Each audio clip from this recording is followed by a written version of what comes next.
of NeuroMatch 3.0. Today we have amazing list of speakers with us. We'll be talking about the dendrites, spiking, the Boolean dendrite and dendritic neurons. So I'm very excited to listen to our speakers, and it is an interactive session. That means we will have a lot of option of questions and answers. So I will definitely encourage you to ask as many questions as possible if you whatever questions come into your mind. And we'll be starting up with our first speaker. Our first speaker is Michalis. He is a PhD student with Dr. Panoila Polrazzi in the Institute of Molecular Biology and Biotechnology in the Foundation for Research and Technology, HELAS. He'll be speaking to us about adding dendrites to spiking neural networks in brain in brain 2 using Dendrify. So up to you, Michalis, please. Let's start screen sharing. Yes, please. Okay.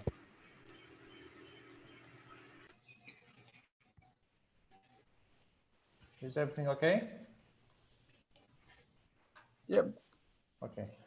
Thank you very much for the introduction. So, since I only have 5 minutes to present most of the slides, I will try to be quick.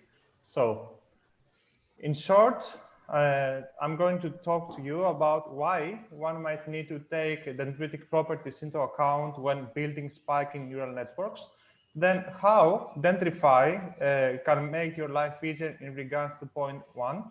And what can one achieve using Dendrify? Dendrify is a software we developed in the lab that helps you make spiking neural networks with dendrites. So why dendrites? One of the main reasons is because they can act as semi-independent threshold units. They have some voltage-gated channels, either calcium, sodium, or NMDA channels, and they can produce local dendritic spikes, similar to what happens in the soma. Also, these spikes can be either forward propagating, traveling from the dendrite to the soma, or backward propagating, traveling from the soma back to the dendrites. So, importantly, dendrites are not isopotential dots. They have very complex dendritic structures, and the numerous pathways, either inhibitory or excitatory, go to specific dendritic locations. So having a point neuron, you lose this local interaction between pathways, and you leave back an important property of neurons. Moreover, in some cases, synapses can be clustered, meaning that a synapse from a specific pathway can go to a specific dendritic branch, or disperse, meaning from a specific pathway can innervate multiple dendrites. And dispersed first class cluster connectivity defines the input-output relationship and the internal computations of dendrites. Last but not least, there are emerging theories that that dendrites and not neurons are the key memory storage units, but that's a long topic, and I'm not going to elaborate further. So let's go to Dendrify. What is it? It's a Python package that works with Brian 2 simulation, and actually it helps us build compartmental neuron models with active dendrites. It's quite easy to use. You just create a compartment, and then you can connect the compartments, and it automatically generates the differential equations expressing this model.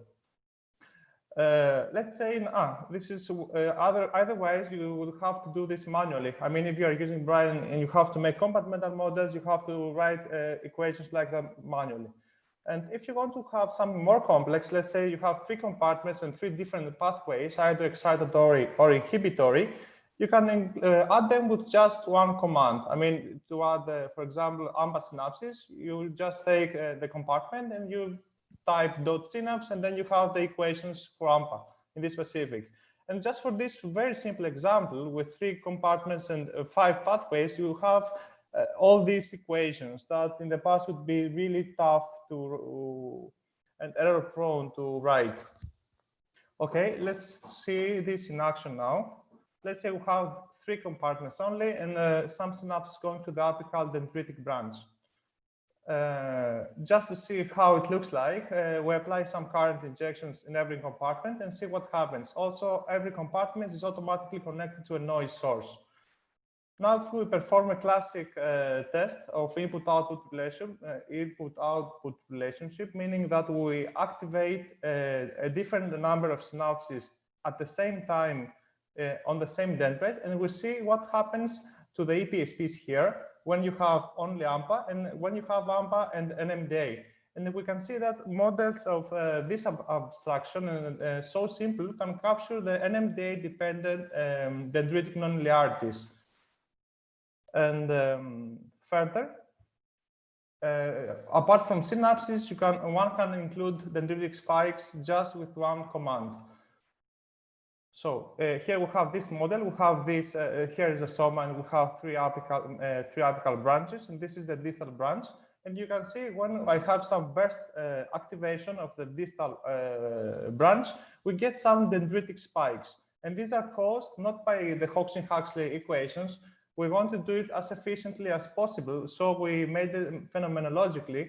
When the dendrite crosses a specific threshold, then some currents are activated. For simplicity, I call them sodium and potassium channels, but they have nothing to do with this. It's just for familiarity reasons.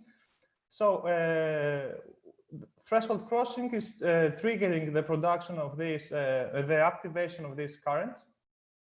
And one can manipulate them very easily. I mean, you can choose how high the activation of sodium is by picking the appropriate conductance, or you can define the kinetics. And yes, this is the main mechanism. Okay, apart from forward propagating spikes, we can also have backward propagating spikes. Let's say we have activated the dendritic spiking mechanism into all the compartments now, and we apply some current injections in the soma. As you can see, the soma fires, and then what we have is we actually have some backward propagating spikes. First, it's the soma, then the trunk follows here with green, then the proximal part with orange, and then with purple, the distal part. To do this, apart from having activated the dendritic mechanism, we did something like a small hack to the integrating fire model. Except of having a single reset when the soma fires, we have a double reset mechanism. First, at threshold, at spiking threshold, first the soma goes up. This is what we call the first reset. And then after a few milliseconds, we say, we reset the voltage to what would be traditionally the voltage reset with integrated fire models. And this up and down, the voltage is sufficient for some passive propagation of currents to the adjacent compartments. And when the threshold is crossed for the dendritic spikes, then we can have actual dendritic spikes with integrated fire models. Okay, so let's put this in test with something more realistic now. We know that in the C3 pyramidal neurons, there is one very well-defined pathway interaction between the synapses going to the distal part of the dendritic tree and the oblique dendrites of C1 pyramidal neurons. When you have a lot of input in the distal part, you may have some dendritic spikes, but due to dendritic attenuation, nothing happens to the soma or to the other branches. At the same time, if you activate some synapses here we have some subthreshold synapses, you get nothing in either direction. But if you co-activate the synapse in the top and the bottom, you get some dendritic spikes, and eventually you have some somatic activity. And we try to replicate what happens in vitro with a simplified compartmental model that has this geometry here. And first, when we put some suprathreshold current, this is one short pulse of current, 50 milliseconds, we can get dendritic spikes in the distal part, but very minor responses to the other compartments. Then when we have some, this is what happens here, right? When we have some subthreshold current injections in this compartment, but when we have at the same time a current in the top and the proximal dendrite, then we have the production of the dendritic spikes and eventually some somatic activity.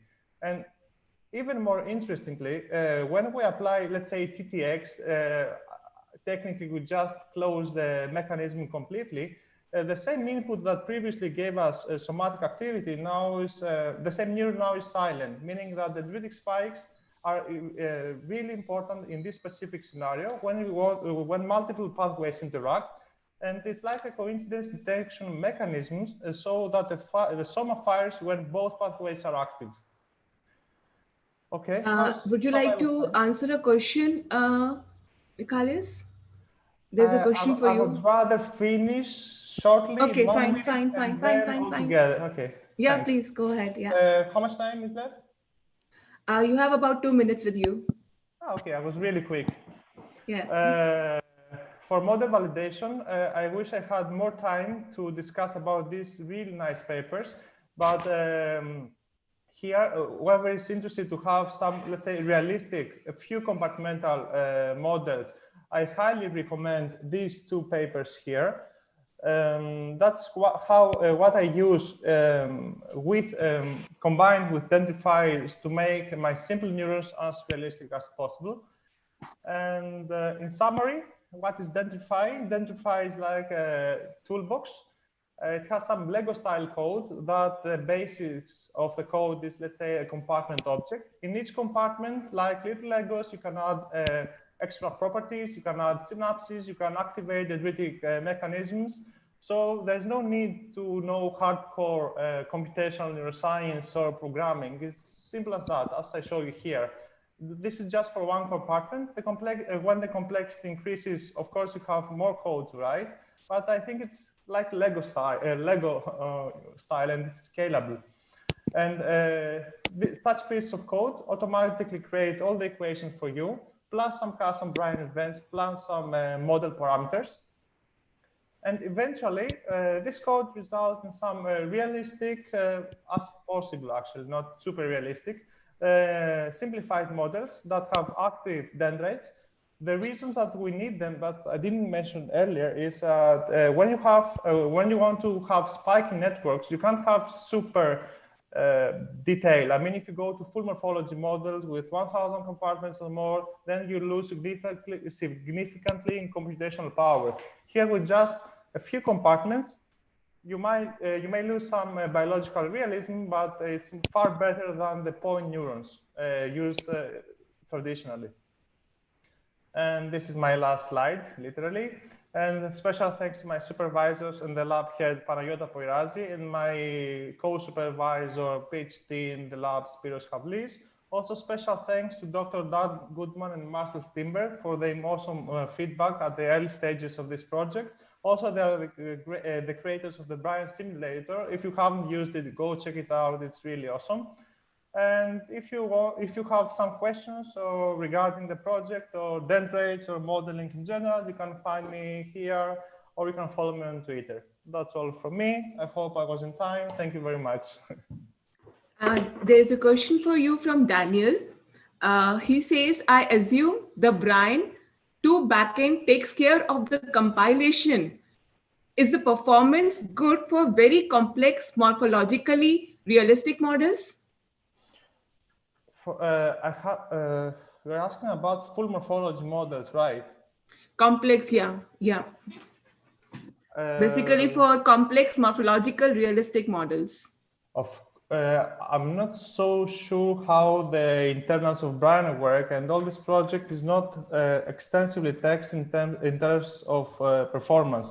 But I guess that having a model with, let's say, 10 compartments is much more efficient than having 1,000 compartments and so many, channels running at the same time and simulate. I mean, the whole point here is that someone with some minimal requirement for computational neuroscience or programming can have some realistic models that are also really efficient, and they can run large-scale simulations that incorporate active dendrites. I'm not so sure about the full morphology models, but I guess they're much more computationally expensive than these showed here. There is, I hope so, Daniel should be able to tell us. And there's another question. Yeah, Daniel says yes. There's another question from Sartorios. He is asking, what is the representation you use to import your generated dendritic structures into Brian? Can you repeat the question, please? I couldn't hear you very well. Yeah. What is the representation you use to import your generated dendritic structures into Brian? Thanks, Sotiris, for asking. That's one thing I couldn't mention earlier. I don't import the full morphology because I'm not interested in this specifically. What I really want to do is to try to squeeze all this morphology into this thing. And if you are interested for the rules on how I can do this, I highly recommend you to test these two papers. They solve the problem for me. What they do here is they try to take 1,000 compartment models and squeeze them to 10 compartments with as minimal loss of validity as possible. And they have some very specific rules on how the reduction works and what you have to be consistent with and what you can sacrifice or not from the complex models. Great. We have a question from EM. Please continue. From me, you hear me? No, it's EM. EM from one of the attendees. He wanted to ask a question. EM, you can talk if you have a question. You can ask it. He's muted, by the way. Yeah, but the permission has been given. I guess maybe some issue. Let's see. Okay, fine. Let us continue with the session. And in the case he gets back, we will talk to him, right? Okay. All right. So we had a very wonderful talk. Thank you so much, Michales, for this particular talk. It was really interesting to know about Dendrify. Next, we have in line Sotiris. I'm sorry, I'm trying to. Yeah. Fine. Yeah. So Sotiros, right? Yeah. So he is going to be speaking next. He is a graduate student in interdisciplinary program in the Brain and Mind Sciences, Faculty of Medicine, University of Crete, Greece. On to you, Sotrios. Thank you. Okay, can you see my screen? Okay. So, I will talk to you today about how a novel dendritic spiking mechanism affects the computations performed by single dendritic branches. So to give you a background briefly, we know that we can use abstract neural models in order to estimate the computational capacity of neurons. Particularly, dendritic spiking mechanisms, such as the NMDA spike, for example, have been approximated by sigmoid activation functions, and neurons, along with their dendritic branches, are modeled as 2 or 3 layer neural networks. Moreover, studies based on these assumptions have confirmed that a single nonlinear dendrite cannot increase the computational capacity of the model, while adding a nonlinear dendrite to a somatic nonlinearity can increase the capacity when we consider at least 4 inputs. So there is this recent study that characterized a novel dendritic spiking mechanism, the DCAP, which stands for dendritic calcium action potential. It was reported from human layer 2-3 pyramidal neurons, and its characteristic, as you can see on the bottom figure, is that when the amplitude of the input increases, the amplitude of the spiking decreases. So, motivated by this new finding, we aim to characterize what are the computational advantages that this spiking mechanism offers to neurons. In order to do so, we opted for a simplified approach using a binary neuron consisting of 2 nodes, one node representing an apical dendrite, and the other node the soma and the basal dendrites. Basically, the dendritic branch receives two binary inputs, represented here by X, and these inputs are weighted, and along with a background state that is modeled as a bias in terms of neural networks. Um, they are integrated, and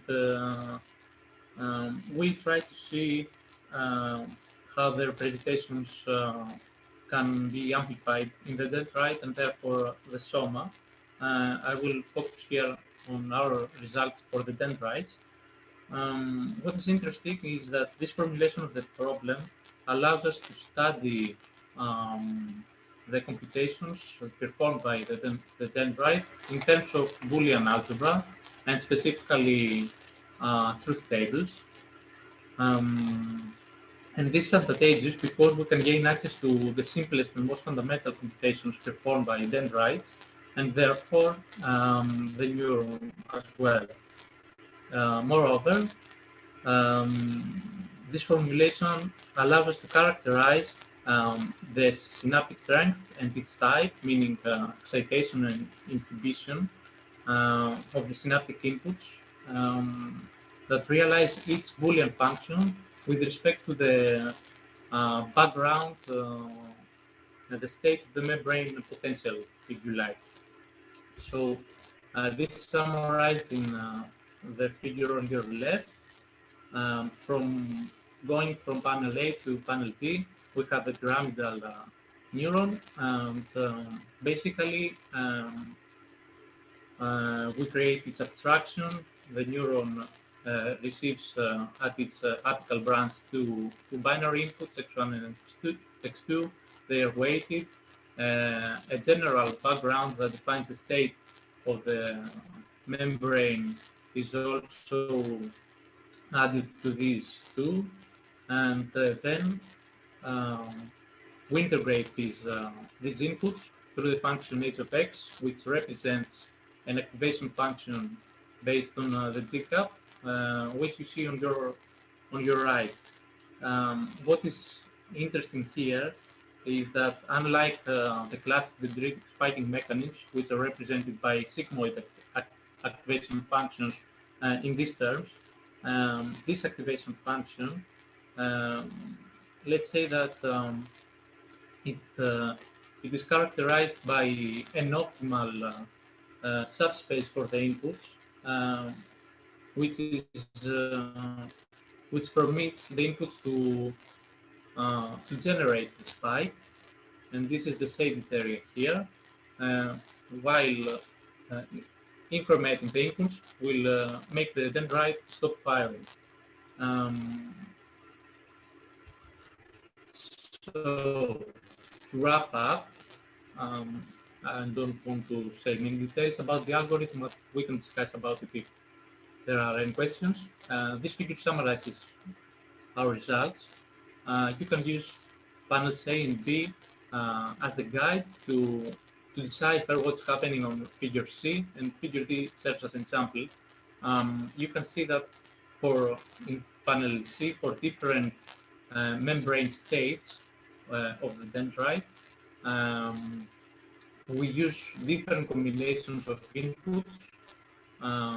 The weights of the inputs represent when they are positive excitatory inputs, where they are negative inhibitory inputs. And you can see that with the color code, which Boolean functions can be implemented given a specific background.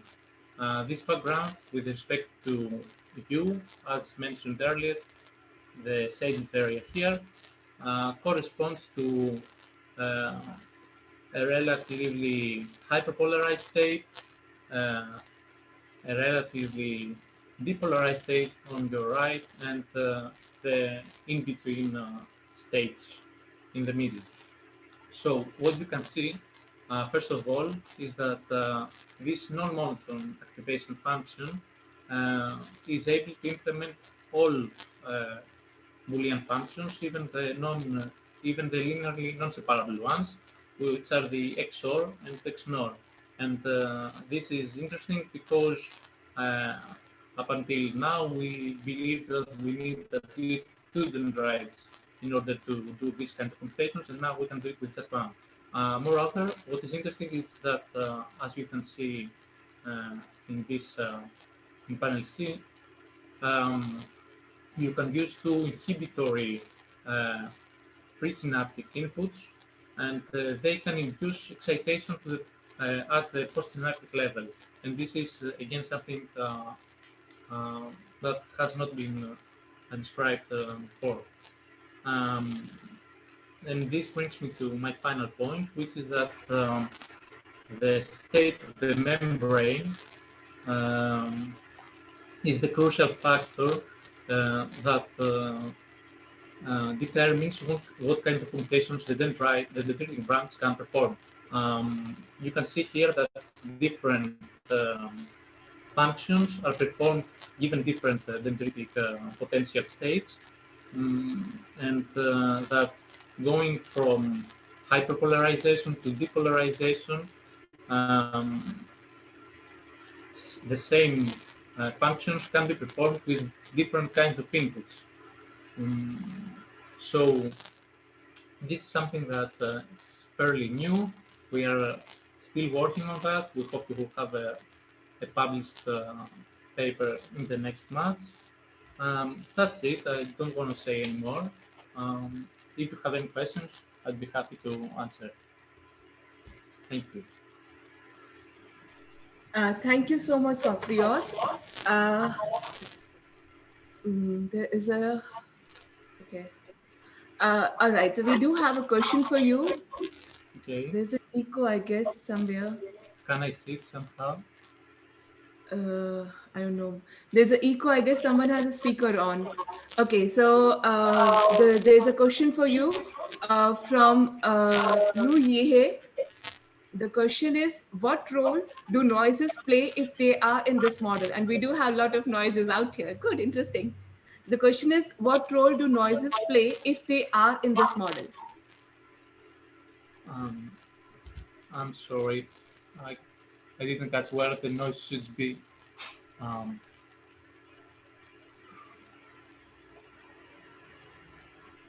hmm.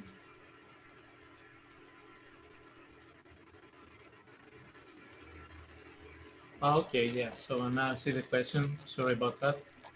The noises. So we don't have the particular um, modeling method for the noise, but we assume that this background state that is represented by B1, it's more or less the noise. It's like the average activity in the vicinity of the dendrite. So uh, you can see that changing this activity being low. I mean, I will start here. Okay, with a low background activity, should put your integration in this area of the decap activation function, and then uh, increasing the noise would get you more to the right and right. So this is what the noise here actually does. It allows you to perform a different set of computation each time. I'm not really sure if I have answered the question.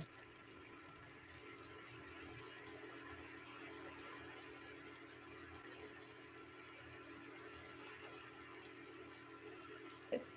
Thank you so much, Satrios. Okay. It was a very fascinating talk, and it was really interesting to learn about this new activation function. And we have next in line Romain Kaze. He did his PhD at ENS about 7 to 8 years ago on single neuron computation and the role of dendriting saturations. Recently, he has a permanent position in France and he's fond of dendrites. So up to you, Romain, please. So do you see my screen? Wait. You see my presentation?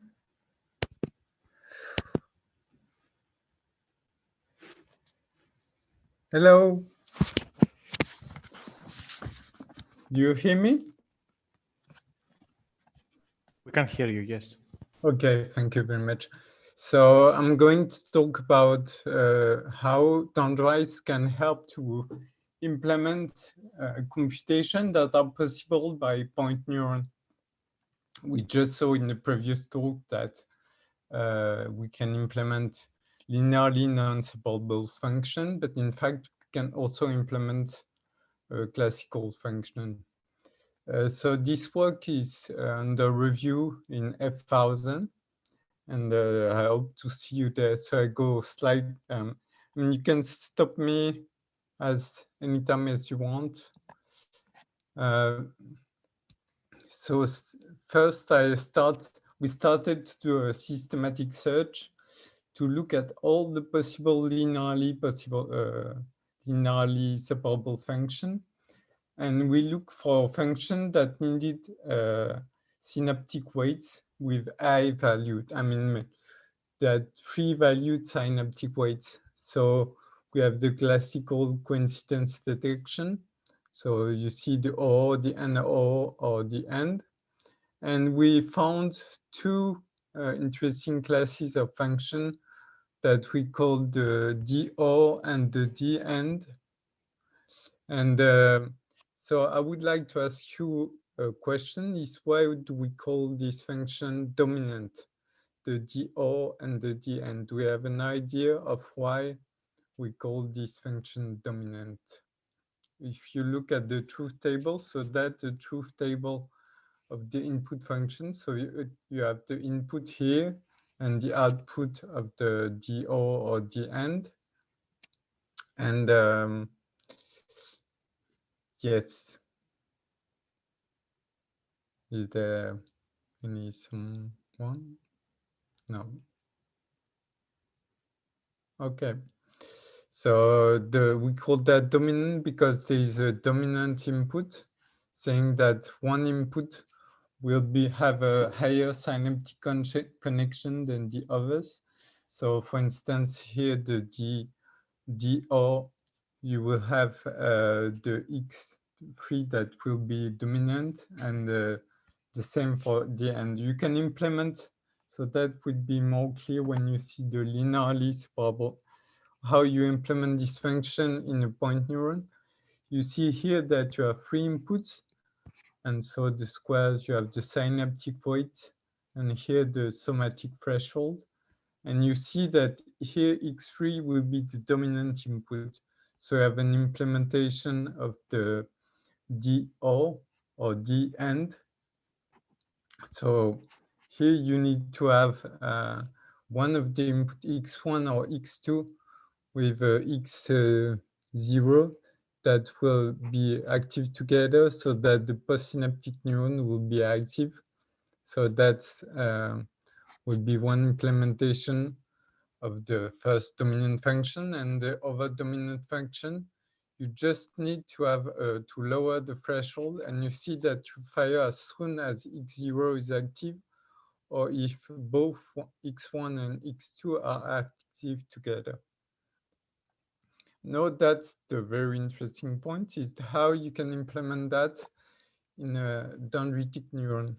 And you see that if you have a supralinear summation of inputs, then you see that if here is the supralinear implementation of the D-end function. And you see that if you have, you need at least 2 synaptic contacts. But if you have a sublinear dendrite, you just need 1 input one synaptic contact per input. So you see that the end is better implemented by sublinear dendrites. And so we extended, so not only for 3 inputs, but for n different inputs. So now you don't have only 3 inputs, but we can extend that. So the A is the comparison between the situation with a point neuron. And B is a situation with a dendritic neuron, where we prove analytically that you need at least one input that have n-1 synaptic contacts if you have n inputs. Whereas in the case where you have two dendrites, you only need all inputs to have a single synaptic contact. We also showed that in a biophysical model. So that's a very simple biophysical model implemented in Brian. So here you have two dendrites and a soma and three synapses. So you can see that depending on which synapse is active, so you have two situations, either clustered or scattered. So the clustered one is the black and the scattered is the blue one. Is you see that at the point, so you have the different arrows that point toward the different voltage recording at the soma, and you see that not different voltage recording at different location. And you see here that depending on the recordings, you have either the scatter that is above the clustered or the other way around. Finally, in these models, we can implement what we call the DN function. So on top, you see the different inputs that you have. So here is also Brian's simulation in the full Hodgkin-Huxley model, in the previous model described earlier. And you have the different inputs on top. Just below, you have 0 inactive, 1 active. And at the bottom, you have the response of the postsynaptic neuron. And you see that you implement the DN function. So finally, so if you have one thing to remember from this talk is this figure. So that's really the take-home message of this thing. And that you have a differential implementation depending if it's a point neuron or a dendritic neuron. On that, I would like to thank Marcel Steinbeck, who is a co-author on the F1000 publication, and Romain Brett, who provide the funding. Oh, sorry for that. Provide the funding for the study. So see you on F1000. Do you have any question? Thank you so much, Romain. It's really a very interesting talk. Any questions from the audience?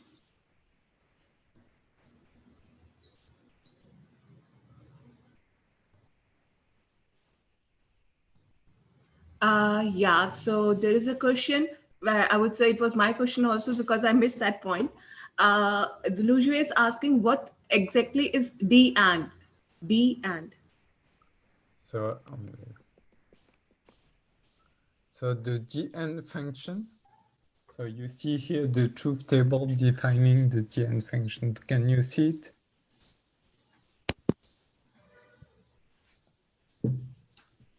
Yeah. So the DN function, you need x0. So the first input to be active with x1 or x2. And the neuron will fire only if x0, which is the dominant input, will be active with x1 and x2. But the neuron will stay silent if x1 and x2 are active together. So you have an input that is stronger than the other.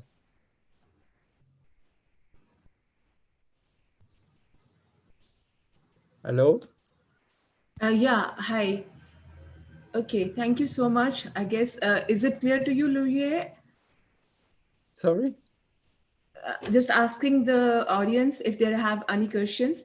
Thank you for the answer. Any other queries? Any other questions? Yeah, there's another question from Lou Hie itself. The question is, can you give an example for 4-bit situation? For, like imagine you're a fish in the sea and you are looking for predators. So the fleeing response will be if you have a green or blue predators. So you have the shape of a fish that is either blue or green. So you want to flee if you see a blue predator or green predator. But you don't want to flee if you see just the aquamarine color, which is the blue and the green. So you want to be 0, no response if you see the color blue, aquamarine. But you flee if you see a green predator or a blue predator. Did I answer the question? Are you satisfied, Lou? Or maybe you can ask yourself on the stage.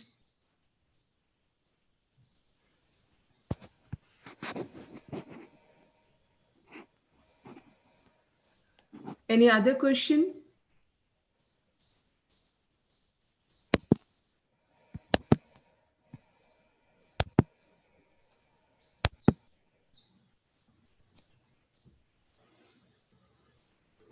Okay, so we had a very interesting session with all the three, fascinating speakers with us. And thank you to the attendees as well as the panelists and my co-host Ali for such a beautiful session today. And we do hope to see you again in the next session. Thank you so much. Thank you for the talks. Thank you Okay. too. Ciao. Thanks. Thank you. Ciao. Thank you. Thanks. Okay. Welcome to the NeuroMatch 3.0. In this particular session, our focus is on hippocampus related research work. And we have a very great line of speakers lined up for today's session, for this particular session. We'll be starting up with Isabella. Isabella Groves is doing her PhD at McGill University with Oliver Haddett, and she'll be talking about the paper, her work on the hippocampus promotes formation of long-term memory for objects in rats by preventing sensory interference after learning. Isabella, over to you. Okay, thank you, Amit, for the introduction. So let's get my screen up.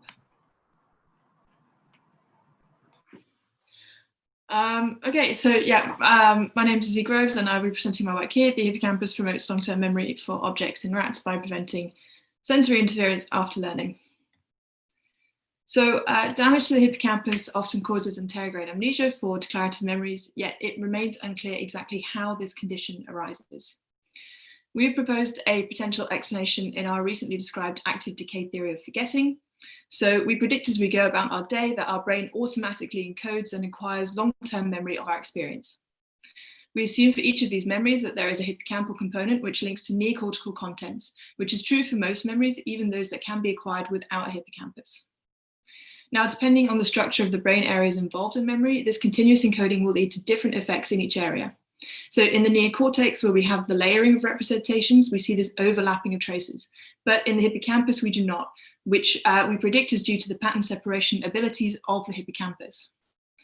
As the hippocampal trace links to the neocortical components, it provides indirect pattern separation for these areas, allowing neocortical representations to, although they overlap, to remain coherent and to be retrieved. And we believe this is particularly important for newly acquired memories whose neocortical traces are still stabilizing and therefore more vulnerable to interference from overlapping representations arising from continuing experience. So as such, the hippocampal trace acts to protect these newly acquired neocortical representations from ongoing sensory stimulation, which would otherwise cause interference and therefore forgetting.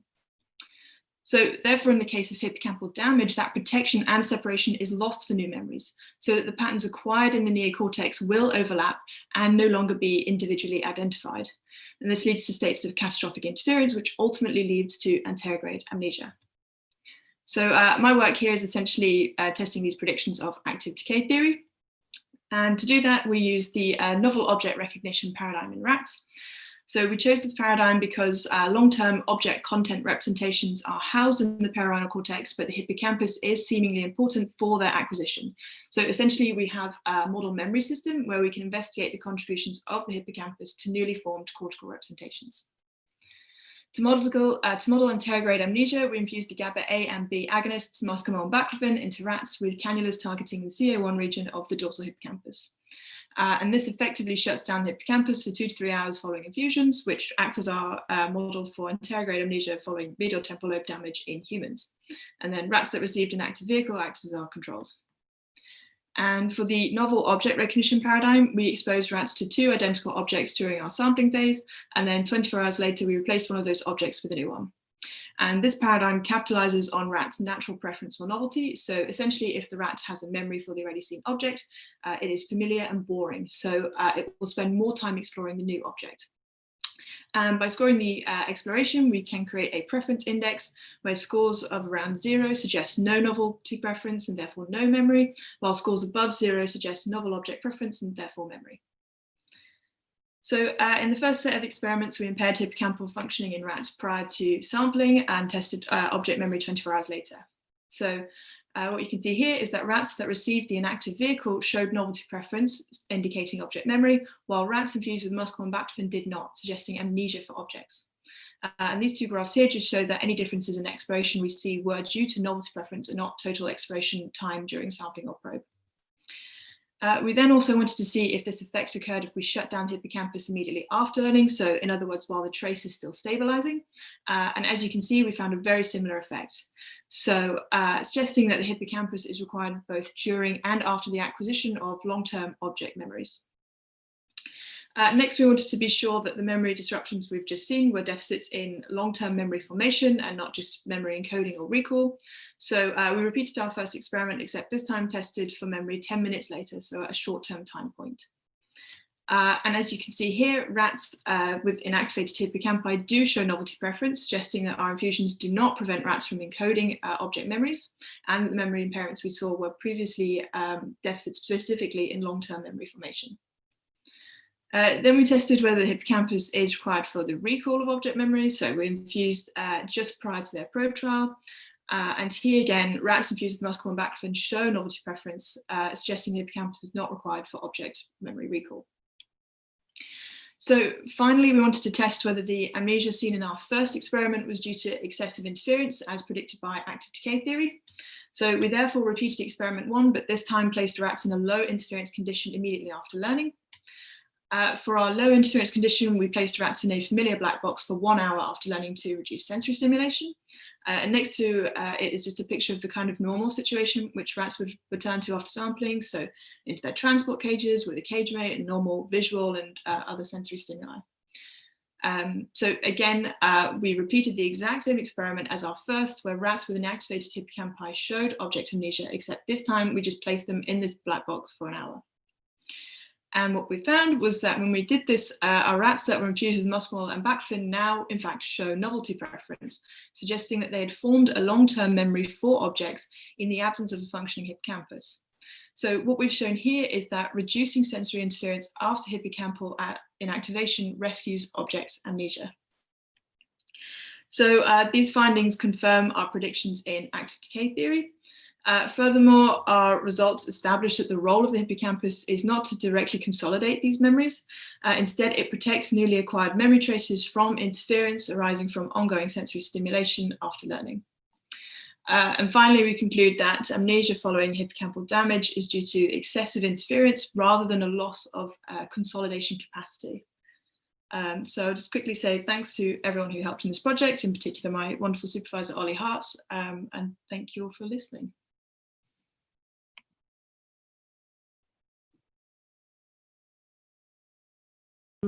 Thank you, everyone. Thank you, Isabella, for such a wonderful talk. Do we have some questions? It's an interactive session, so I would encourage everyone to have any questions. Even the panelists can have the questions if they have. Any questions from the audience, panelists, anyone?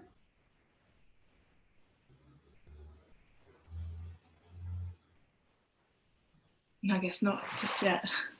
No, just wait. I guess it will be coming. Sometimes it just happens. Let's just see. Okay, maybe if we have it later, we will take it again, right? We move on to our next speaker, Martina Caneteri Malliot, sorry. She's doing her PhD from the Biochemistry Research Institute of La Plata, Argentina, with Dr. Rodolfo Goa. And she'll be talking about pattern separation performance and hippocampal neurogenesis in aged female rats. Over to you, Martina. Thank you, Amita. Hello, everyone. So here I'm showing. You see there? Well, I'm going to talk about my work, which is about pattern separation performance and hippocampal neurogenesis in aged female rats. So as a brief introduction, we know that aging is associated with a progressive deterioration of learning and memory. Here we have a scheme of the rat hippocampus with its neural circuitry, and we focused our studies particularly on the dentate gyrus and the CA3 region, which are known to be essential for pattern separation. This process consists of the segmentation of similar or overlapping memories into completely distinct memories.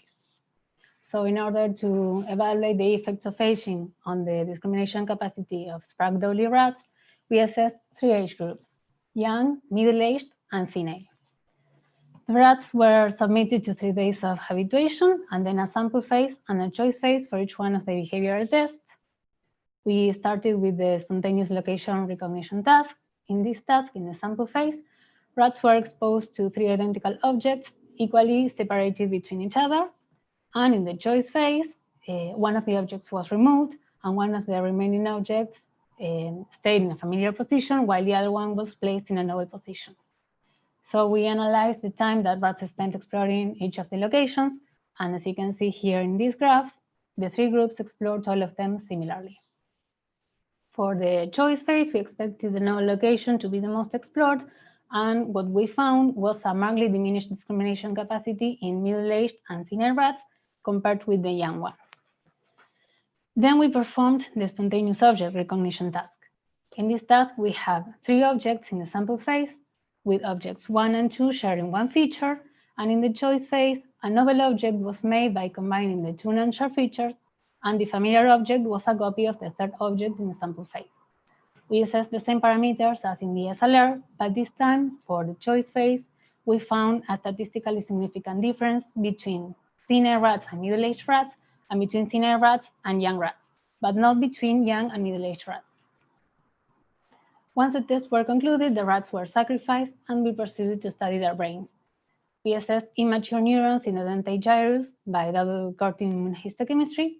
We also immunostained mature neurons in the CA3 region with Newen marker, and microglial cells in both the dentate gyrus and CA3 region with IVA1 marker. For the double cortin immunohistochemistry analysis, what we found was a diminution in the population of double cortin positive cells and also a diminution in the diameter of these cells. So as the dentate gyrus is one of the 2 regions of the adult brain in where neurogenesis takes place, we interpret these results as a decline in neurogenesis in the older rats. For the Newen immunohistochemistry, we also found statistically significant differences between the older groups and the young group, even though we expected to find no differences based on previous reports. Finally, for IVA1 immunohistochemistry, we classified the positive cells into reactive and non-reactive to determine whether there was a neuroinflammation process ongoing. In the dentate gyrus, we didn't find any differences between the age groups, but in the CA3 region, we did find a significant difference between the senile rats and middle-aged rats, and between the senile rats and young rats. And these results are consistent with previous reports that affirm that aged microglia has several impairments, including an increased activation. So as concluding remarks, we can say that there is indeed a loss of discrimination capacity in similar contexts in aged Sprague-Dawley rats, and the impairments arises early where discerning spatial overlapping representations, but not when discerning overlapping representations related to features. We know that the decline in neurogenesis only explains in part what we observed in the spontaneous location recognition task, but not in the spontaneous object recognition task. And we propose that the morphological changes that are taking place in the hippocampus alter the dentate gyrus CA3 connection, leading to pattern separation deficit. On the other hand, the middle-aged rats keep their discrimination capacity of overlapping memories related to object features. Possible explanation for this would be, as Isabel was saying, that there's another pattern separator node which is less affected by age, and this pattern separator node would be the perirhinal cortex.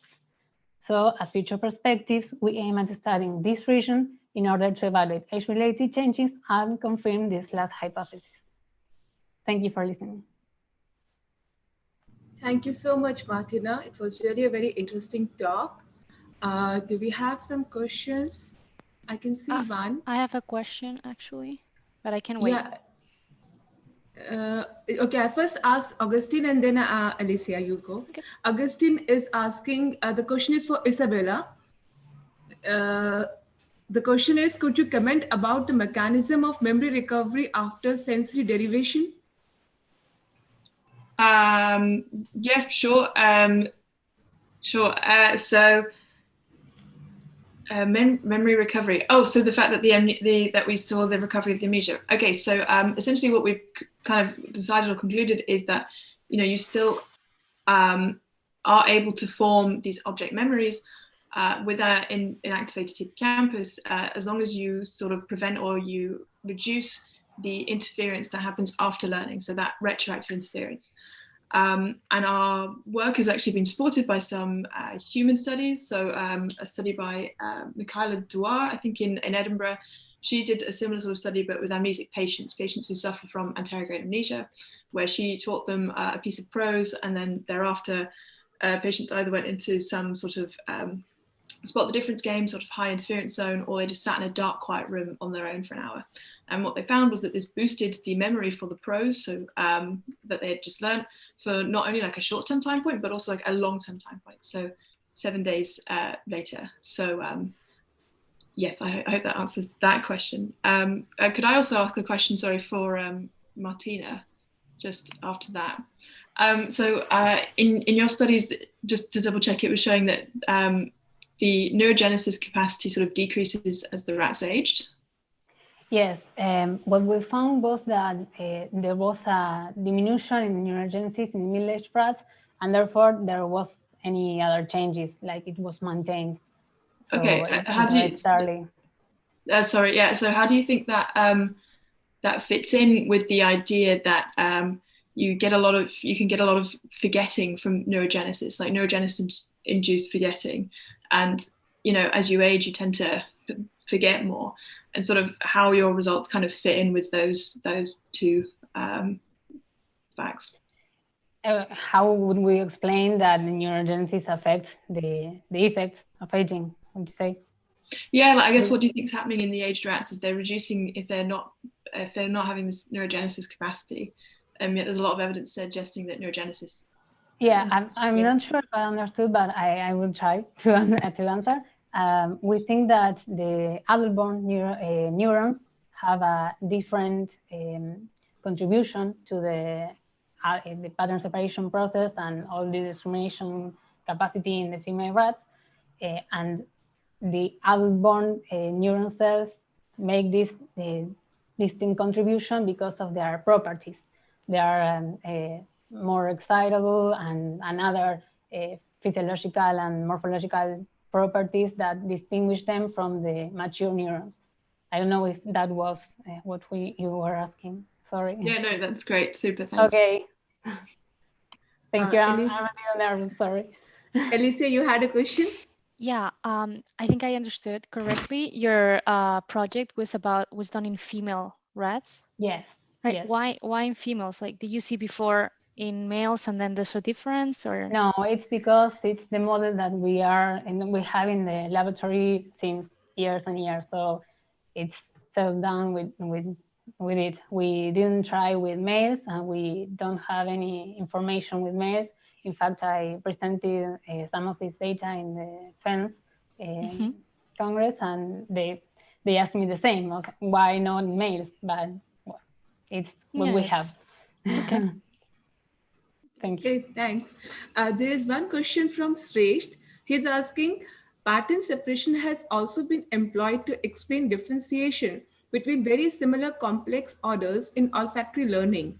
Where else do you think pattern separation could have an important role? Well, I think this is very complicated because pattern separation would affect many sensors. I mean, sorry, I don't know how it would affect.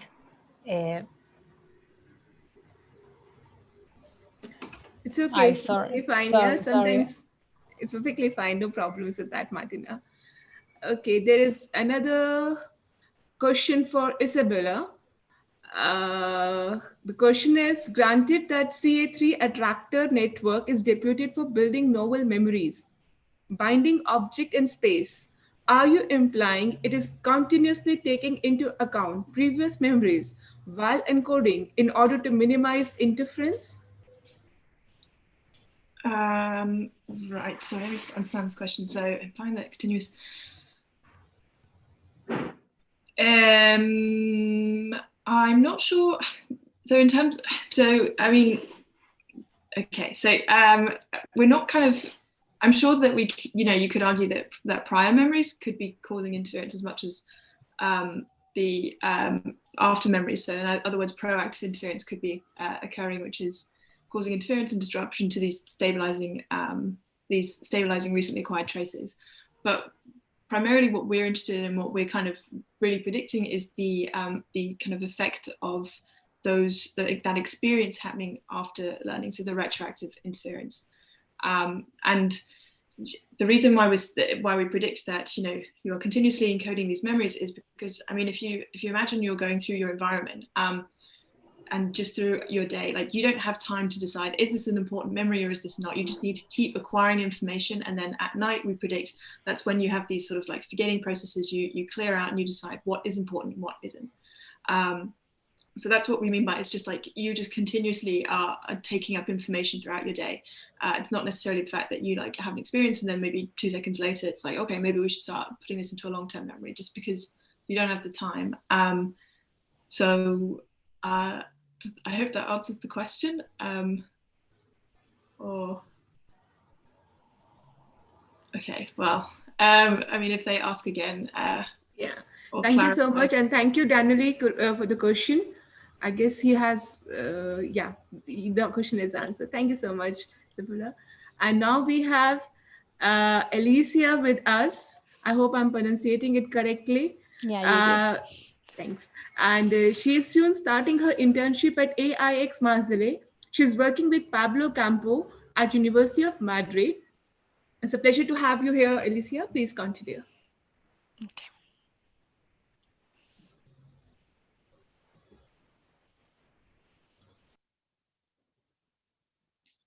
All right.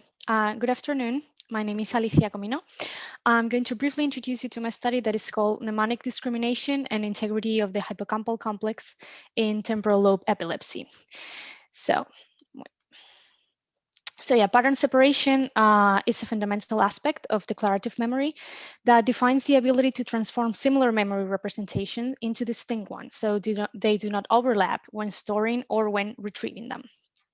Experimental evidence in animal models, computational models, as well as studies of other human pathologies have demonstrated the role of the hippocampus in this function, especially the role of the dentate gyrus and CA3. Mesial temporal lobe epilepsy is the most common form of pharmacoresistant epilepsy with focal crisis in adults, and it often runs with a progressive atrophy of the mesial temporal lobe that is called hippocampal sclerosis. These patients commonly report mnemonic deficits and the formation and retrieval of new memories with specific details. However, these deficits have rarely been associated with the function of pattern separation. And moreover, the link between these specific impairments and the integrity of the hippocampal subfields in these patients has not yet been determined.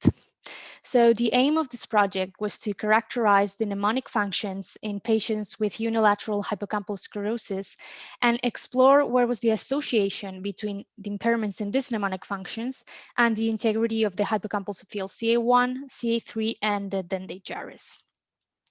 The sample of the study was 11 patients of mesial temporal lobe epilepsy with hippocampal sclerosis with a unilateral focus. And in each of the patients, the contralateral hippocampus was taken as a control, as it was less affected by the disease. We evaluated the memory of the patients with an object mnemonic similarity test, which allows us to determine the state of general recognition memory as well as the status of the function of pattern separation specifically. And we also analyzed the integrity of CA1, CA3, and the dentate gyrus using segmentation data and microstructural diffusion data that we obtained from high resolution 3T MRA. Our data first indicated that these patients with unilateral hippocampal sclerosis present more difficulties in the section of the mnemonic discrimination task that targets pattern separation specifically. And this was especially in conditions with higher interference. These patients also presented less volume and higher mean diffusivity in CA1, CA3, and the dentate gyrus that were ipsilateral to the epileptic focus, and the dentate gyrus was the most affected structure in all cases. And while the general recognition memory was predicted by structural and microstructural diffusion parameters, in the dentate gyrus, the CA3 and the CA1 lesions, so ipsilateral to the epileptic focus. Pattern separation results were associated with the fractional anisotropy in the dentate gyrus and CA3 that were contralateral to the epileptic focus, so in the non-lesioned hemisphere. This study has limitations, of course, first, the small sample size, which we're currently increasing, and also the interpretation of the results from the diffusion data, because we would need histopathology and fMRI data to determine what is exactly the nature of the alterations that we're seeing. And this disease in these patients is predominantly unilateral, but it does tend to spread to other ipsilateral or contralateral structures with time. But we can conclude that these patients with unilateral mesial temporal lobe epilepsy with hippocampal sclerosis present deficits in the mnemonic function of pattern separation.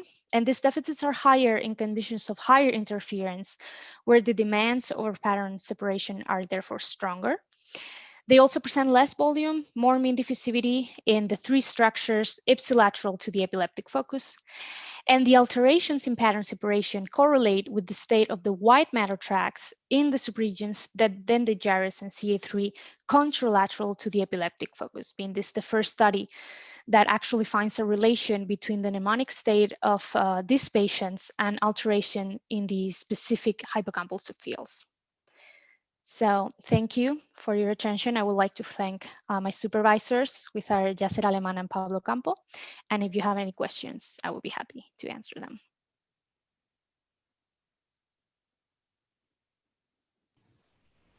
Thank you so much, Alicia. It was a wonderful talk. And so now the session is open for questions. Do we have any questions?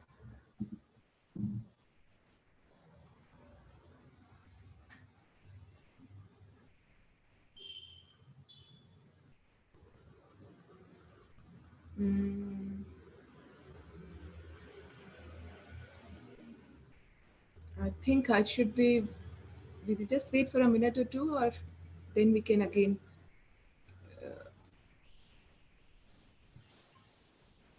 Okay. Any questions from the panelists? No, don't worry, they come, they always come. You will be getting them on emails otherwise. Yeah, I have a question. So really cool that the pattern separation abilities kind of linked to the interference kind of processing. So I was just wondering, in case I missed it, was there any link between the specific subfields that you saw the damage in and that ability to deal with that interference, or to do the pattern separation in essence? Or was it just kind of like any of the areas within the hippocampal formation you saw these deficits?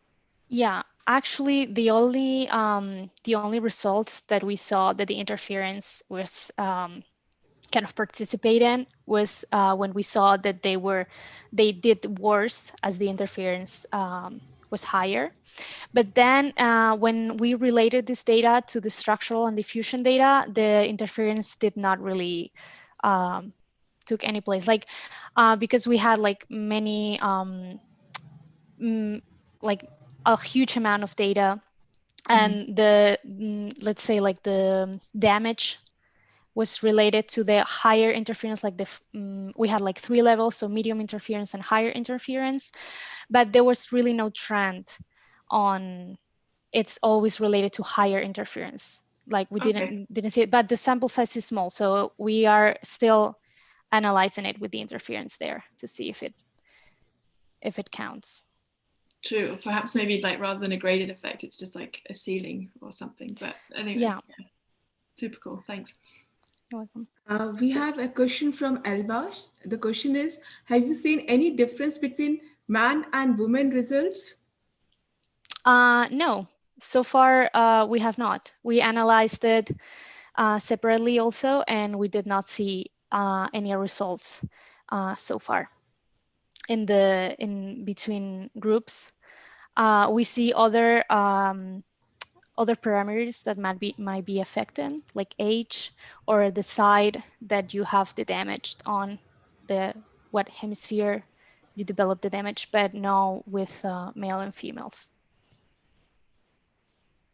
Cool. Okay, good. Great. Any other questions that we have? The attendees can even raise their hands and they can ask directly also if there is a question.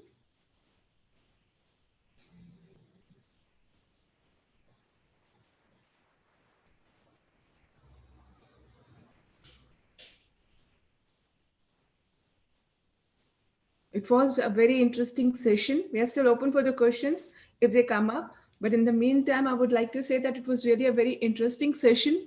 Means it was totally new for me because I'm not from this specific field. I'm more from the computational side where I'm doing more modeling and that kind of a work. But still, it was really interesting to see all that particular work that you people are doing. An amazing work, really. And that is there.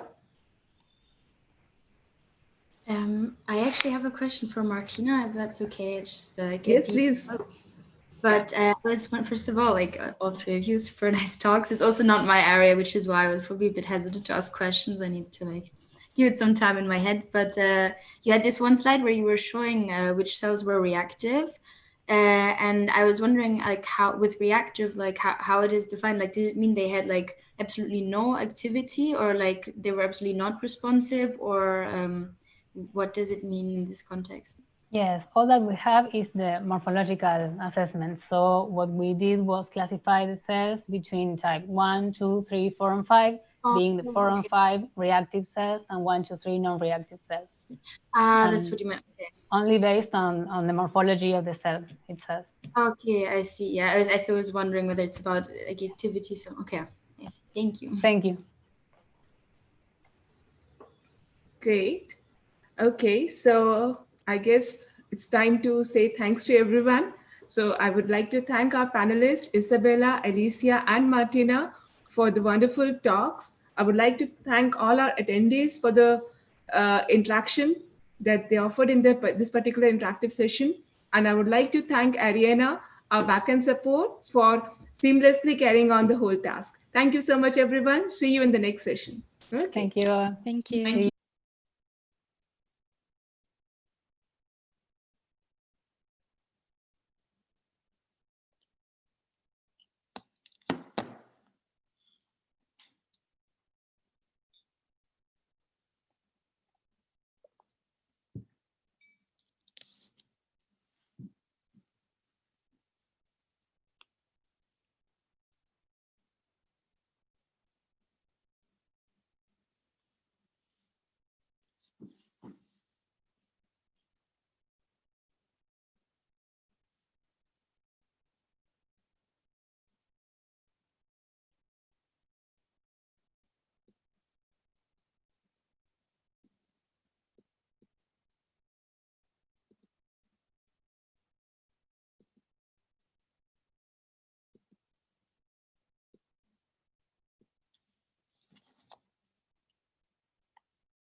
Okay, good morning, everybody. I'm Robert Fremke from NYU, and it's my pleasure today to introduce Chao-Ji Sion from SUNY Stony Brook. Chao-Ji was a PhD student with Min Lee at Hopkins, and then did her postdoc work with Tony Zader at Cold Spring Harbor. And her postdoc work for me was a revelation about plasticity and sort of the extended auditory system, and thinking about the behavioral relevance of changes in the corticostriatal system. She's had her lab now for several years at Stony Brook, where she continues to be a leader in the field on studies of auditory behavior in rodents, and thinking about sort of brain areas connected to kind of the auditory thalamocortical system, including the TRN, and how arousal state might be modulated by glial processing related to the thalamus-reticular nucleus, which is her topic for today's talk. So please take it away, Chao-Ji. Sorry, one last thing. I'll be moderating the chat. Please type your questions into the Q&A, and we'll get to the questions at the end of the seminar. Thank you, Rob, and good morning, everyone. It's my great pleasure to share my recent work here. And it's a quite new experience having a conference, a virtual conference, in replace with the SFN. So today I'm going to share with you a recent completed work in my lab in looking at how microglia modulate stable wakefulness through the thalamus-reticular nucleus. Microglia has diverse functions in the central nervous system. They are the main immune defense system in the brain. In addition to that, they also participate in neurogenesis, synaptogenesis, myelination, vasculogenesis, and modulating the blood-brain barrier permeability. Accumulating evidence also indicated a potential correlation between microglia and sleep. First, in microglia, there are robust rhythms of circadian clock gene expression. Here showing some of the examples. Some circadian genes have their peak expression in the middle of light phase in microglia, and some has their peak expression during the transition between light to dark. In addition, also microglia displayed diurnal variation in morphology, and the microglia morphology are tightly linked with their function. So in the bottom left, I put in a graph showing the diverse microglia morphology from very ramified structure to amoeboid structure. The ramified structure are mainly correlated with their surveillance functions, and in response to the immune challenges, the microglia will retract their processes and became this unramified, and most of the time we call it activated structure. In normal brain, people have reported that the cortical microglia displayed diurnal variations in their from the unramified during the dark phase to the ramified during light phase. And that's in normal brain. So that together suggests there is a link between circadian and microglia function. Furthermore, people also reported that in mouse and rat models, sleep deprivation can activate microglia. This is microglia staining in hippocampus collected from control rat and sleep-deprived rat. And you can clearly see in sleep-deprived rat, the hippocampal microglia are largely activated. And similar findings were reported in sleep-restricted mouse. The chronic sleep-restricted mouse, their cortical microglia are largely activated compared to the control mouse cortical area. So that raises the question whether and how microglia regulate sleep. So that's the topic I'm going to share with you today. In this study, we investigated how microglia will affect wake and sleep in mouse. We first globally deplete microglia in the brain, from the mouse brain. To do that, we crossed two transgenic lines of mouse, the CX3 CR1 CRE-ER. That's the transgenic mouse line that with tamoxifen induction, it will specifically express CRE in microglia. And then cross with the R26 IDTR mouse. In this way, we will induce the microglia we will induce DT receptors specifically expressed in microglia. And then follow the DT injection, we can specifically kill the microglia in the brain. And this is showing an example of validation. Day 0 is before the DT injection. We did immunostaining for microglia, IBA1 as the microglia molecular marker.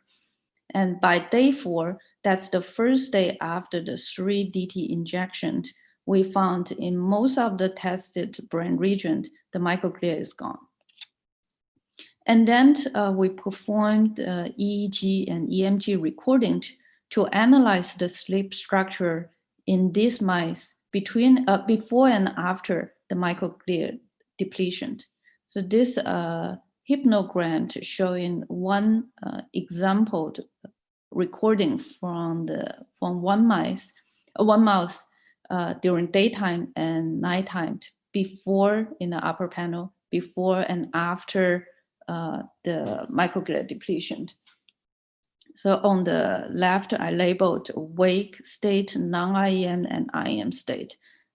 Because mouse mainly sleep during the day and being very active during the night, so we separate the analysis between daytime and nighttime. From the quantification data, and if you look at blue colored data here, you can clearly see during daytime, there's not much changes in the total duration of wake, non-IEM, and IEM sleep. And we also include a group of control mice in which they have the same genetic background, but instead of DT injection, they receive vehicle injection as a control. And in either group, we don't see much changes in daytime.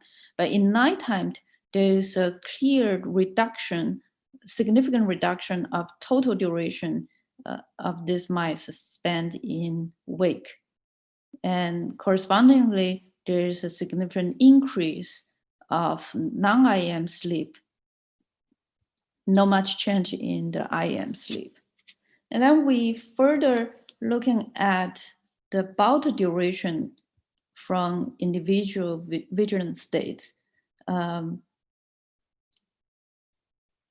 contrast to the increase of total duration, the bout duration of non-IEM sleep is showing no change. That means we only increase the frequency of non-IEM sleep, but didn't change the routine non-IEM sleep duration.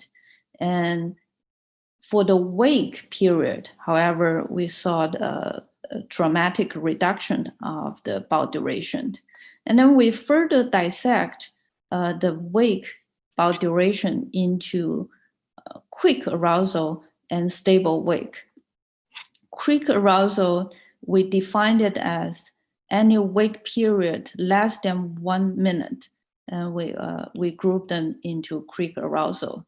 And for stable awake, we defined any wake period with bout duration longer than 1 minute. And you can see here this in this unit, we are grouping in hours. So in control animals, highlight here in the light gray, this DT0, we can see there's in the dark phase, we can see there are several hours of wake period.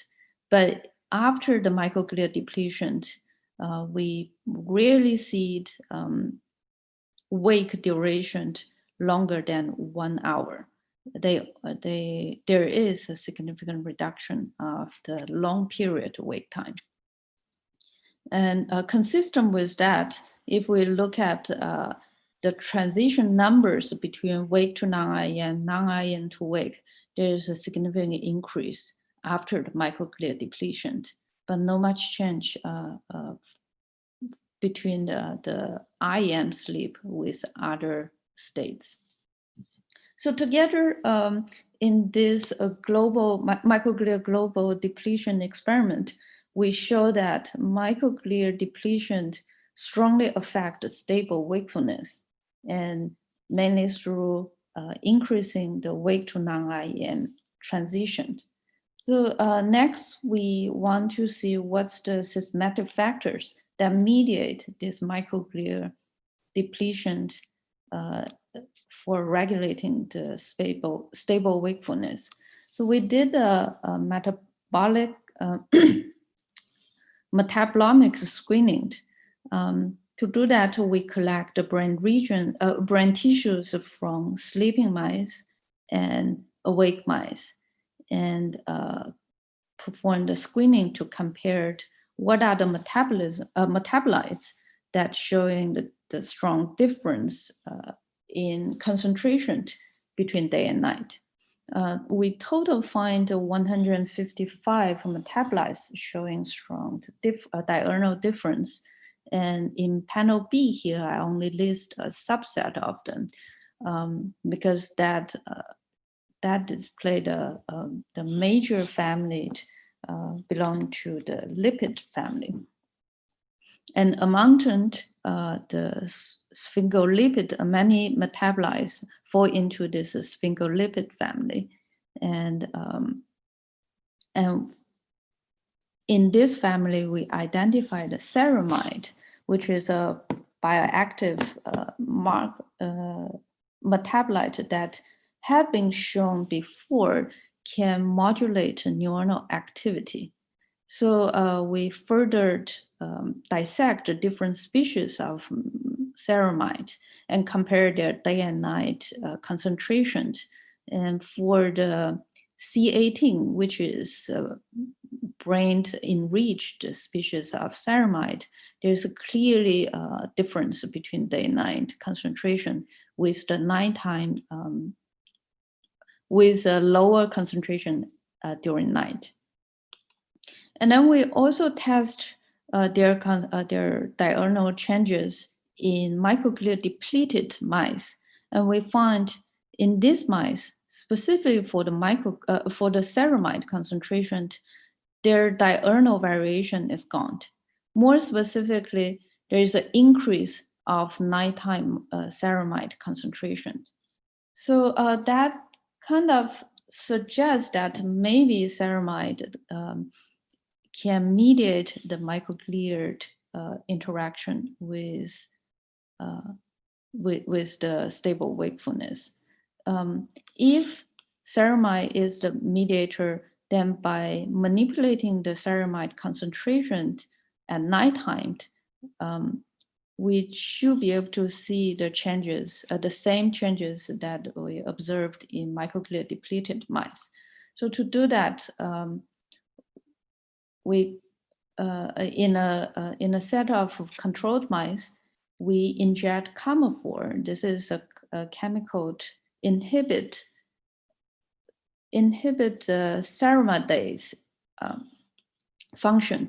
So in this way, the camophor injection it will increase the ceramide concentration in the brain. That's in control mice. When we inject the camophor and perform the EEG, EMG recording, we found indeed it recapturates what we found in microglia depleted mice. There is an increase of transition numbers between wake and non-IEM, and non-IEM to wake.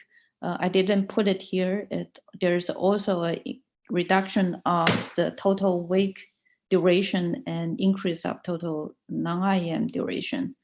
And more specifically, I'm showing here, there's no effect in quick arousal bowel duration distribution, but there is a significant reduction of the long period stable wake. That's what we found in microglia depleted animal. And then you can argue that this may be just in parallel pathway. It's unnecessary mediating the microglia modulation. So to test whether the ceramide is indeed a mediator between microglia and stable wakefulness modulation, we test if we reduce the microglia concentration in the microglia depleted mice, whether we can rescue the impaired stable wakefulness. So this is the same setting for the microglia depletion. After the DT injection to deplete microglia, we inject another drug called GW4869 into the mice. And this is this will inhibit the ceramide production. And in this way, we test whether that will rescue the stable wakefulness. And the quick answer is yes. You can see in the red circled data that's the mice receive DT injection and GW injection. Therefore, they have microglia depleted in their brain, but also have suppression of ceramide production in their brain. And in these mice, we don't see a significant change in their total duration of wake and no change in their stable wake bowel duration distribution. But in the control animals, that they have microglia depleted in their brain, but no change in the no manipulation of ceramide production. We saw a clear reduction of the long period stable wakefulness. So together, that kind of suggests microglia through manipulating the ceramide production will modulate the stable wakefulness. But how exactly that happened and whether this is a global homeostasis modulation or through a specific brain circuits, we next test whether there's a brain region that's strongly responsible for this microglia ceramide mediated effect. So first, we did a quick screening of microglia diurnal morphological changes in subcortical region. Here only showing a subset of screened brain regions that these brain regions have been all implicated in the sleep regulation. And among them, we found 5 brain regions that showing significant changes of microglia morphology between day and night. And then we test whether in these brain regions, the microglia are sensitive to ceramide concentrations. So then to acutely increase the ceramide concentrations in these brain regions, we inject ceramide through the cerebral ventricle injection, and then analyze the morphological changes of microglia in those brain regions. And among them, we identified thalamic reticular nucleus, which is a thin sheath structure surrounding the thalamus. And 98% of those neurons are pulvoalbumin positive. So in this area, the microglia quickly responds to the increase of ceramide concentration. We also confirmed this finding using a specific transgenic mouse line called alkaline ceramidase 3 knockout mice. And in these mice, they have elevated ceramide concentration in the brain compared to the wild type mice.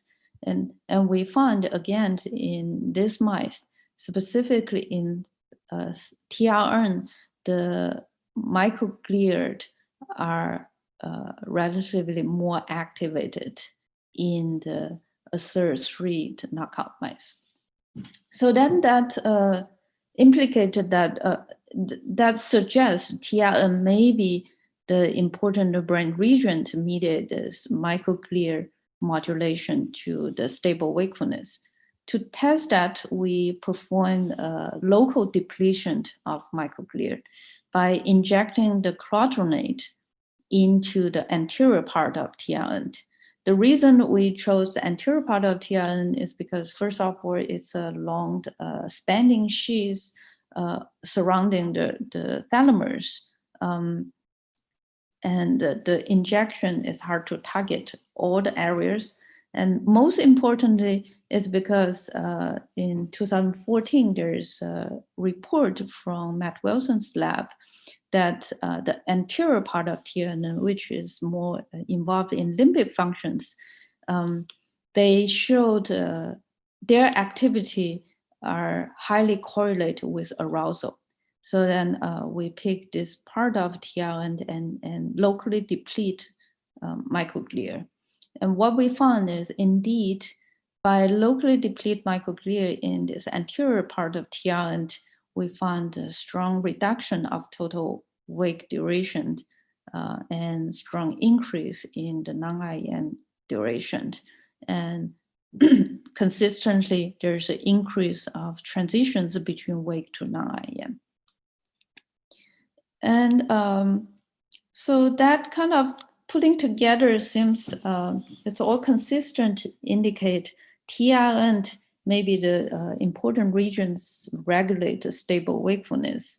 And if that's true, we would expect to see the microglia depletion will affect TRN activity. Similarly, the application of ceramide application should be able to modulate the TRN neuronal activity. In these three panels, in summary, the answer is true. Yes, the TRN has a higher firing rate during night when the animal is awake. That's consistent with the previous report. And both external ceramide application and microglia depletion will decrease the TRN intrinsic excitability. So then next, we want to note how exactly TRN modulate the stable wakefulness. So we performed EEG, EMG recording combined with the tetra recording in the anterior TRN. As I mentioned before, the majority of TRN neurons are parvalbumin positive GABAergic neuron. And in the recording, we compare the TRN neuron firing rate between different vigilance states. And here showing a clear plot that TRN has much higher firing rate when the animal is awake compared to the animal is in non-IEM sleep.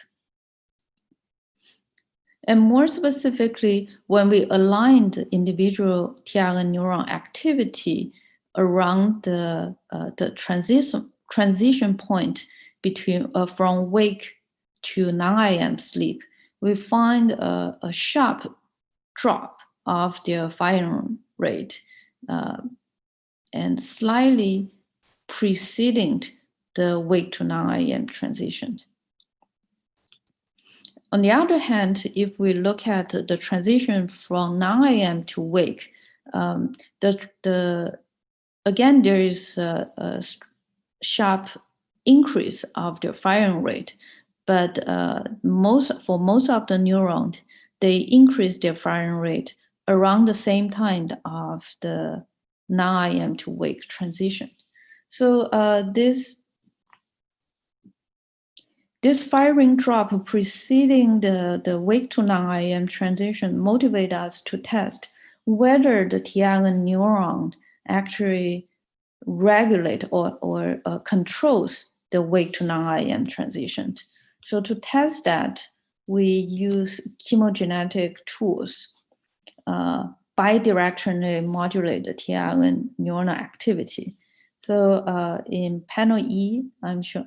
So in the upper panel, I'm just showing you the validation of the drug infusion. We are mainly targeting the anterior part of the Tiangen. So in panel E, we use the SALB cord system to chronically activate Tiangen neural activity and measure their effect in the sleep-wake structure. What's shown here is indeed by,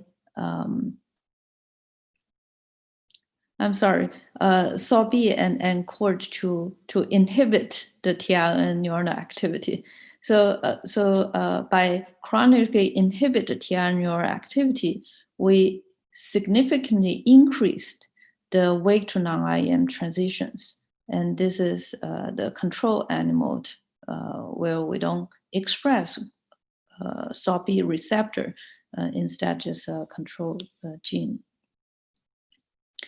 And on the other hand, if in another set of animal, we chronically increased the Tiangen neuronal activity, we can see opposite effect.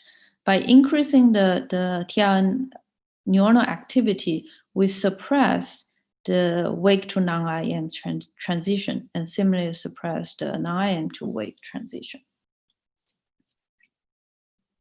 So then next we ask, so together here seems that Tiangen neuronal activity indeed can regulate wake to non-IM transition. Then what happened during the microglia depletion? What's the function of microglia modulated the Tiangen neuronal activity? So we then look at the Tiangen neuronal activity in microglia depleted animal. And we use the same approach to deplete microglia in the brain and then measure the Tiangen neuronal activity. Or we find a significant reduction of mean firing rate in Tiangen, more significant in wake period. There is a trend of reduction in non-IM sleep period, but it's not significant. And for individual neural activity around the transition between wake to non-IM, we can see this is before the microglia depletion. Again, there's a lot of neurons showing strong activity and sharp reduction when it transits to the non-IM sleep. But in microglia depleted mice, we found very few neurons with the strong activity before the transition. There is still a stronger transition in wake compared to non-IM sleep, but the difference is much smaller. And you can see from here, the transition seems shallower between wake to non-IM. And similarly, from non-IM to wake transition, there's also a reduction of their firing rate difference. So then that suggests the microglia through regulating the ceramide concentration will regulate Tiangen neural activity, and that will in turn modulate the wake to non-IM transition, which eventually modulate the stable wakefulness. So if that's true, then we should be able to rescue the microglia depletion induced impairment by activating the TRN neuron activity. So that's what we did in checking the time in the last experiment I want to show today. So again, we used the TRAD system to chronically activate TRN neuron activity. But this time, what I showed before is in control mice, is in wild-type mice. But this time we did that in the microglia depleted animal.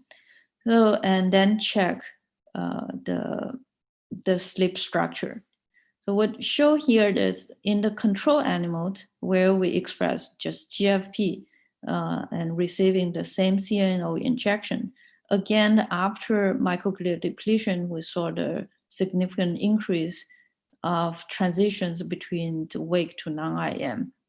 But with the HM3-DQ expressing animal, where we activate TRN neuronal activity, before and after the microglia depletion, there's no significant change in the wake to non-IM transition, and similar to the non-IM to wake transition, and more clearly that in the GFP mice, again, we saw after the microglia depletion, we saw a reduction of the long period stable wakefulness.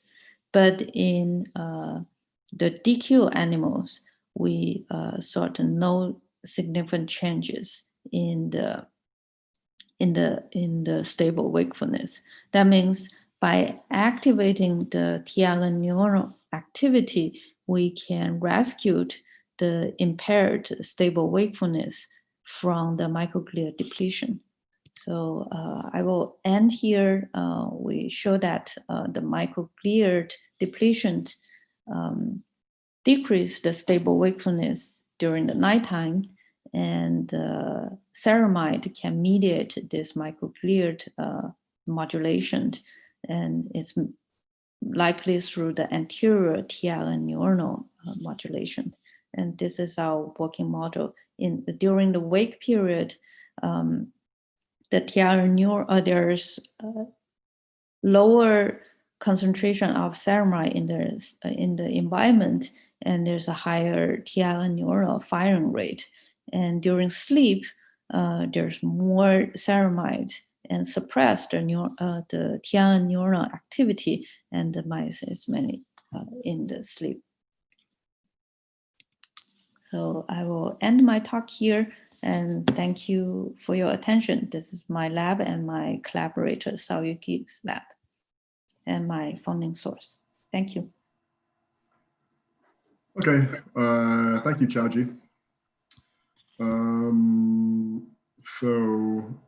Please type your questions into the Q&A box or in the chat.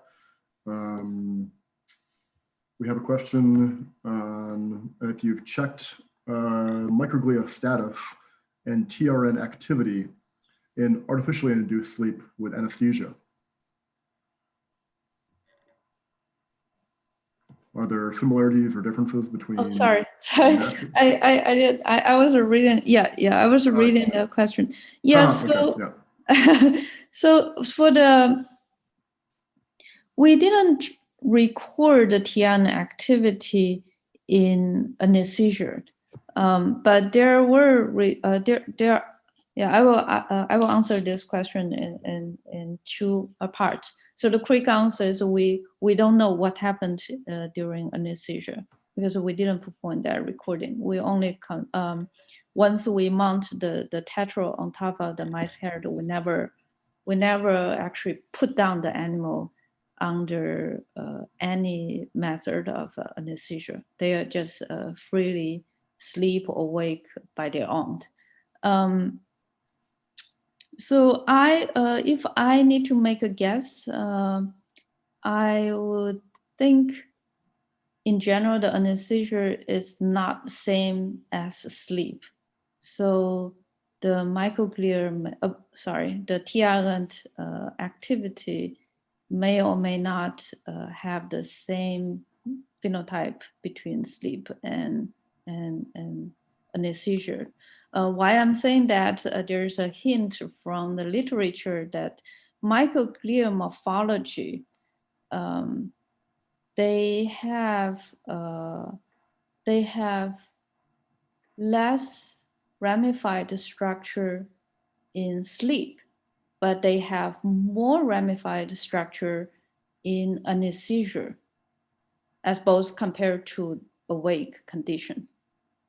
So, so that's two directions from the wake.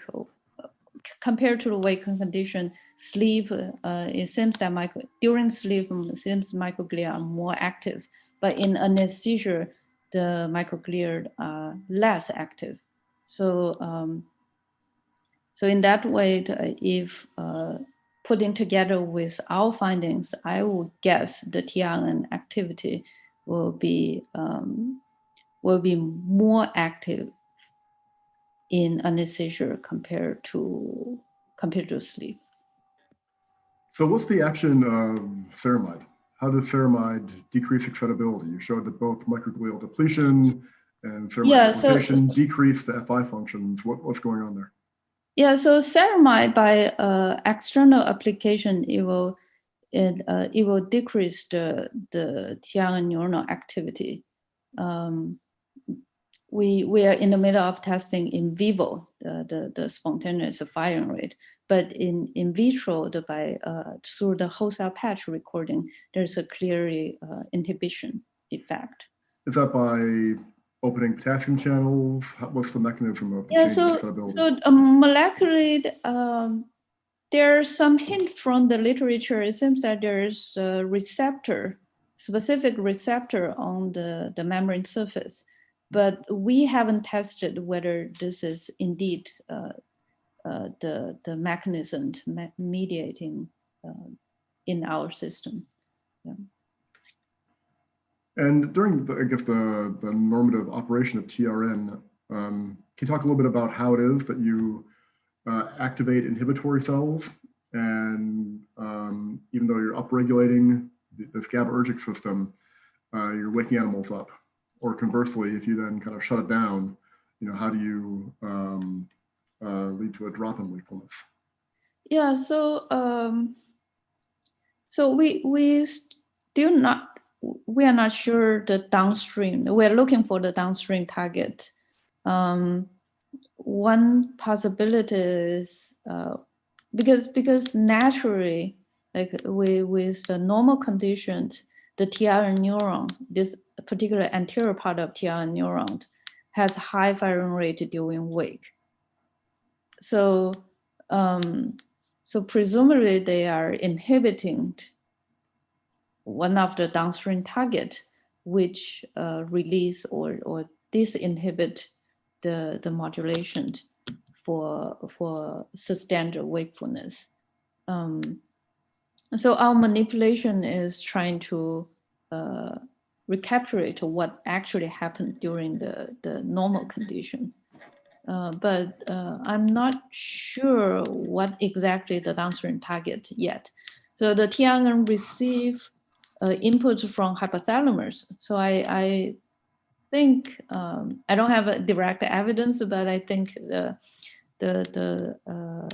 those extensive started the basal forebrain and hypothalamus wake and sleep modulation centers sending the signal to TRN.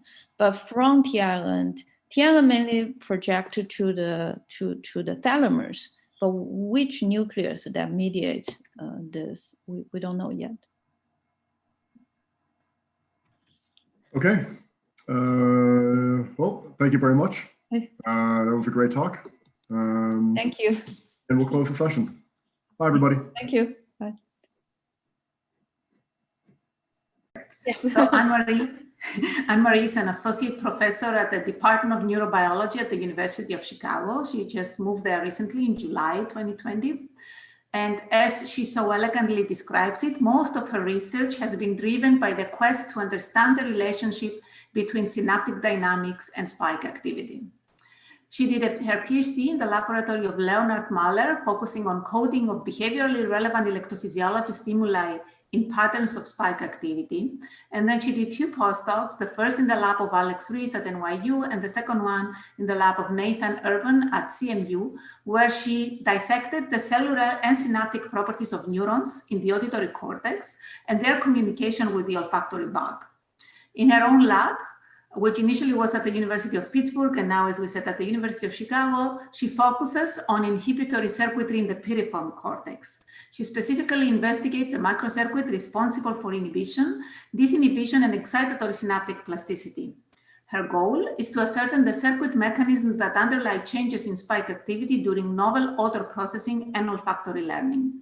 And today she will tell us all about the inhibitory circuits that gate synaptic enhancement in olfactory cortex. Welcome, Anne-Marie. We'll look forward to hearing your talk.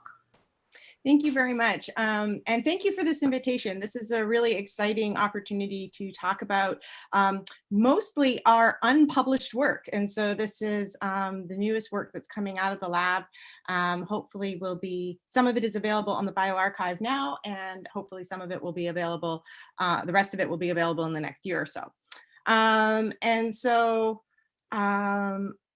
Yeah, without further ado, I'm just going to hit my timer here so I make sure I stay on time, and we'll get going. Okay, so as was pointed out, I'm currently at the University of Chicago, but I would like to say that this is all work that was done at the University of Pittsburgh before I moved, and so the University of Pittsburgh gets some credit for that. Okay. Today, I'm going to talk about this kind of pathway that all the neuroscientists want to know. We want to know the relationship between behavior and what is going on in the brain. And this is kind of a big open question. And I'm going to show you how we're going to address this question, or we are addressing this question in my lab today. So we're going to start with a behavior. Our behavior is odor mixture discrimination. We train mice to do this task. And I come from a neuroethology background. We chose this task because this is a foraging task. It is easy for the mice to learn, and they're well motivated to do it. Okay, so this is our behavior. Our system that we're going to look at is the olfactory system, and in particular, the relationship within piriform cortex and the relationship between the olfactory bulb and piriform cortex. The circuit that we're particularly interested in is the piriform cortex excitatory inhibitory circuits. So we're going to look at the relationships and the interactions between excitation and inhibition in this circuit. The neurons that we're focusing on today are recordings mainly from pyramidal neurons, although we will record from the various interneurons as well. And that's at the cellular level, and at the synaptic level, our overarching goal is to really start to understand how recurrent excitation within the piriform circuit is enhanced. And we find that this is enhanced as these animals do this behavior. And then finally, you can get right down to the molecular level. We don't go down that low, but it's important to realize that when you're talking about understanding behavior, you really do have to look at all of these levels. And ideally, we would like to get, these arrow connections. Let's add a pointer here. Ideally, what we want is we want to know all of these connections here, but these are not always the easiest ones to address. So today in this talk, I'm going to focus right at the level of the piriform cortex, particularly at pyramidal neurons and at the enhancement of recurrent excitation. In part one, I'm going to talk about how behavior actually kind of goes directly to this point. So we are going to look at behavior, and then we're going to look at the synaptic responses to that behavior. And we're kind of going to potentially skip a few steps in between here. In part two, however, we're going to try and close the loop a little bit more by looking at the relationship between inhibition and how inhibition shapes this enhancement of recurrent excitation. Okay, so this is how the talk is going to go. All right. So for those who are not familiar with the olfactory pathway, I'm just going to give you a quick overview. This is a lovely picture from Cajal. But odors come in, they're basically come in as chemicals, airborne chemicals at the nose. These are breathed in, and these airborne chemicals bind with olfactory receptors that are in the epithelium. And there's a high degree of specificity for these olfactory receptors. In fact, a receptor that's that responds to a very limited range of odors projects to a single location in the olfactory bulb or a single glomerulus in the olfactory bulb. And this is very specific targeting for which the Nobel Prize was awarded many years ago. And then within these glomeruli, you have mitral cells that send an apical dendrite into this glomerulus, and this itself is also very specific. Mitral cells only project to one glomerulus, or tufted cells. They only project to one glomerulus, and then these mitral cells form the main output of the olfactory bulb to the piriform cortex, which is located up here in this Cajal drawing. And this is a really short path. You'll notice there's no thalamus in between. There is the anterior olfactory nucleus in between. However, there is a direct axonal projection from the olfactory bulb to the piriform cortex. So this is kind of creates this very interesting structure. In the olfactory bulb, for instance, cherry smell is represented by a specific group of olfactory neurons which project to a specific location in the olfactory bulb. So there's a bit of a topographic mapping for a given odor in the olfactory bulb. However, when we get to the piriform cortex, that is all bets are off. And actually what turns out is that in the piriform cortex, such an odor would be encoded by an ensemble of neurons that's distributed over about 1,000 microns in the piriform cortex. And this is very nicely shown from some work in Richard Axel's lab, particularly by Stetler and Axel, that actually imaged population did calcium imaging of neural ensemble responses of different odors in vivo. And what you see for all these different odors that I'm showing here, there are actually no there's no topographic representation. You can see for any given odor, the neurons are scattered all, of course, along the length of this area that they imaged. And while these are all distinct ensembles, there is actually, it turns out there's a little bit of overlap here too. Okay, and so basically what we see are some distinct, unique ensembles that are distributed over the cortex. And this is really different from a lot of other primary sensory cortices where there is a topographic map for many features of sensory space. So why then do we choose the piriform cortex? Why not just work in visual cortex and look at oriented bars to understand this kind of relationship? Well, I think that I find the circuitry in the piriform cortex actually fascinating. It is a circuit that is capable of really complex operations like pattern completion and pattern discrimination, but it's still a relatively simple circuit. It's only 3 layers, and it has a really nice structure where excitatory and inhibitory populations are a bit more segregated. The circuit itself, because of its location, seems to function as both a sensory circuit as well as an association circuit. So you start to build relationships, not only from the sensory inputs, but with context in this area of the brain. Another feature that makes it really nice for some of the work that we do is that afferent and recurrent circuitry in slices can be independently stimulated and recruited, and we kind of capitalize on this in the second half of this talk.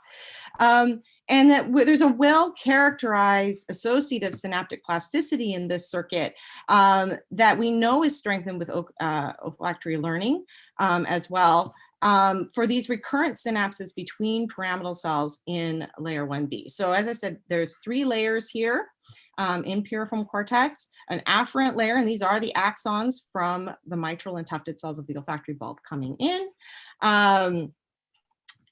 And here is the recurrent connections. This actually is a second fiber tract, which consists of axon collaterals between the pyramidal cells themselves. And so we have this afferent and recurrent circuit that we can separately stimulate and separately identify in vitro.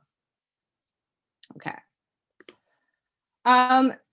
Just to kind of go with the main hypothesis that seems to be the main hypothesis that is driving a lot of piriform cortex work these days. It was actually formally stated by Lou Haberle in a review that he published in Chemical Senses, but really is based on a lot of work that his lab had done in understanding how plasticity might lead to ensemble responses in piriform cortex. We know that groups of neurons will spike in correlation with each other. And so he was trying to understand the underlying synaptic mechanisms for how this might happen. And so what he proposed was this model here, is that you have afferent input coming in to the cortex. It activates a subset of neurons that pyramidal cells, that these pyramidal cells then start to spike. The co-activation of this afferent input plus the activation of these pyramidal cells allows for these synapses here, the recurrent synapses between the co-activated pyramidal cells, to actually be strengthened through associative synaptic plasticity. And so if you have an odor that you're smelling, like an old book, for instance, these afferent inputs come in, activate a population of neurons that would respond to old book scent.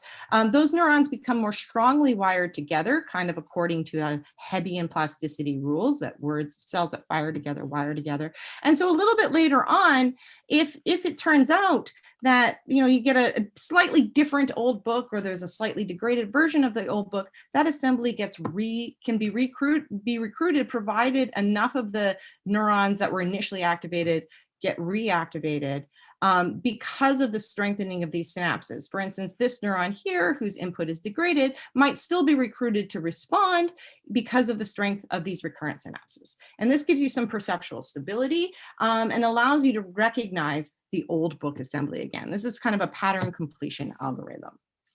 Okay, and while there's many work has been done on the plasticity aspect and looking at the elements of this associative plasticity, and some work has been done on the strengthening of recurrent synapses after behavior in vivo, there's a few questions that are still open in this paradigm, and these are the ones that we wanted to address.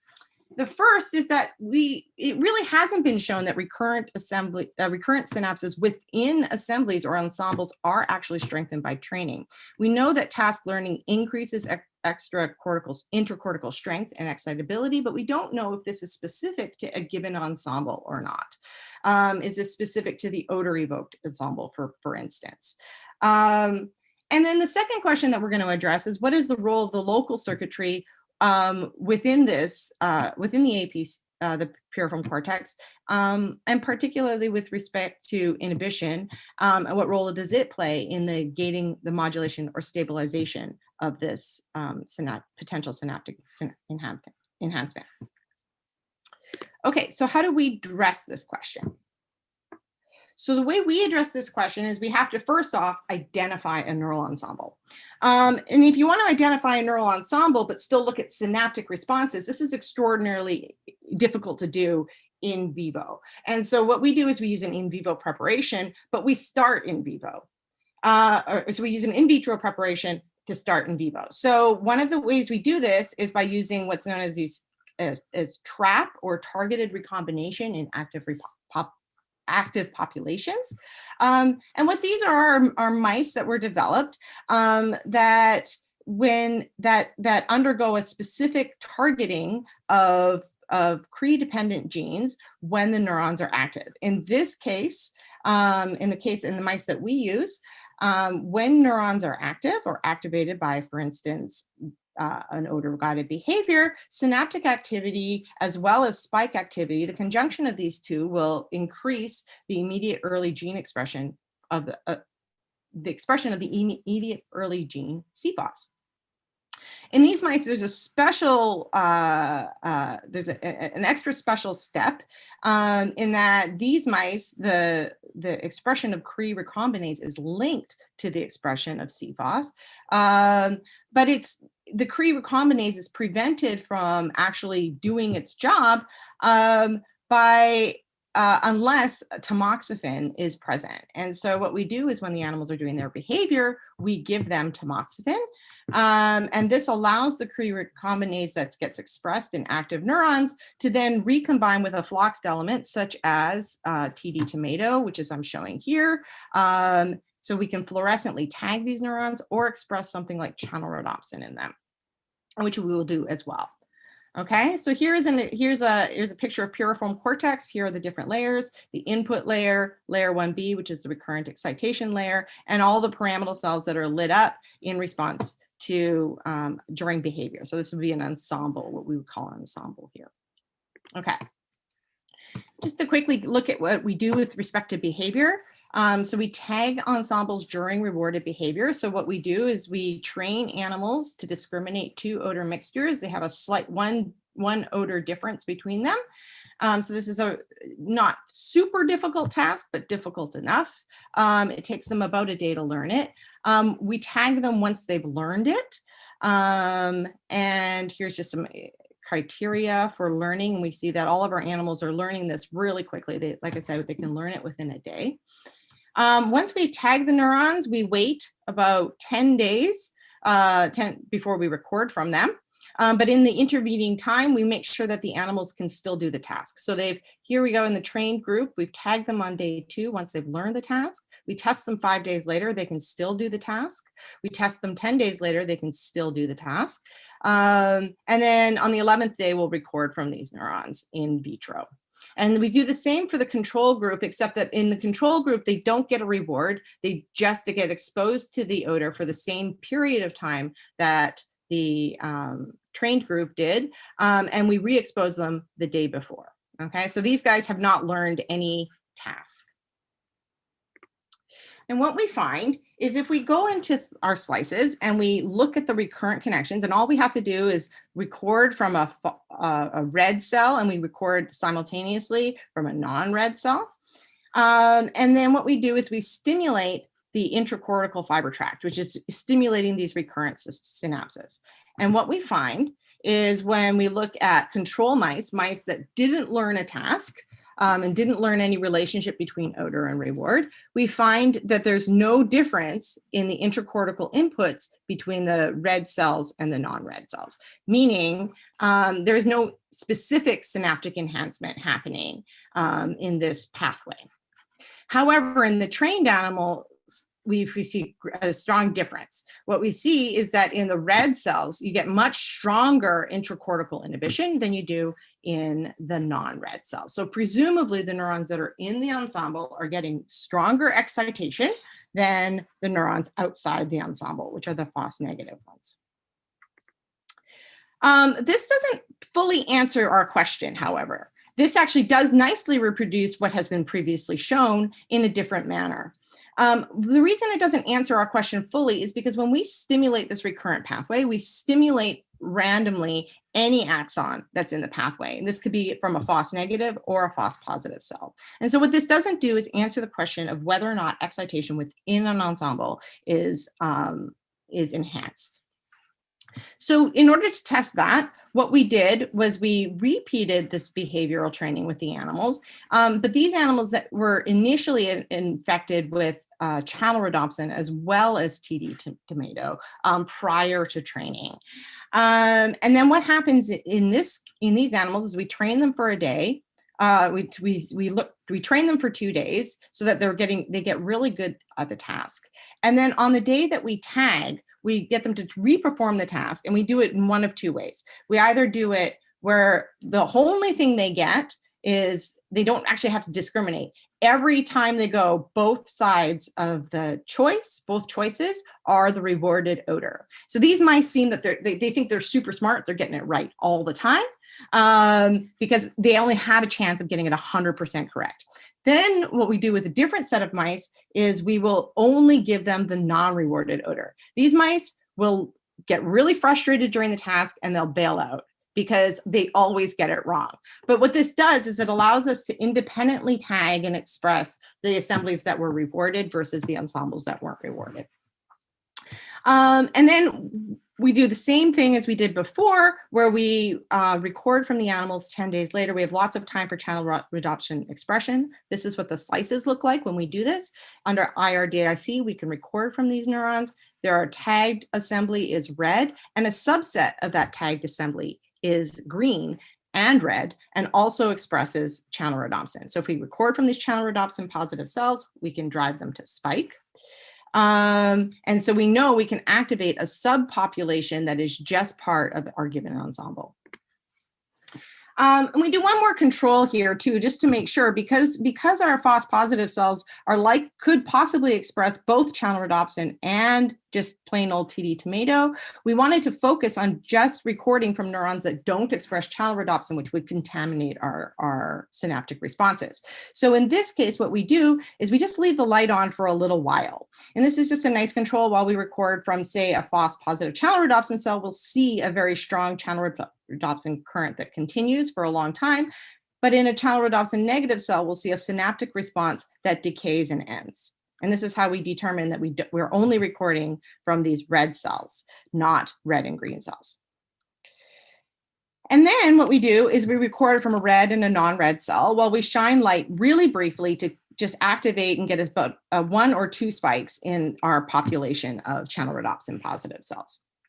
And when we do this, we were really happy to find that under control conditions, again, mice that weren't trained, we don't see any difference in the relationship between the excitation onto the FOS positive versus the FOS negative cells. However, in the animals that received rewarded odors, so just tagged the rewarded odor assembly or ensemble, we see a very strong potentiation, again suggesting that synapses are enhanced in with training on a rewarded odor. However, what the other result we found, which we're kind of surprised, is when we looked at the unrewarded ensemble, we did not see this. We actually saw what looks like almost a suppression, although this isn't significant. However, no matter what you do, that these FOS positive cells are not potentiated. This implies that that strengthening of synapses within an ensemble, if it's an unrewarded odor, is not happening. So this is a really interesting result that we're now going to start following up on. Why do these seem to be suppressed or at least not potentiated? And so this is where we are with this part of the project right now. Going on to the next page. And so just to summarize, what I just showed you for part 1 is that recurrent excitation between pyramidal cells in piriform cortex is strengthened within the rewarded ensemble. And so that leaves us with another question, is what circuits might be involved in this synaptic enhancement? And so if I go back to our original model here, this associative plasticity model that was proposed by Lou Haberle, this was based on some really interesting work that Lou had done. And what Lou had done was he had looked at the associative plasticity between the olfactory inputs that are coming in from the bulb and the intercortical inputs within piriform cortex. And what he found is if you drive the layer 1A inputs, the olfactory bulb inputs, with a theta burst stimulation that's consistent with mitral cell input during breathing, in conjunction with just a weak stimulation of the intercortical pathway, what you find is that you get a very strong potentiation of the recurrent pathway or the layer 1B pathway onto pyramidal cells. This is provided that you have that the NMDA receptors are open and that inhibition is blocked, okay? And more specifically, this really depends on whether or not you apply inhibition or inhibitory blockers at the level of the dendrite itself. And this is also all work that was really nicely done in Lou Haberle's lab. And so we wanted to follow up on this and understand what inhibition is here that is actually blocking these dendrites. And throughout the cortex, somatostatin cells, which are somatostatin interneurons, are a major class of neuron that inhibits dendrites. And so we are showing this here in piriform cortex. This is a slice from a mouse in which the somatostatin cells express TD tomato. And what you can see is all the red somatostatin cells, and you can see a lot of red right here in layer 1B where these cells are projecting to. And so we followed up on this by just checking, do somatostatin cells indeed inhibit pyramidal cell dendrites? And the way we did this was we expressed channel rhodopsin in somatostatin cells and we drove them to fire action potentials while recording inhibitory potentials in pyramidal cells. And when we did this and blocked inhibition at the soma, what we found is that inhibition remained at the dendrite. So we do see dendritic inhibition.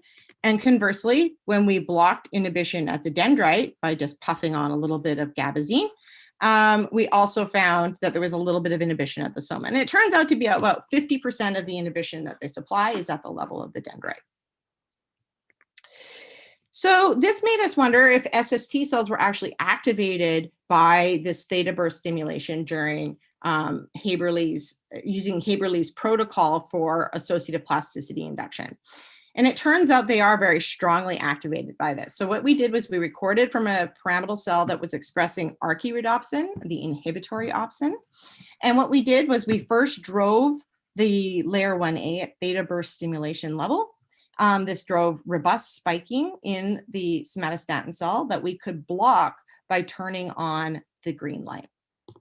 And when we did that, we found that this was sufficient to induce LTP in pyramidal cells of this intracortical pathway. So this is what we're recording here. We're just showing the normalized EPSP amplitude prior to the theta burst stimulation induction, at which time is the only time that we turn on the light and block somatostatin cells. So it's just a brief window of disinhibition here, and that is sufficient to drive an LTP in these pyramidal cells of the intracortical pathway. So the recurrent excitation in the intracortical pathway can be potentiated by disinhibition through blocking SST cells. And this is the same APV sensitive or NMDA receptor sensitive LTP that Haberle has previously shown. So this led us to yet another question, which is, well, what inhibits SST cells? And again, in many cortical areas, this is done by VIP cells. Sorry, I don't know why my electrodes slipped off my neurons here, but what we did in this prep is we expressed channel rhodopsin in vasoactive polypeptide neurons, interneurons. And what we found is when we drive these cells and record from somatostatin cells or PV cells or pyramidal neurons, all of them will receive inhibition from VIP cells, but SST cells by far receive the strongest inhibition in this network. And so this suggests that VIP cells could be the neurons that are inhibiting SST cells to allow for the potentiation of recurrent synapses in piriform cortex. So we tested that.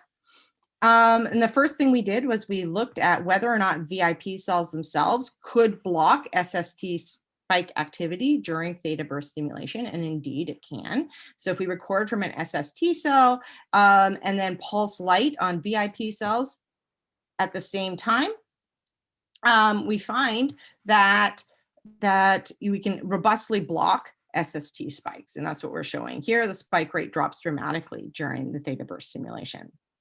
So we went forward with this, and what we did was we again used this induction paradigm while recording pyramidal cells and looked at the potentiation of the layer 1B synapses, the recurrent synapses. And what we find is, again, when the light's on and we are driving VIP cells, we see a robust potentiation of excitation onto pyramidal cells that is again blocked by APV.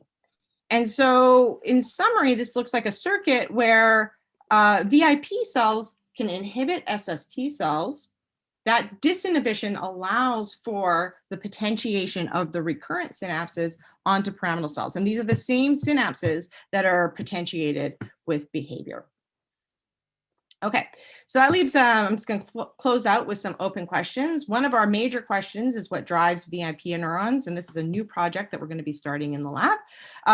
What we find is that VIP neurons themselves are not recruited by theta burst stimulation, which is probably why we don't get LTP unless you actually disinhibit the slice somehow.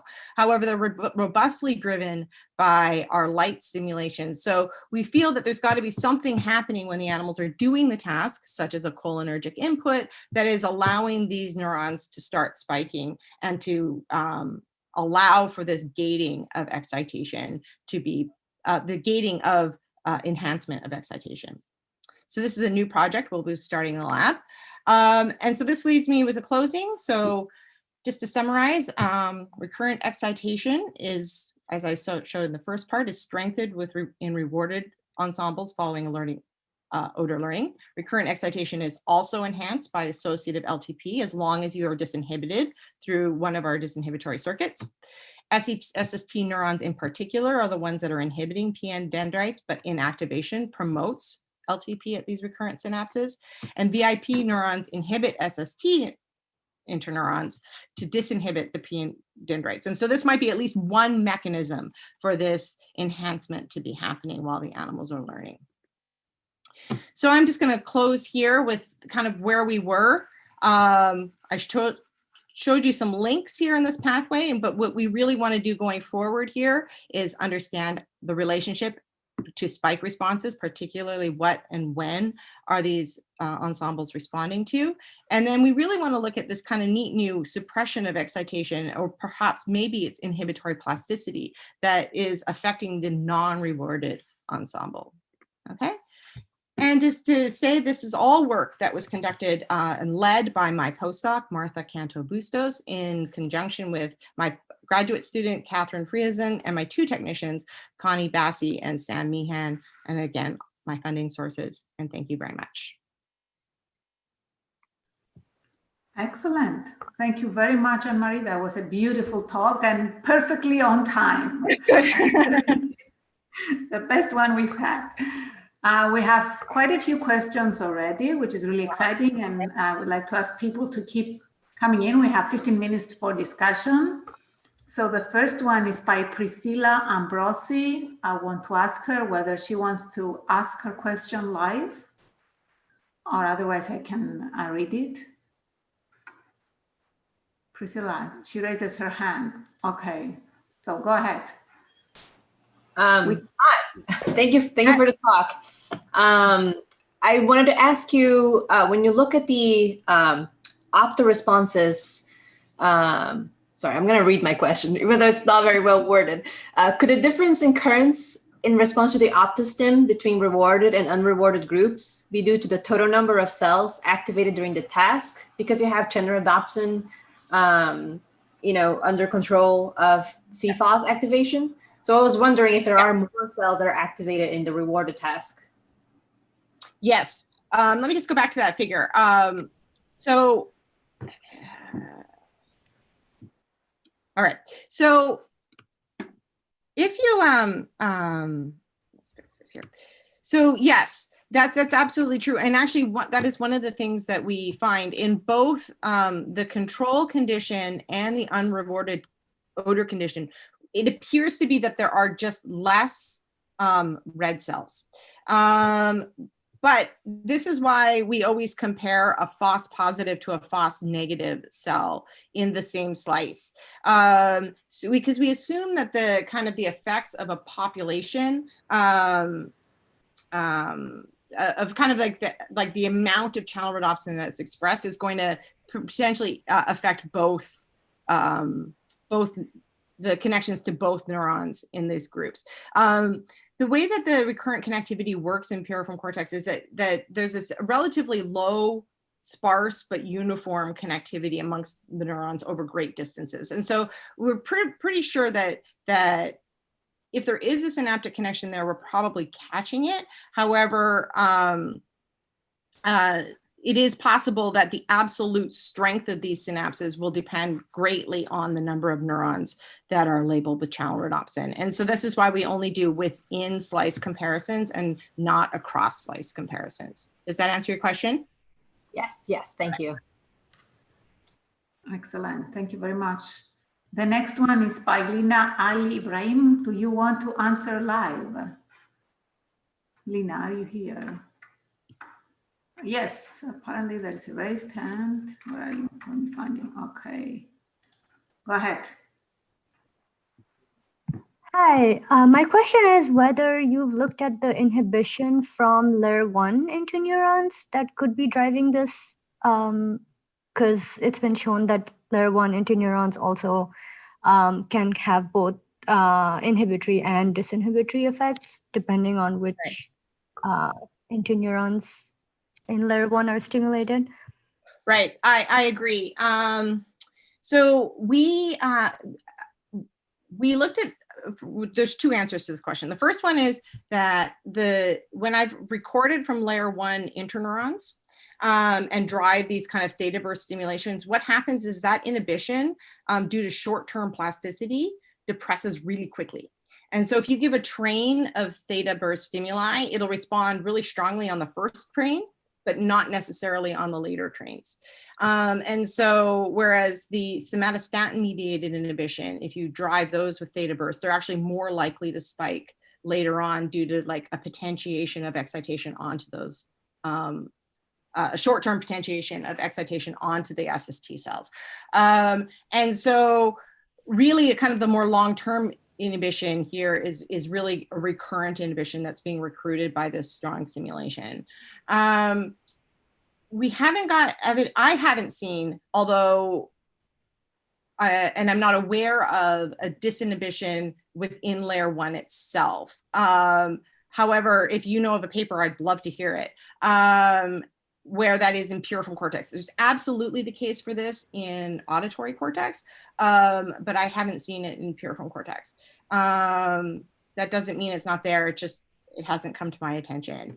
But if that kind of circuit exists, that would also probably be an interesting one to see if it's in play.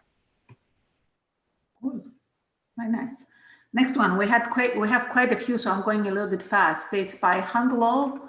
I don't see a raised hand. Would you like me to ask the question, or do you want to make the question yourself? If you do, raise your hand now. Okay, I'll read it then. Very cool project. Could you elaborate a bit more on how these VIP SST pyramidal disinhibition circuits are related to reward-associated odors? Is this disinhibition circuit only recruited when the odor is reward-related? Oh, I would love to know that answer. And that's definitely in our future directions to work out. Now, in frontal cortices and in auditory cortex, it does appear that may be the case. We just don't know if that's true in piriform cortex, although definitely one of our plans and one of the things we're running right now is to look at tracing between OFC inputs into piriform cortex, which we know get OFC input, and whether or not those inputs are coming into VIP cells in particular, because that would be fascinating. Yeah, that would be perfect.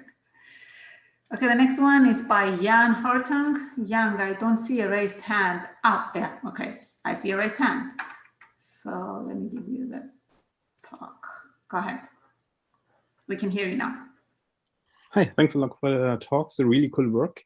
I was wondering from a technical perspective, the CFOS dependent expression of T2 that you use in the slice recordings, is it like a very clear distinction between those that express it and those that don't, or is it more like you see a continuum or something like that? Yeah, it's very clear. They're super bright. In fact, actually, these cells are really easy to find when they're there. So it's a little bit different from some of the other FOS labeling, which is like labels the nucleus or can be a little bit more graded. Because it's a Cree-dependent expression, it pretty much saturates. And so it's really bright. Cool. Very nice. Next one is by Lynn Sorensen. I hope I'm pronouncing this right. Lynn, okay, you want to talk. Go ahead. Hi, thanks so much for this interesting talk. I'm more familiar with visual cortex. So my question was, in visual cortex, there's this, this cortical theme of feed-forward disinhibition in order to increase the gain of neural responses. So I was wondering, because you had this beautiful introduction about how olfactory cortex might be different with its layer composition and the different computational functions. Can you reflect a bit on how far this feed-forward disinhibition circuit, how this relates to one another, but with what we know from visual cortex? Yeah, so we haven't looked at feed-forward disinhibition. This is really a recurrent disinhibition model, but whether or not, and we don't know if there's a feed-forward disinhibitory circuit here. There may very well be. I wouldn't be surprised that mediates gain. A lot of the gain in piriform cortex does seem to be dealt with, at least initially, with layer 1 inhibition. and the feed forward inhibition, at least the initial gain, with the later recurrent inhibition coming in for repetitive input. So I really can't answer that question directly. I just don't have as much knowledge about how those feed-forward disinhibitory circuits would work in the same way that they work in neocortex. Thanks so much. Thank you. Next one is by Gonzalo. That's complicated, the rest of it. So Gonzalo, would you like to ask your question live? Raise your hand. No hand, so I'm reading it. Great talk. Does the enhanced activity produced by the increased synaptic connectivity between neurons in the ensemble produces an increase in recurrent inhibition and silences the other neurons that were not part of the rewarded ensemble? Yeah, it does. And in fact, actually, it increases linearly with excitation in these neurons. And I just haven't shown those results. We have that data. So inhibition increases with excitation in the rewarded assemblies. We haven't looked at the unrewarded assemblies yet. We have the data, we haven't analyzed it. And so we don't know if those are getting more inhibition. One of the things we want to know is if they're getting different inhibition, like from different populations of interneurons. We do know that inhibitory plasticity is interneuron subtype dependent. And we suspect that there might be a relationship here between which ensemble you're in and who you're getting your inhibition from. But that's all I can say at this point because we're still working out the details. Perfect, thank you. They keep coming. So I have one from Safaye. Safaye, would you like to ask live? Please raise your hand. Okay, no hand, so I'm reading this one as well. Thank you for the amazing presentation. I realize your work is mostly on ex vivo slices, but I wonder what this inhibitory plasticity would play, whether this inhibitory plasticity will play a role in an aversive or fear conditioning learning task as behavioral output. For example, if we stimulate VIP cells in vivo during or after training. Wobby, yeah. Yeah, we have been wanting to get at this. There's so many really nice experiments for this in amygdala and the fear conditioning circuits. We would love to kind of get at this in our system too. We've been trying to do it chemogenetically because of the extent of piriform cortex. It's a very long, big structure. So getting enough activation in that area through light is really not as feasible as it is in smaller structures, or more precise, when you can be more precise about where you put that light stimulation. So we've been trying to get at this, and we would really like to do this. And I think as we move to a more in vivo spike related preparation, we might be able to start addressing these questions a little bit more. But yeah, we haven't been able to do it yet. We've been trying and failing at ways to really do it and get a robust effect. And the fact that we also work with appetitive stimuli rather than aversive stimuli might also be kind of hindering our responses. There have been some studies that have looked at aversive conditioning and piriform cortex, and they've had a little bit more success than we've had. And that's really coming out of Alex Fleischman's lab. So I would take a look at some of that work. But yeah, I would really love to see if there's a specific timing when we could have VIP cells active or SST cells active and affect the behavior. It'd be awesome. It'd be awesome. Good. I also have a question from one of our volunteers here from Zoom room 7. Would you like to ask live? I don't know if that possibility even exists for the backend people. Maybe I'll read it then. This is a really cool project. Have you thought about plasticity of disinhibition inhibitory LTD due to reward? Yeah, so one of the things, again, another kind of interesting anecdotal finding that we find is that the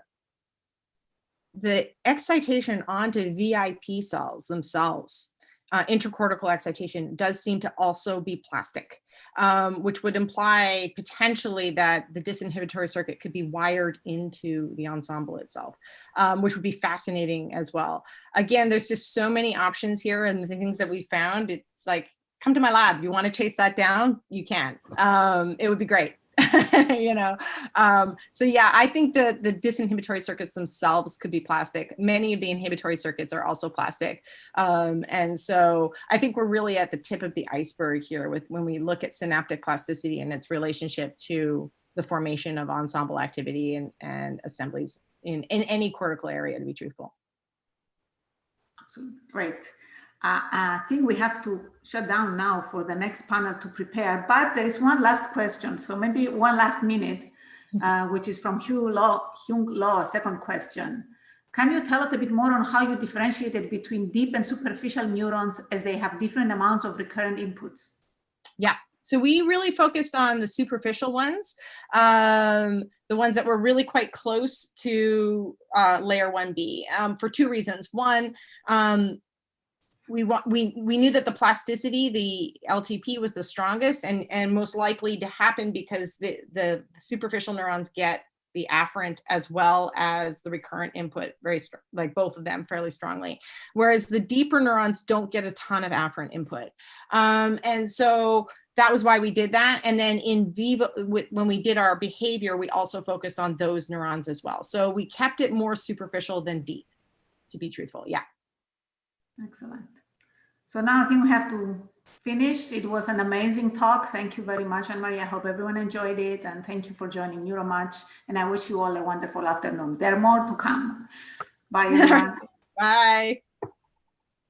The backend support for this session is Sophia Batchelor. So thank you so much, Sophia, for making this possible behind the scenes. For this session, we'll hear 3 amazing talks on the subcortical neurons in the cerebellum and superior colliculus. The first talk will explore the involvement of the cerebellum nuclei in duplicating particular cell types. The second talk and the third talk are going to come from the same lab, actually. And they'll tell complementary stories about the superior colliculus cell types in brain-wide activity and behavior. So I want to encourage everybody to actively participate and ask questions. Use the Q&A in Zoom in order to ask the questions and upvote questions that you like. And I'll always start the new question, the Q&A session with the highest upvoted questions. So without further ado, let me introduce the first speaker. This is Justus Kupschel from Stanford University, who is a postdoc in the Luo lab there. And he will try to convince us that brains are just like genomes and evolved by duplicating and divergence. Justus, take it away. Hello, everybody, and thank you for the kind introduction and generally for the opportunity to present my work here today. And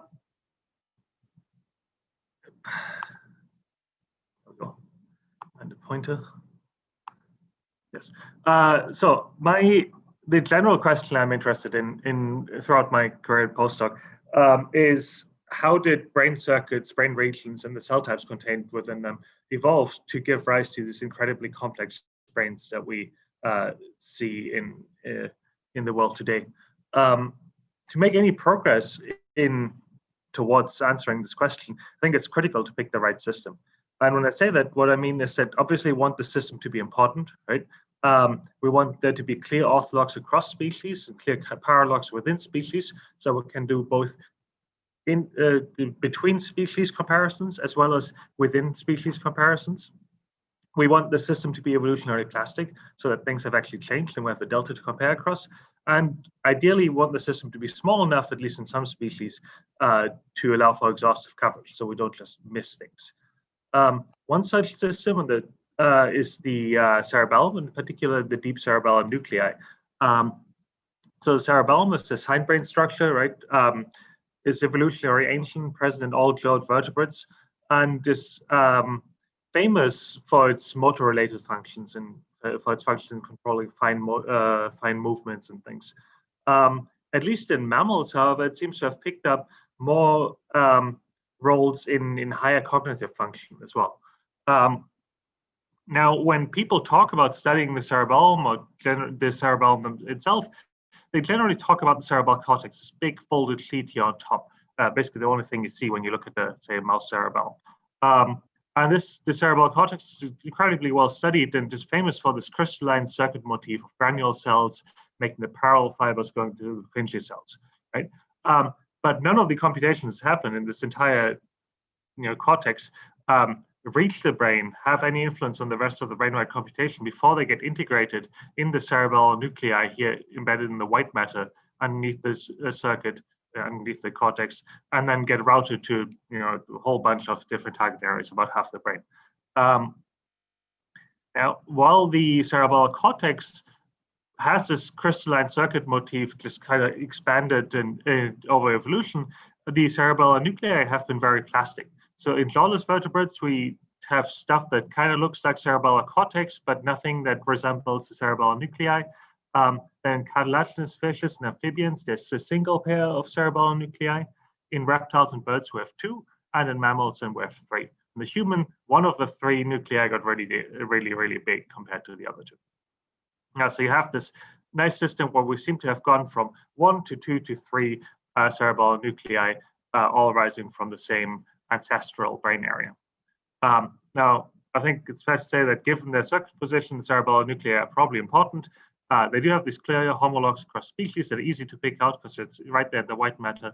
They have changed, and they're small enough to allow for exhaustive coverage. And so in my postdoc, I then decided to go for the obvious question: how do you go from 1 to 2 to 3 nuclei? The strategy we picked for this is to focus in on doing a deep characterization in our home species, the mouse, right? Because turns out we don't actually know very much about the cerebral nuclei to begin with.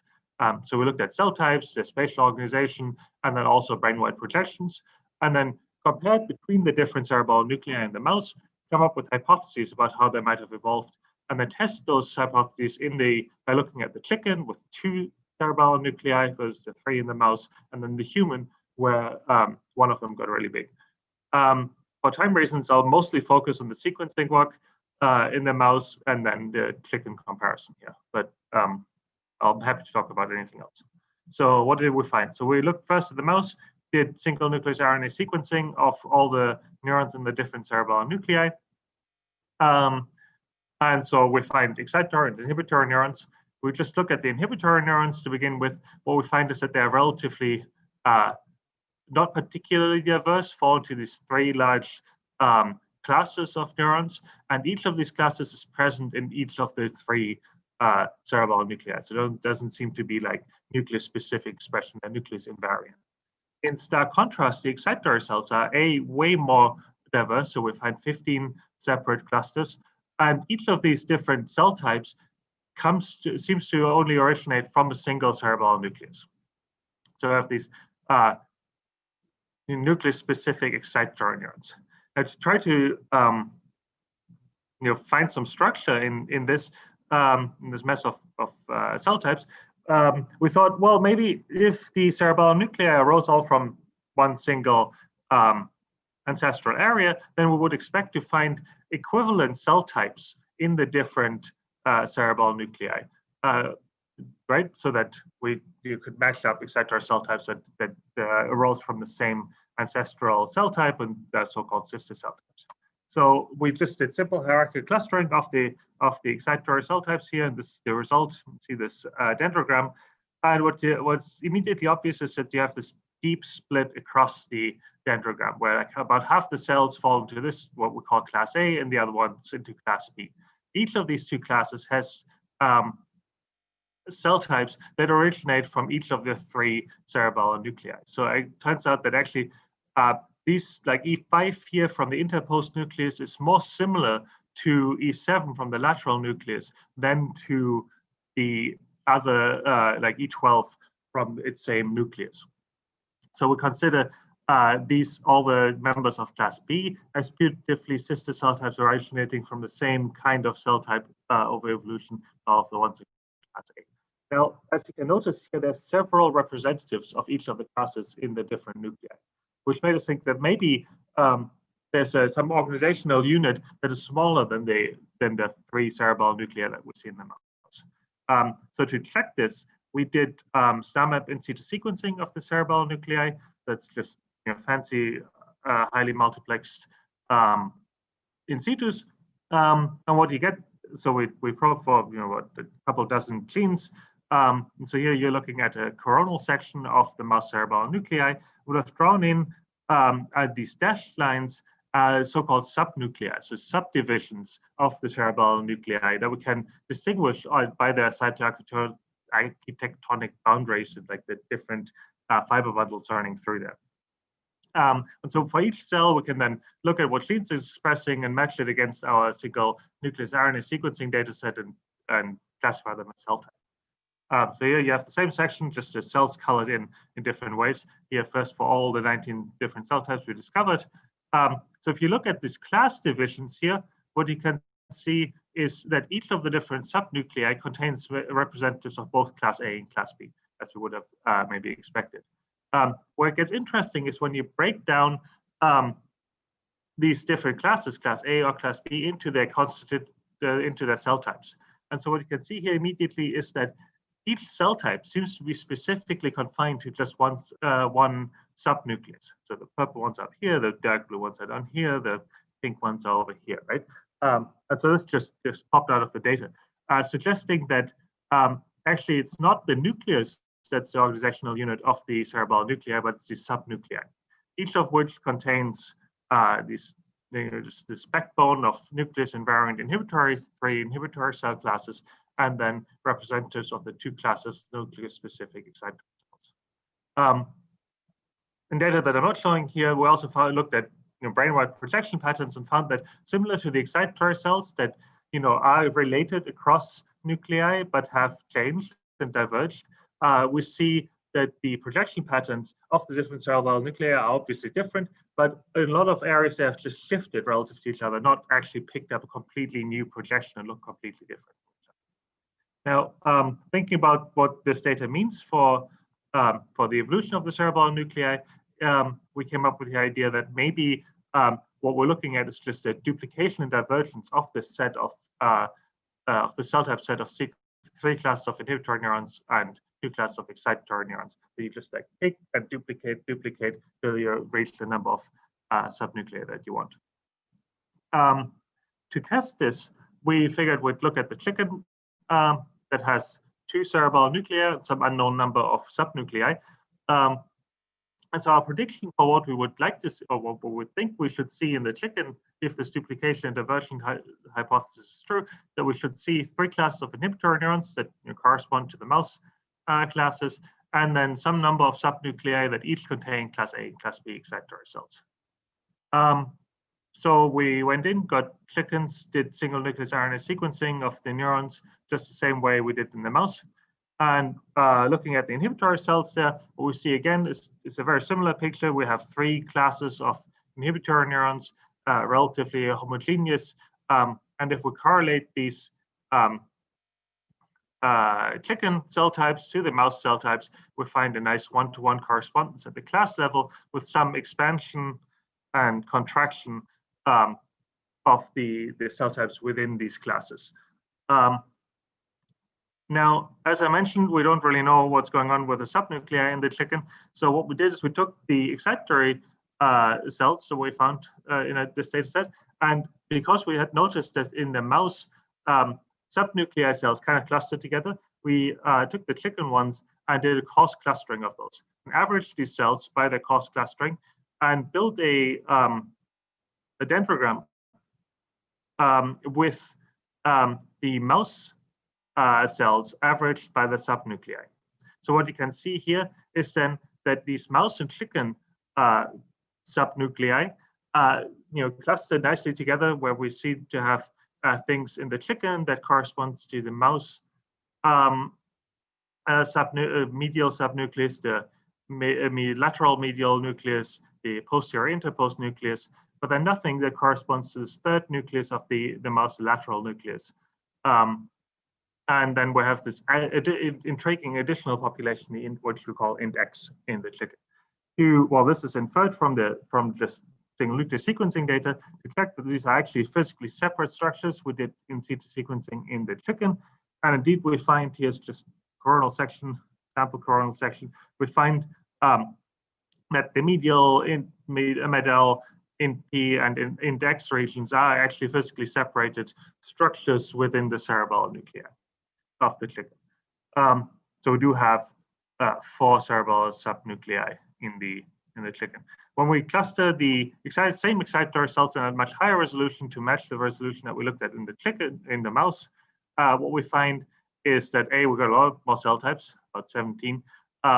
And when we correlate these cell types to the mouse cell types, we find that in the chicken, we have some cell types that are highly correlated to class A mouse cells and anti-correlated to class B mouse cells and vice versa. So that we actually seem to have this A versus B distinction in the excitatory cells in the chicken as well. When we look at where these cell types are in respect to our subnuclei in the chicken, we find that each of the chicken subnuclei also contains class A and class B neurons. So that led us then to propose this model here, where we have this archetypal cerebellar subnucleus containing the 3 inhibitory cell classes that are nucleus invariant and 2 excitatory cell classes that project to their target areas. And then over the course of evolution, this entire set gets duplicated together to produce 2 nuclei, which is accompanied by some shifts, well, in the gene expression pattern of especially the excitatory cells, and also shifts in their projection patterns. In the last couple of seconds, I guess we also looked at what happens. Brain areas don't just duplicate; they also get much bigger things, right? And so we looked at the human to see what happens when brain areas get much bigger. And just to cut to the chase there, here we don't just get duplication of the same module, but we actually expand the same, like just the lateral nucleus in the human, but we lose one of the cells, the excitatory cell types, which is biasly amplify this class B neurons inside the human nucleus. And so I guess that I'll just thank all the people involved. This is all work that I've done in the low lab. Important people there, especially Leishman, of course. A whole lot of labs were involved. All the sequencing happened in the Quake lab, all the in situ sequencing I did in the Dicerov lab, the Zo lab, and UC Davis gave us the chickens. The Thing lab did some patching, and Donor Network West gave us the human donors, which thank you to them.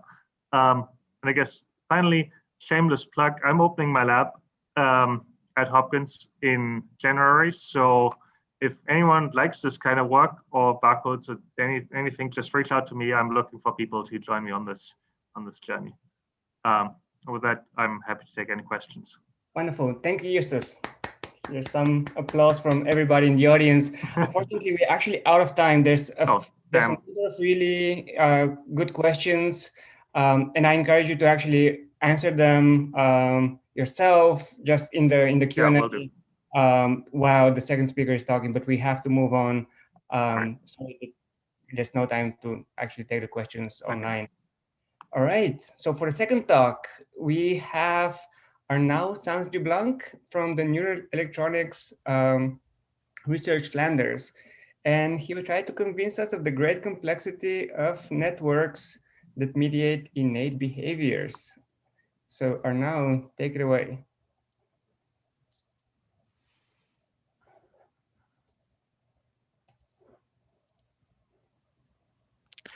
Okay. Pointer. Okay, thank you. And thank you everyone for joining. Today I'm going to talk about the project that I've been working in the last few years, where I've been studying the brain-wide networks that are activated by different cell types of the superior colliculus. So in the lab, we're trying to understand how the brain extracts information from our surroundings and transforms that information into an appropriate action. And an open question regarding the sensory to motor transformations are, for example, once the information enters the brain, first, where does it go? And second, what is the complete list of areas that contribute to any given function? And as you know, the brain is made up of millions of cells that are interconnected, but not every single cell participates of every single function. And that means that within this apparent like chaos of a wiring, there are some clear rules. There are different cell types in the brain that participate of different behaviors and are connected already from development into some circuit motifs that share and process the relevant information for those particular behaviors. However, what are the circuit motifs of every single cell type in the brain are still basically unknown or unexplored, and what is the relationship between these different circuits and behavior, it's also like unexplored. So to start to address this question, in the lab we develop an approach that allows for the optogenetic activation of the individual cell types and also simultaneous brain-wide imaging using functional ultrasound. So our starting point is the superior colliculus of the mouse brain. The superior colliculus is an area that receives direct inputs from the retina and that has been shown to mediate innate responses to visually relevant stimuli. For example, it is known to be important for the detection of predators and for inducing innate behaviors such as freezing or escape. Also, different of the outputs of the colliculus have been shown to trigger these different behaviors. For example, the projection to the lateral pulvinar in the thalamus triggers freezing behavior, and the projection to the parabigeminal nucleus in the midbrain triggers escape. And then additionally, there are different cell types in the colliculus that have different projection patterns that can be genetically identified, and they have different visual response properties. So there is this suggests that there is a good chance that there is a relationship between these cell types and behavior. However, what happens beyond these monosynaptic connections, it's still largely unexplored. So with my project, I tried to answer questions such as what are the brain-wide networks that are activated by these different cell types? And also if this relationship between cell types and behavior exists, then do they activate different parallel independent pathways to activate these different behaviors, or do they converge into some keynotes where the decisions are made? So to answer these questions, we started by characterizing the contributions of different cell types of the colliculus to these innate behaviors, choosing 3 cell types that have different projection patterns, and then a subpopulation also of neurons that is made up of excitatory neurons of the colliculus, and therefore it samples potentially from all outputs of the colliculus. So we expressed channelopsin into these different populations, and then activated these neurons while the mice were freely moving in an arena. And what this showed us is that each of these cell types triggers a distinct behavior. This could be broadly described as immobility-like behaviors, where you can see that the speeds drop to 0 in the case of the CAMK2 or NTSR for different periods of time, or more active oriented behaviors in the case of the PV or the GAT2. So we know now that different cell types activate different behaviors, and now we want to know what are the circuits that are being activated across the brain. And so for this, we started a collaboration with Alan Urban Lab, who works with functional ultrasound, which is a technique that, similar to fMRI, it measures changes in blood volume as a proxy for the changes in neural activity. And this technique has a very good depth penetration and a very good spatial resolution, which allows us to image most of the small nuclei of the mouse brain. So we imaged these mice in a head-fixed awake preparation while we stimulated these different cell types, and this allowed us to create different activity maps that corresponded to the activation of these different cell types. And then by aligning these activity maps to the Allen Brain Reference Atlas and extracting the voxels from each of these areas, we were able to create response curves of 264 areas for each of these mouse lines or cell lines. So this is the mean response of these 264 areas for these 4 different cell lines, where you see that each of these columns is a heat map of the response curve of a single area. And when we compared the activated networks of these different mouse lines, what we found was first that across the different structures of the brain, such as the cortex or the thalamus or the midbrain, we see that different areas, different number of areas are being activated across the different structures. And if we look only at what are the main structures being activated by each of these cell lines, you can already see that each of these cell lines activates preferentially a different set of structures. Then when we looked at the overlap of the activated areas for these different mouse lines, we also see that each of them has a number of areas that are unique to them, that are only activated by these cell lines, but also that there is a number of areas that are activated by 3 or more cell lines, meaning that these different cell types activate distinct networks, that they are different from each other, but they overlap. But these that overlap, do they activate them all in the same way or in different ways? And to show you a little bit of this, here I'm going to show you a few examples that we observed that will show you some of the differences and similarities that we observe on the responses of these cell types. So this is a list of areas that have been previously shown to be involved in one way or another in defensive behaviors, both related or unrelated to the colliculus. And when you look across this list, you see that some of these areas are activated by only 1 or 2 areas, meaning that there is indeed some specificity in these networks activated by each cell type. However, there are other areas that are activated by all mouse lines, and they do so in a very similar manner, suggesting that some of these areas, they could have a common regulatory role, or they could have this decision-making role regarding the behaviors mediated by these cell types. But in other cases, we see that some of these areas, although they are being activated by all or most of the cell lines, they do so in a different manner. For example, here we see in the cuneiform that the CAMK2 and NTSR activate this region very fast and for a very short period of time. But in the PV mice, we see that these areas are activated for a longer period of time. This suggests that in some of these areas, different subpopulations in these areas could be connected, functionally connected to these different cell types. And depending on which cell types they are connected to, they could play different functions. And then finally, we have some areas that are also modulated by different cell types, and they do so in the opposite direction. So some of them activate these areas and some of them inhibit these areas.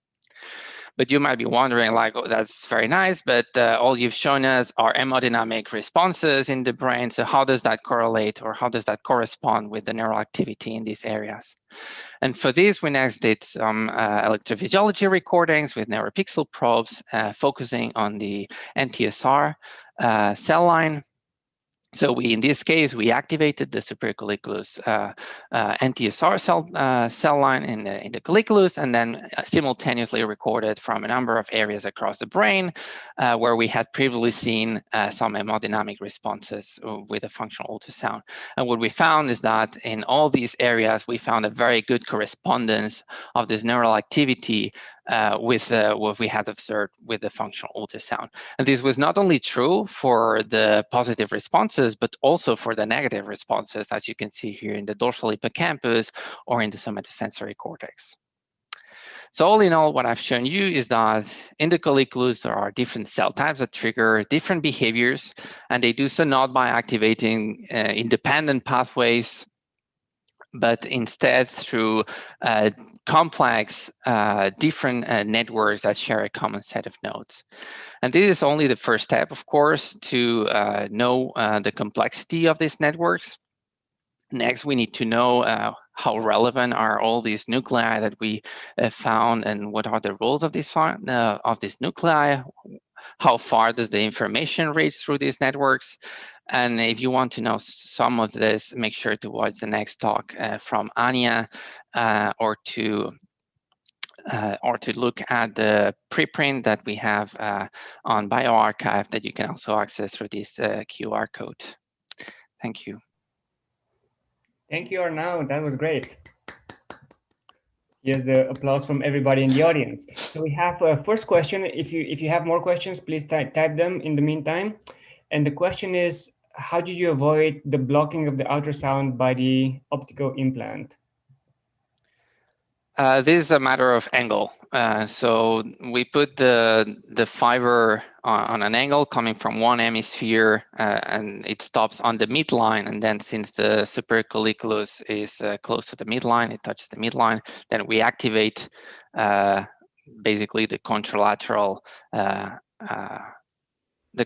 hemisphere to where the fiber is going into, and then image that ipsilateral hemisphere that we're stimulating. This is probably better seen in here. So we go with an angle, and then we image and the other side. So this is the side that we are stimulating. Awesome, that's great. If somebody has a question and didn't have the time to type it, you can just raise your hand and we can let you speak.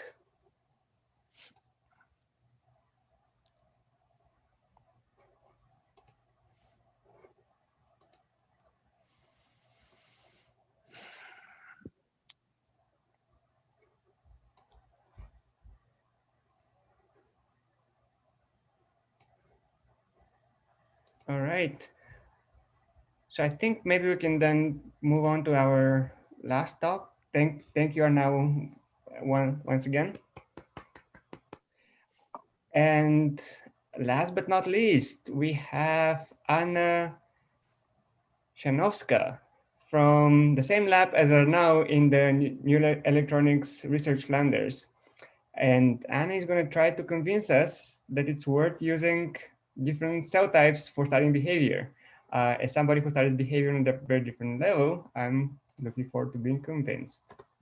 Anna, take it away. Okay, can you see well my screen? Yes. Okay, so welcome everyone. I am Anya, and I am from the same lab as Arnaud. I'm also doing the PhD. And today I would like to tell you a story how we can use cell types in order to understand innate defensive behaviors. And I'm going to be focusing on the behaviors that are mediated by the superior colliculus. And so we know that the innate behaviors exist there to promote survival. And we also know that an animal, upon a visual silent stimulation, would be triggered in different ways. For example, there is a shift of attention, there is a change of posture and position, the readiness to react, the readiness to escape, maybe freeze, but eventually the goal is to survive. So we also know that we can replicate those behaviors in the lab. And here you're going to see a mouse that is exposed to a visual stimulation that is going to be shown on the top of the box. And we have the mouse exploring, and when the visual stimulation appears, we also see the reaction. In this case, this is escaping. So, however, I would like to show you how we can get the same behavior by using optogenetics and by manipulating certain types of neurons. And here again, you have a mouse exploring a box, and at a certain point, when it reaches towards the center, the stimulation is triggered, and we get a behavior. So yeah, as I already mentioned, we are looking at those behaviors focusing on the superior colliculus, which is a midbrain structure, and it's evolutionarily conserved among species. And we know that it plays a certain role in shifting our attention towards but also triggering the motor outputs towards the stimuli that are attractive and away from danger. And we also know that the superior colliculus, consists of many cell types that can be differentiated because of their morphology, because of their visual response properties, the downstream networks they form, but most importantly for us, we can also genetically label them. And when I say a cell type, that's exactly what I mean as genetically targetable neuronal population. So I'm going to be talking about the cell types that Arnaud already mentioned, the CAMK2 neurons that are basically unspecific excitatory neurons, the NTSR, that have a single projection, PV, that are quite mixed population of excitatory and inhibitory neurons, and then they got 2 that are interneurons, but also projection neurons. And we know that there is a strong relationship between collicular cell types and behaviors. For example, hunting behaviors, different form of defense like freezing or escape, but also orienting behaviors. And we would like to use that relationships in order to answer 2 questions. First of all, what is the contribution that each cell type have on behavior, and also what cell type specific brain networks are activated? So in order to answer these questions, we basically took advantage of available genetically engineered mice, and we combined that with optogenetics that allows us to stimulate particular cell type in the colliculus. And finally, we also performed behavioral experiments in an open field arena. And I'm going to show you a little bit more in details the data from behavior here. So you're going to see the same speed profiles as Arno already showed you. So again, you see you're going to see the median speed for each group. And we have the 4 groups that are already also mentioned. And already by the first sight, you can see that there are 2 groups that tend to stop in response to the optogenetic stimulation. And I didn't mention the kind of grayish area is exactly the time of the stimulation. And we have also the 2 other groups that tend to maintain their movement. And here we decided also to look at their position profile. So basically we took their coordinates, we took the position of an animal, aligned it to the same initial point along the one axis of the box in order to get a picture of how they move during the stimulation. And you can see that we have the 2 first groups that are basically not moving much because they tend to stop. The PV that we don't really know what is happening, but we also clearly see that for GAT2 mice, they have a preference of a movement towards the contralateral site of the stimulation. So we quantified those behaviors. For example, by looking at the probability of them to stop, and we could say, okay, we have these 2 populations, two groups that stop, NTSR and CAMK2.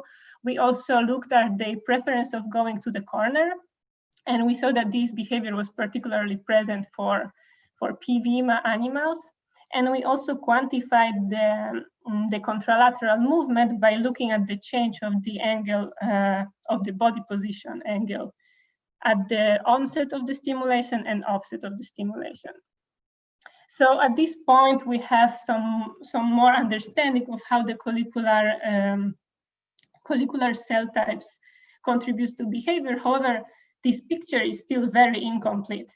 And we would like to understand it a little bit better by looking at by answering the question, what cell type specific brain regions are being activated while we trigger those behaviors.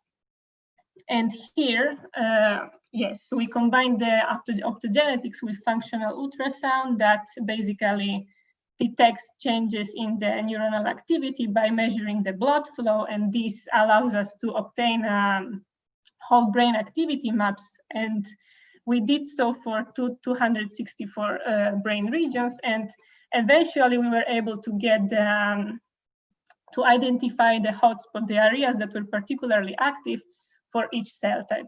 And from now on, I'm going to be focusing only on the NTSR animals. And as you remember, these are the ones that were promoting stopping behaviors.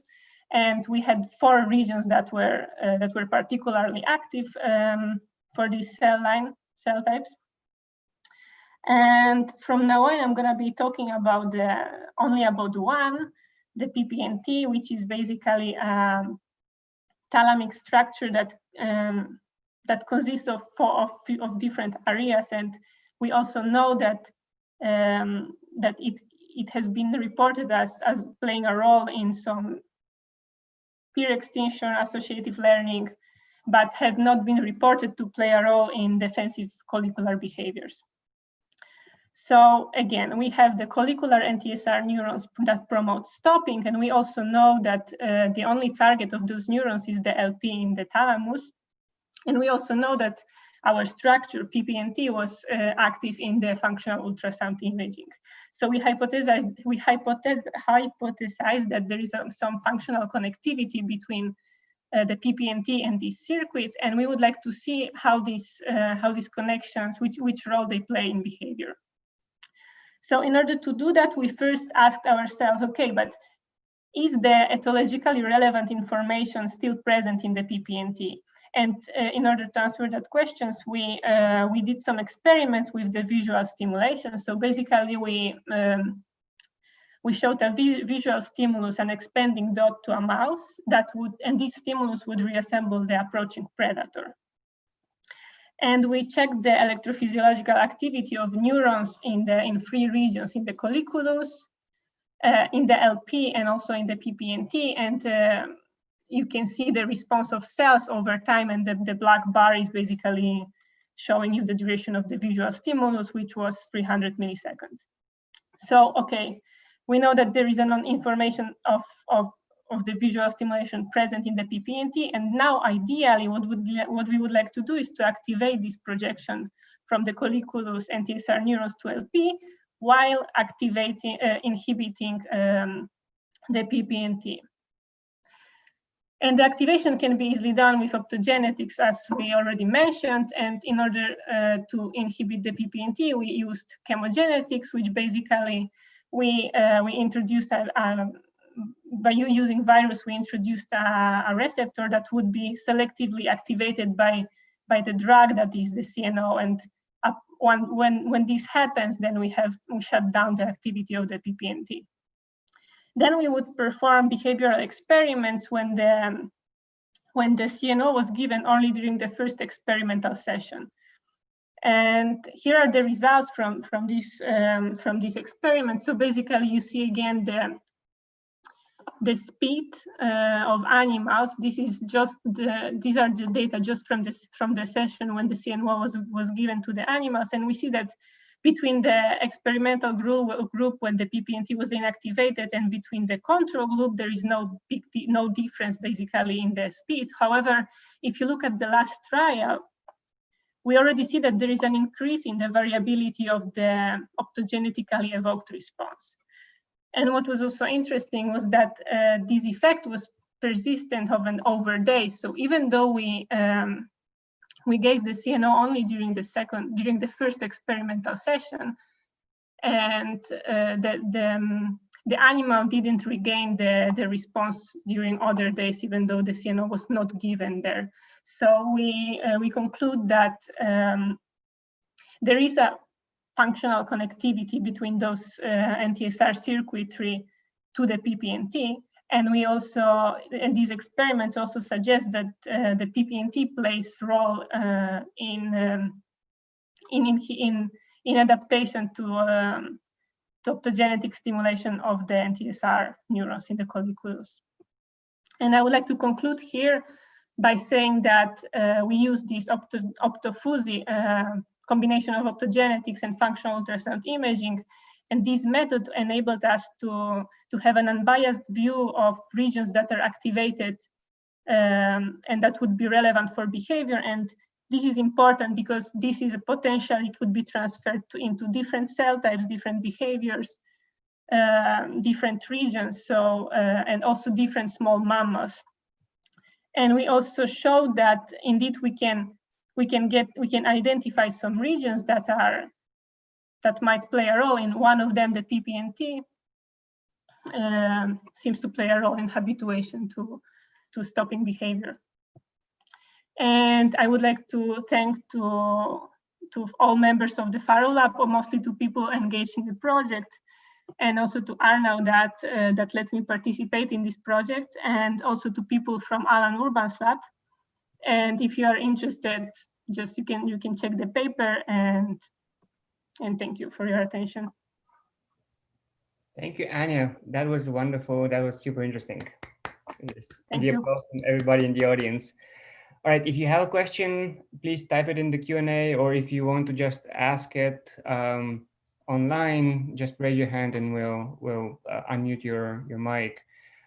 In the meantime, maybe I can ask a question myself. So this is probably coming from a place of extreme naivete here, but do your results suggest that any new behavior that an animal evolves would necessarily involve a new cell type that also evolves with that behavior? Or maybe not necessarily, but is that, you think, the standard way, at least in rodents? So you are asking, let me rephrase, if a cell type always have any type of behavior? That's your question. Yeah, so. Okay, now I would say that the thing is more complicated. So, I mean, in colliculus, we see this relationship, but there is also like one cell type can evoke few behaviors and few cell types can lead again to the same behavior. So this relationship is not that straightforward, I would say. And maybe a follow-up, why do you think the colliculus is particularly important for these behaviors? So out of thought that, maybe the prefrontal cortex, to the extent to which the mouse has a prefrontal cortex. So these behaviors, they have to be very quickly triggered, and maybe there is no time of thinking on which strategy to take. And we also know that the part of the colliculus that I was talking about is highly innervated by the retina. So if we have a visual, some kind of stimulus, a danger or whatever, then this information goes directly to the colliculus and then downstream. That's super interesting. Yeah. All right. Any last second questions from the audience? Okay, well, let me thank Annie one more time, as well as all of the speakers in this session. These were 3 amazing talks. Thank you so much to all of you, and thank you for the audience for being here. Please enjoy the conference, and I'll see you around. Bye-bye, everybody.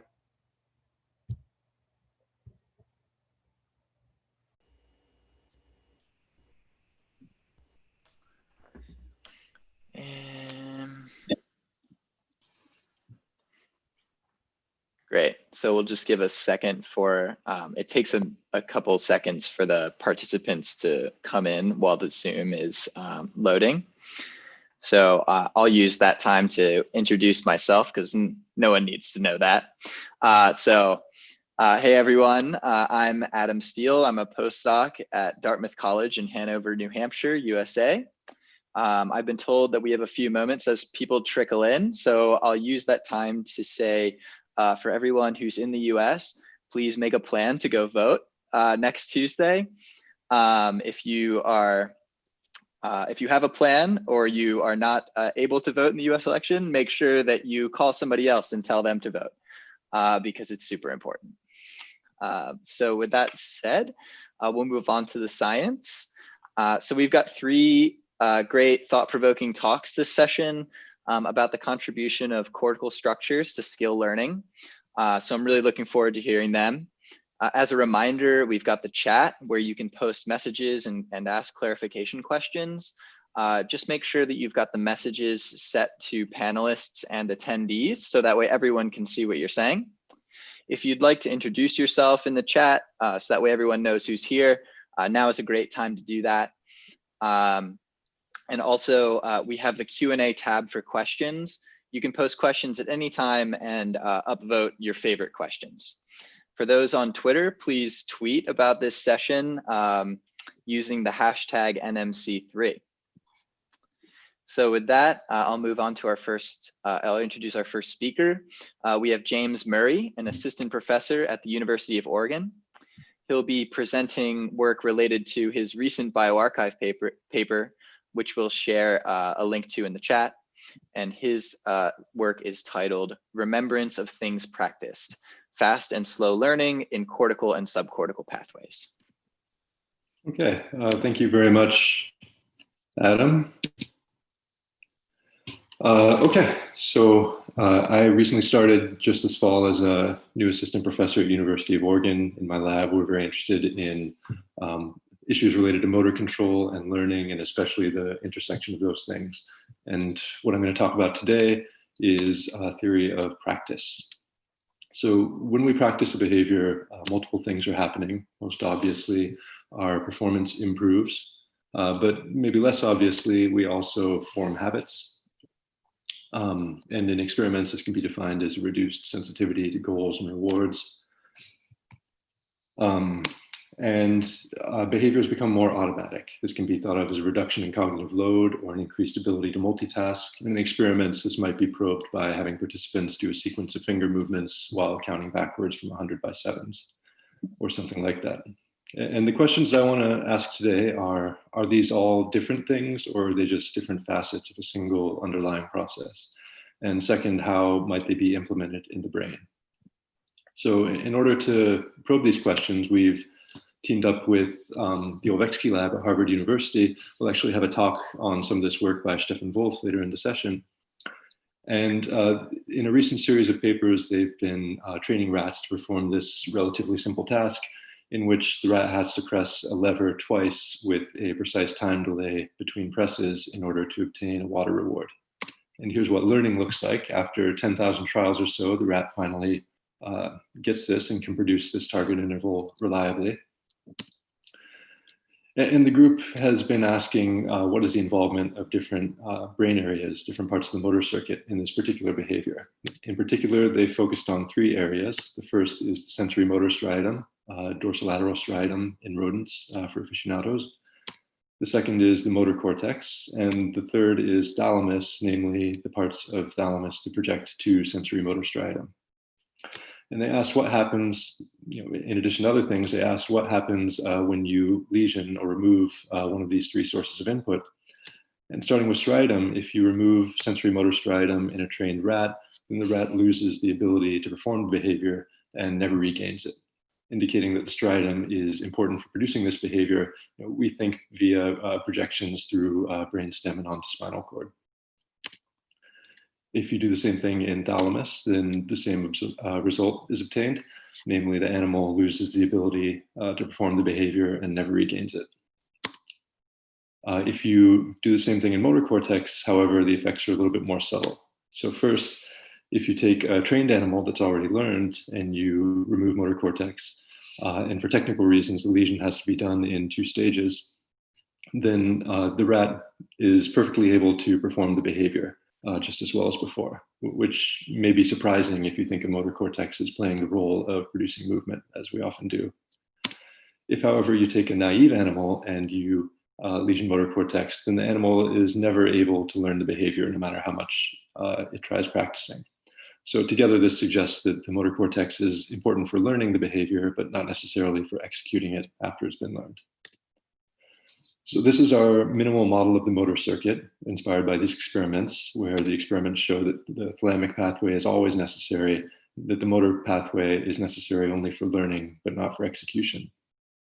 And so as theorists, our job was to come up with a model that would explain this result. And so our model has a bunch of neurons in each of these 3 areas with downward projections along these 2 pathways. And we think of the output of striatum as determining the behavior.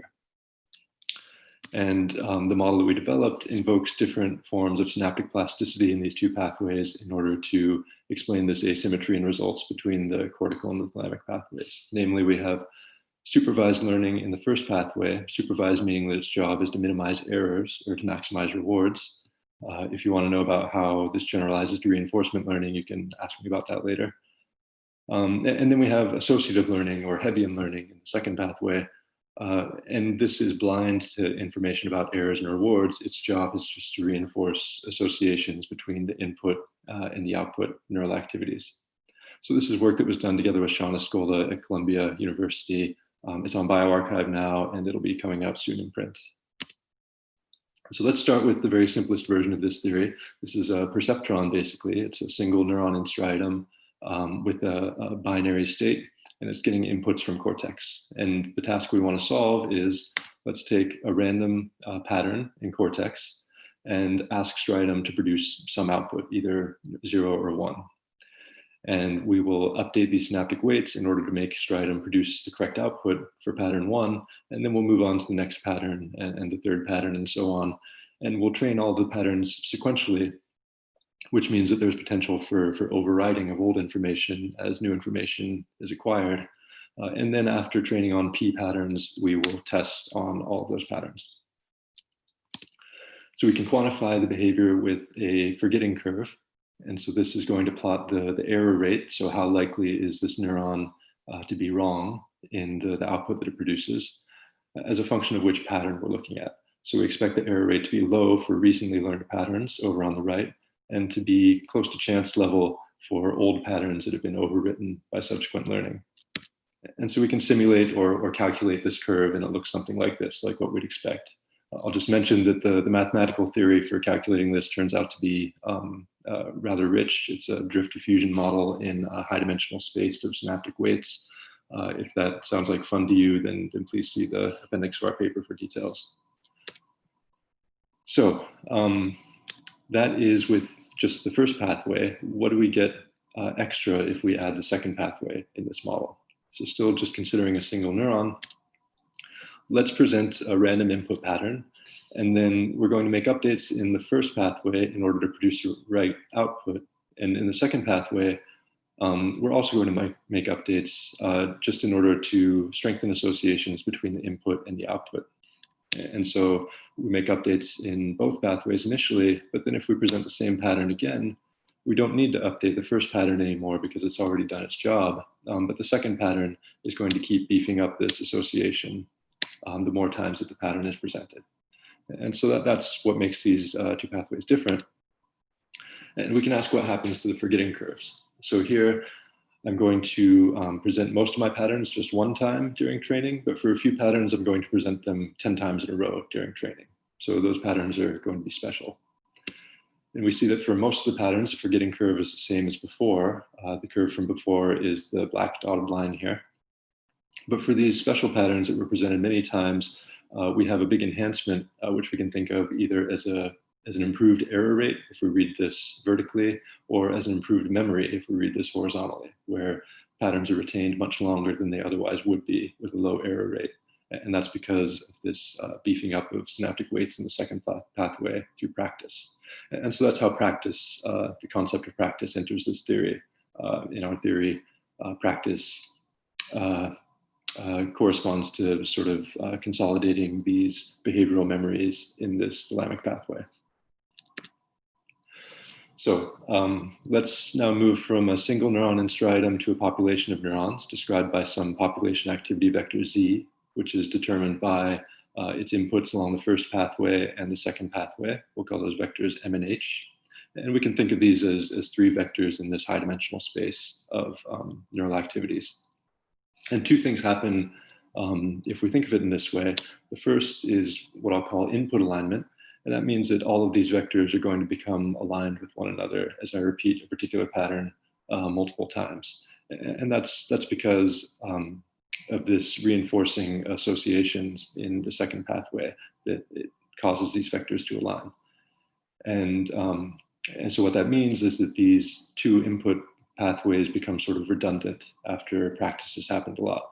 And that sort of foreshadows the result that we want to show about motor cortex lesion and why motor cortex might not be important after learning. The second effect that I want to point out is what we call control transfer. So here we have the projection along the activity vector of these two vectors, the orange one and the blue one.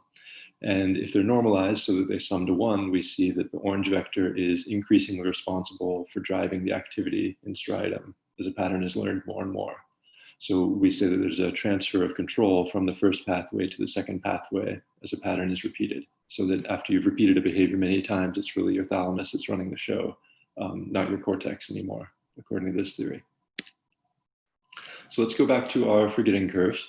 And suppose that we have one particular pattern that we practice many times and everything else is practiced just once. With an eye toward the rat experiments, we can imagine that this is the lever press behavior and these are everything else that the rat is doing in its life. So we look at the quantity that I just plotted. This shows that the projection of the thalamic input along Z is pretty modest for most of the patterns, but for this one particular pattern, it's close to 1, indicating, as I said before, that the thalamus is really the driver of activity in striatum for this one particular pattern. We can plot the forgetting curve, and it looks like what I showed before. So after we've trained on all these patterns, we test on them, and we find that this one pattern is retained very well because of the practice effect. And then we can ask what happens when we remove one of these two inputs. So if we remove the motor cortical input, we see that this pattern is still retained very well. And that's because of this control transfer that's taken place, whereby the thalamic input is responsible for driving activity in striatum. If, however, we remove the thalamic input, we find that this pattern is not retained and that it's overwritten because we constantly have fast learning and overriding in the motor cortex, and we haven't consolidated this memory, or we've lost the consolidated version of this memory in the thalamic pathway when we remove that input after training. And this should harken back to the experimental results that we started off wanting to explain. And this is kind of a post-diction of the theory, since that's what we wanted to explain when we started. But we also made a couple of predictions in our theory, and I'll talk about one of those because it's subsequently a new paper has provided some evidence for it. And it concerns this idea of control transfer, where inactivating cortex after fast learning but before slow learning should impair behavior. So what does that mean? So in the theory, remember that fast learning in the first pathway causes the performance to plateau early on, whereas slow learning in the second pathway causes this control transfer that's much more gradual, with the thalamic pathway taking over after many repetitions. And so the experimental results that I showed, and that Stefan will talk about later, address these two cases at the endpoints, where motor cortex is important initially because it's required for this fast learning, but in highly overtrained animals, it's expendable because this control transfer is taking place. An interesting question is what happens in the middle, where learning has already plateaued, but this covert learning process is not yet completed. And so the Komiyama lab— James, you have 1 minute left. So I'm at 14 now? Okay, so this is my last slide. The Komiyama lab has trained mice in this targeted joystick press experiment. And here's what the behavior looks like the green curve, it plateaus here. And then they inactivated motor cortex at different stages in learning. Early and late in learning, they find what we would expect, namely motor cortex is important here and not important here. Midway through learning, they find that motor cortex is still necessary, even though the performance is plateaued, which suggests that they might be seeing something like this covert learning process. Okay, so just to summarize, I started off asking whether these are all different things or different aspects of the same thing. And according to our theory, motor cortex is necessary for fast learning involving performance, and then habit formation and automaticity correspond with this transfer of control from a cortical to a subcortical pathway. So with that, I'll be happy to wrap up and take questions if there's time for one. Thanks a lot, James. That was really, really great. Unfortunately, we don't have time for questions live, but if you just monitor the chat, if anyone has questions for James, please post them in the chat. He'll be around for that. We'll move on to our next speaker now. It is Daigo Takuchi from the Picower Institute for Learning and Memory at MIT. And his talk is titled "The Role of Cingulate Motor Circuits for Organizing Sequential Choice Actions."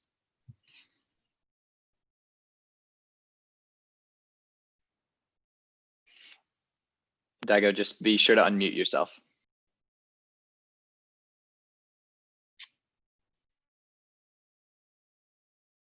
Yeah. Yeah, can you see my screen? Okay.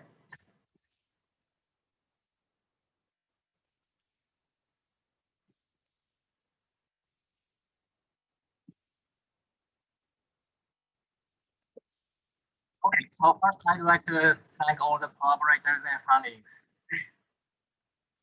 I think one of the most prominent features of human behaviors is a hierarchical organization involving serial orders. Think, for example, making coffee or speaking or writing behaviors. Psychologists have been interested in the mental processes underlying those behaviors for years.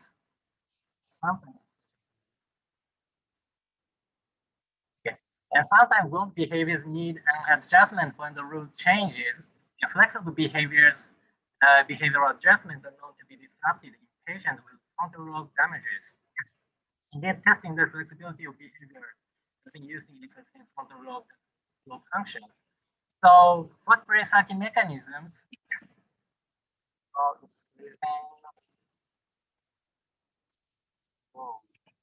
Okay, so what brain-sucking mechanisms underlie such hierarchical behaviors? The organization of such behaviors in the face of a root change. Previous studies suggested this often single, but it still remains to be solved. But sucking mechanisms, just sequential choice decisions. To address this question, we devised a behavioral task that we call conditional action sequencing task.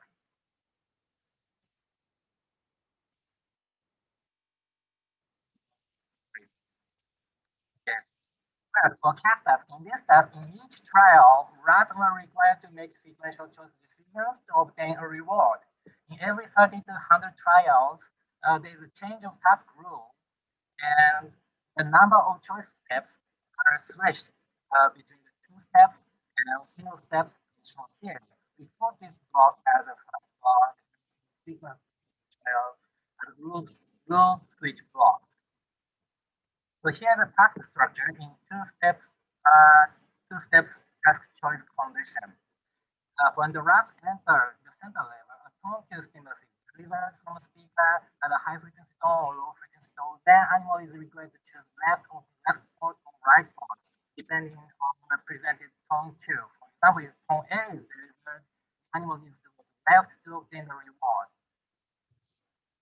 If the rat goes to the right, it cannot obtain a reward, and instead loser tone is delivered as an error feedback. If the animal makes a correct first choice, then it needs to go to the opposite side, right, to obtain a second reward.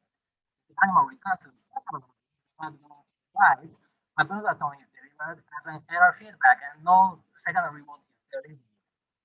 Similar things happen in the tone B condition. So please remember that there are two types of errors here, choice one error or error 1 or choice 2 error or error 2. And this is a task structure in a single step choice condition. Different rule. And the task is basically the same, same as this two-step condition, except that there are only one choice required. So essentially it is a simple condition. So please keep in mind that if the animal makes a sequential two-step choice, like first go to the left and then to the right, then at this time, an error feedback is delivered instead of a second reward. In this first condition, animal should go to the left and then directly return to the center level. Then next trial will start. So we trained rats with this CAS type and conducted chemogenetic intervention experiments and tested if the suppression of single cortex neurons affects the task performance. If it does, what aspects of task behavior is affected? To test this, we bilaterally injected with inhibitor dread virus in the single cortex here. We injected the cyano and waited 30 to 40 minutes and then conducted the behavior experiments. And the dose was here. We tested 6 rats and conducted 44 sessions in total. And here's the result. We plotted the percent error rate in a single step choice condition. This is essentially the auditory discrimination performance, and we found no discrimination. We found no statistically significant difference between the cyano minus and cyano plus conditions.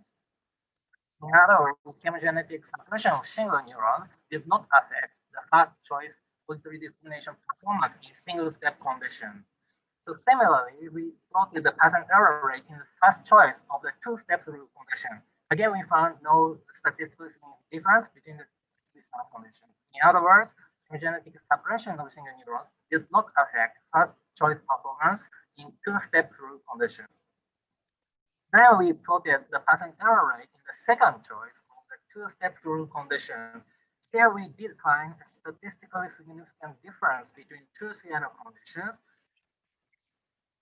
Now the question is, what does this mean? Does this mean that the chemogenetic suppression of single cortex affect making the second choice, or did it actually affect the ability to adapt to the rule change from single steps to the two steps condition? Which is the case. To test these possibilities apart, we analyzed the error rate in the fast block and in the rule switch blocks separately, and here the result. When we repeated the same analysis using only the fast block, we did not find a statistically significant difference between two CNF conditions. In other words, in the fast block, chemogenetic suppression did not increase the error rate in the second choice, although we did see some tendency here. In contrast, in the rule switch block, we did find a statistically significant difference between the two CNF conditions. In rule switch blocks, chemogenetic suppression of single neurons did increase the error rate in the second choice.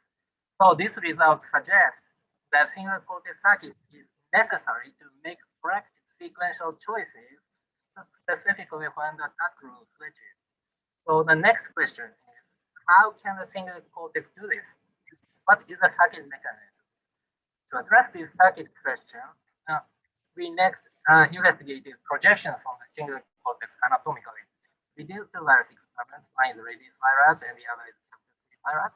We tested if there are projections from single cortex to premotor cortex in rats.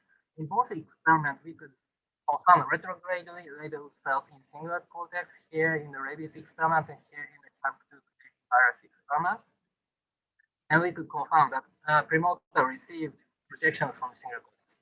Then a question of what is the functional role of these connections? To address this question, sorry, I cannot. Sorry. To address this question, we conducted unit activity measurements in premotor cortex with chemogenetic intervention of single neurons. Rats were implanted with array electrodes like this, black rock arrays in motor areas covering the large part of premotor areas, M2 areas. We obtained 407 units in 30 sessions for rats.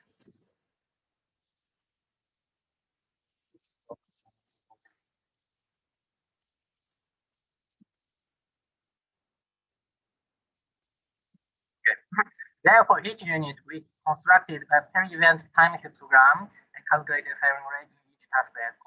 Then the influence of cyano on the firing rate of premotor units was quantified using the following index data. Here, eta was defined as a ratio of median value of firing rate of all the units obtained in cyano plus conditions divided by the median value of firing rate of the units obtained in cyano minus conditions. And here's the results. We plotted a trial average firing rate in the 1 second period immediately after the first reward delivery, only in the first block of the two steps rule. We plotted the two Tokyo conditions separately and tested if there is a statistically significant difference in firing rate between CN plus and CN minus conditions. We found a statistically significant difference between the two CN conditions in both two conditions. As you can see here, the firing rate decreased from 44% with an eta value of 0.56. Similarly, in Tokyo 1 condition, the firing rate decreased 43% with an eta value of 0.573. We repeated the same analysis in other task conditions. This figure shows the result of the second reward period instead of the first reward period. Here we found a significant difference between the two conditions. And this figure shows the result of the first reward period in the rule switch blocks instead of the first block. Again, we found a significant difference between the two conditions. Then this figure also shows the result for the second reward period in the rule switch blocks. Again, we found a statistically significant difference between the two conditions. So we repeated the same analysis in all task conditions, not only in the post-reward period, but also in the post-error period, or in immediately before and after the first choice or second choice period. In all the task conditions, we actually saw a decrease in the firing rate in the CN plus conditions compared to that in the CN minus condition. So as a first approximation, chemogenetic suppression of single cortex decreased firing rate in the premotor cortex. However, there may be a difference in the magnitude of difference of firing rate in conditions. So next, we ask the question: in what condition the decrease of the firing rate is largest? In this slide, we plotted the eta value for post-reward period, or the first reward and second reward in the first block, and the rule switch block separately. We can see the interval is smallest in the second reward period in the rule switch blocks here. And interval is 0.4, which means that the carrying rate is decreased by 76% in the cyano plus condition. This suggests that although the chemogenic separation of single neurons decreases the promoter union activity in all plus conditions, the effect is most prominent in the second reward period in the rule switch blocks. So this result seems consistent with the result of behavioral experiments that I showed in the previous slide, in which we showed that chemogenic suppression of single neurons increased the error rate in the second choice, specifically in low switch blocks. So here's a summary. Chemogenic suppression of single cortex neurons increase the error rate in the second choice of the class. And this increase in the second choice error was more prominent in the rule switch blocks in the first one. Second, chemogenic suppression of single cortex neurons decreased the firing rate of premotor neurons. And this effect was observed in all task periods. However, among all the post-reward echoes, the decrease of firing rate of premotor neurons is most prominent in the second reward in the rule switch blocks. So together, our analysis suggests that single motor circuits process reward information in sequential choice decision settings, adjusting choices as task rule switches. Thank you. All right, thank you, Daigo. And we apologize for the audio difficulties, but we're doing we're doing best we can, and that was a great talk, so thanks very much. If anyone has a question, you can post it in the Q&A. I guess my question is somewhat of a clarification question, which is whether this is a deterministic task. So the two-step always, the correct arm on this two-step bandit task is always the correct arm. They always. It's a deterministic task. Actually, I have conducted probabilistic tasking in which the probability of the reward is varied, but I haven't analyzed yet. Okay. Yeah, that was going to be my next follow-up question, is whether the cingulate was going to be involved in the probabilistic learning, whether that would change its involvement in the different phases. Yeah, good. Great. Well, I think that's all the time we have for questions here, so we can move on to our final speaker of the session. We have Stefan Wolf from Harvard University. He's got two very interesting papers that are relevant to the work he's presenting that are on bioRxiv, which we'll post in the chat. And his talk is titled Motor Skill Learning and Execution in a Distributed Brain Network.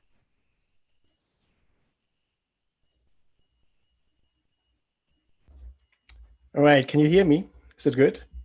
Yeah? Yep, it's good. Okay, perfect. Well, hello everyone. Thanks a lot for the nice introduction, Adam, and it's great to be here at this amazing conference. And I'm going to talk about my postdoctoral work, which deals with learning and executing complex motor skills. And a perfect example for these skills is beach volleyball. Yeah, and here you see a friend of mine performing a beach volleyball serve, and he's such an expert that he can repeat this complex motor sequence over and over again in a very stereotyped and precise manner. But to get to this point, he actually had to go through a long period of trial and error learning in which he was able to adapt and concatenate individual motor elements, like throwing up the ball, hitting the ball, and jumping and so on, into a de novo feed-forward motor sequence, yeah, with very rich kinematics. And we are interested in the neural circuits which underlie both the learning and the execution of such complex skills. In the lab, however, we can't really study beach volleyball players, but instead we study rats.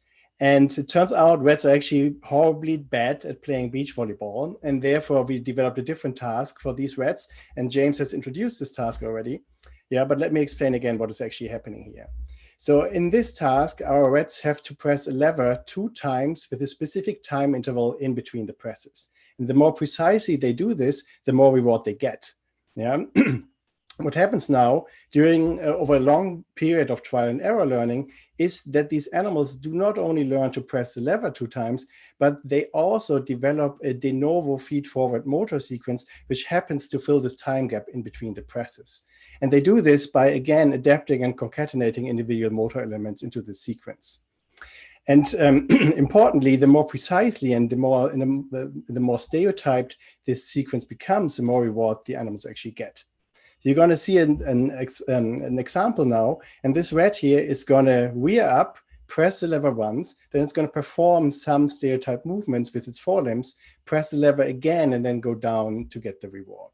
So you're going to see the whole thing 2 times and really pay attention how stereotyped this behavior actually is. So the animal goes up, that's the first press. Now you see the stereotyped movements, second press, and down to get the reward. So same thing again, first press, stereotype movements, second press, and reward. Of course, this is not beach volleyball, but I hope that you can appreciate that this task actually resembles human motor skill learning in many important aspects.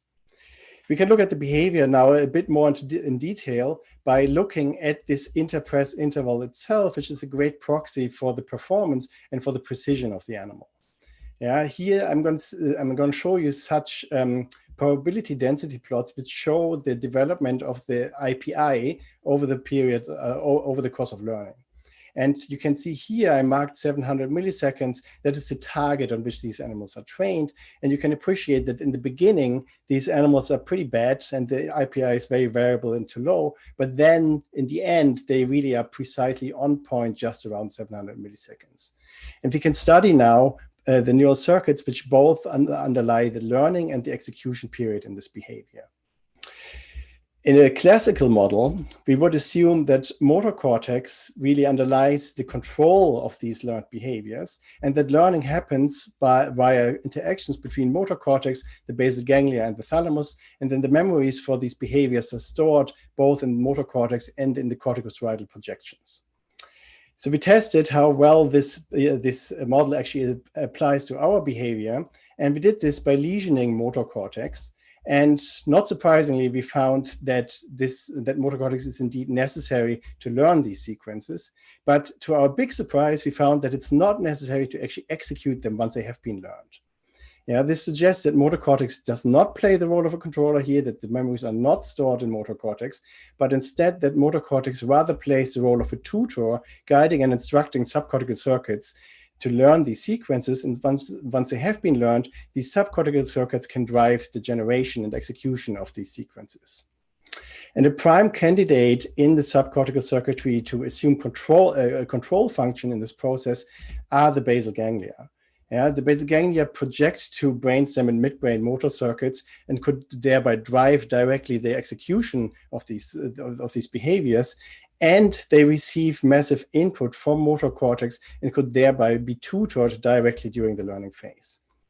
And this is supported by further experiments I've done in which I've specifically silenced the projection from motor cortex to the dorsolateral striatum, which is the input nucleus of the basal ganglia, which receives motor cortical input. If I silence this projection, then animals can't learn, just like after motor cortex lesions.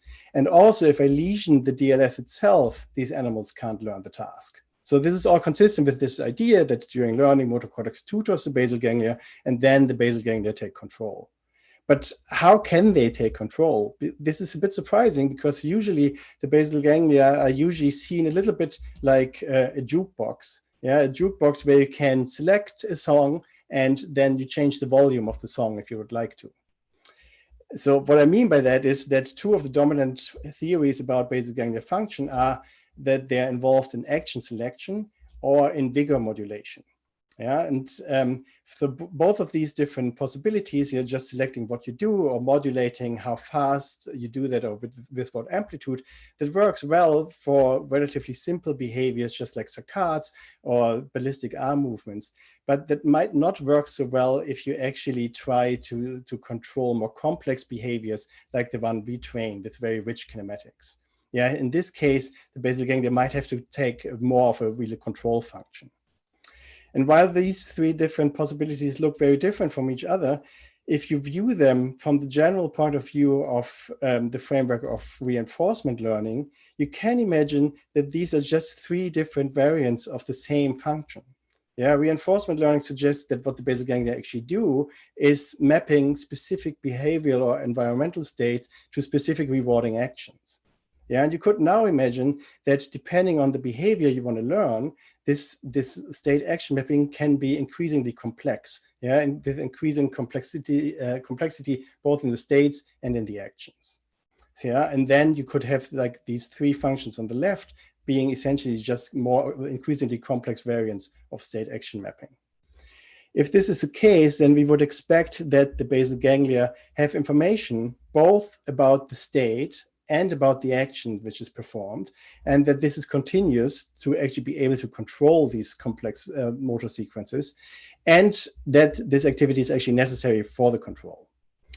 We started testing that by implanting tetrodes in the DLS in expert animals, and we recorded the activity of individual neurons, and we used these great machine learning methods which are available now to track the body parts of the animals while they're performing the task. So here you see some example trials, and you see and hear the activity of 1 neuron in the DLS. And what you can see is that the firing of this neuron is very sparse, but it's very time-locked just to the first lever press in the sequence. And we find many neurons with similarly sparse and time-locked activity, but they're active at different times during the sequence. And in fact, if we look at all of the cells we record from, we find that they really tile the whole motor sequence. Yeah, we see continuous activity throughout the sequence, and this is in stark contrast to the activity we see in the dorsal medial striatum, which is just next to the DLS and receives many prefrontal input. Here we hardly see any task-related activity. So that means, yes, we have continuous activity in the DLS, which is consistent with this control idea, but what is really represented in this activity? We performed an encoding analysis first to ask whether both state and action-related variables, like the position or the velocity of the forelimbs, are actually represented in the activity in the DLS. And indeed, we find a representation of both, and which is much stronger than the one we find in the dorsal medial striatum. And importantly, this representation is still there if we lesion motor cortex. Yeah, so that means this is independent of motor cortex, meaning this could really contribute to the motor cortex independent execution of these sequences. But is this enough information to generate the behavior? We performed a decoding analysis also to see if we could predict the behavior just from DLS activity. And here are 150 trials of DLS movements, just the forelimb velocity. And indeed, we can predict this very well. Yeah, so the decoding performance is quite high here, and that meaning there's enough information in the DLS activity to actually generate this behavior. But is this activity also used? Yeah, do we need the DLS to actually perform these sequences? I lesioned the DLS in trained animals, and here you see the interpress interval just before the lesion and early on in training. And after the DLS lesion, you see the performance is strongly disrupted, and the interpress interval essentially looks like early in training. So that means the DLS is necessary, but what does it actually do? Yeah, how does it influence the behavior? Is it necessary to really control the generation, or is it just modulating the behavior? To look at this, we looked in more detail at the actual behavior the animal performs. We tracked the forelimbs. Yeah, and here you see an example of the 2 forelimb trajectories during the task, and these arrows just indicate the 2 lever presses. After the lesion, this looks completely different. Yeah, you see this is not just like a misregulated version of the original trajectory, but the animal shows a completely different behavior. And if we compare this across animals, we find that these animals have very idiosyncratic behavior before the lesion, but afterwards it looks almost the same what they do. Yeah, so this is even more apparent if we just look at the lever press movements themselves. Yeah, they are very idiosyncratic before the lesion, but afterwards they look essentially the same both across animals and across the 2 lever presses. And this suggested to us that maybe without the DLS, the animals are reverting back to some behavior they use innately before they ever learn a sequence. So we looked at lever presses early in learning, and indeed we find they also look the same. Yeah, so what that means to us is that maybe brainstem or midbrain motor controllers are able to generate these relatively simple lever press movements. But then during learning, state action mapping occurs, which allows the animal to learn idiosyncratic, more complex motor sequences by adapting and concatenating such simple motor elements. Yeah, and then we lesion the DLS, and this state action mapping is gone, and the animals revert back to these simple movements. But if this is all true, then there's one important open question, and that is if the state action mapping is learned with the help of motor cortex during the learning phase, but motor cortex is not necessary to actually perform the learned sequences, where's the state information coming from then? One possibility is that this is actually coming from the other major input to the striatum, from the thalamus. To test this, I specifically silenced thalamic inputs to the DLS to see how this affects the behavior. And indeed, if I do this, you see here, this is the performance before. Afterwards, this performance is completely disrupted. And importantly, these animals also never recover. They cannot relearn the task without the thalamic input. If you look in more detail at the behavior, we find that, again, this is the complex behavior before the silencing, but afterwards, this looks completely different, and the animals perform a completely different behavior than before. And this should look familiar to you, because that is actually the same thing the animals performed after DLS lesions. Yeah, so that really suggests that you need the DLS and you need this thalamic input to the DLS to perform the correct movements. And without this, you fall back to these simple movements, which are probably generated by the brainstem. To sum this up, we really believe that the basal ganglia are really at the center of this distributed motor network. And what happens is that during learning, motor cortex allows to learn a state action mapping, which then in the DLS, and tutoring the DLS, possibly also by gating plasticity at thalamic inputs to the DLS. And we have some experimental evidence that plasticity occurs here also. And then once this has taken place, then the motor cortical input is not necessary anymore. And instead, the basal ganglia, together with the thalamus and the other subcortical circuitry, are actually able to generate these complex learned behaviors. So that means if the behavior requires it, and if the behavior is so complex that you really need a subcortical controller, then the basal ganglia can assume a function which goes beyond just being a jukebox, and rather resembling something like a DJ who can start a song, who can change the volume of the song, but who can also make his own remixes. And with this, I would like to close and thank my supervisor, Ben Silvetsky, and Ashesh Davale, with whom I did a lot of this work, and the other people who were involved. And I just want to say as the last thing, if you like this work and you would like to work on this, or if you want to become really good at playing beach volleyball, you should join my lab from March on next year at the University of Maryland in Baltimore. Thank you. Great, thank you, Stefan. That was really a great talk. That was fantastic work. It's just so comprehensive. We have time for one quick question. I'm gonna pull it from the Q&A. Sorry to the people who've been posting in the chat. If the motor cortex is not the controller of movement and the basal ganglia is instead, what do you think is the purpose of the latent dynamics seen in its activity during stereotyped movements? And then as a follow-up, it was asked, should brain-computer interfaces be decoding from DLS rather than motor cortex? Well, I mean, I guess it depends somewhat on the behavior, what motor cortex is actually doing, right? So, I mean, in this behavior where we have a really stereotyped movement sequence, the basal ganglia can play an important role, but that doesn't mean if it's not like such a stereotyped behavior that the motor cortex doesn't control this, right? So, and especially like behaviors which are which require more dexterous movements and so on, the motor cortex plays an essential role. So for the brain machine interfaces, I think looking into motor cortex makes a lot of sense for certain behaviors for sure. And during this behavior, also what we would see in motor cortex, these dynamics, they can be there, for example, to allow for flexibility if the animal actually has to change the behavior, that motor cortex is there and available to actually mediate such changes. Great.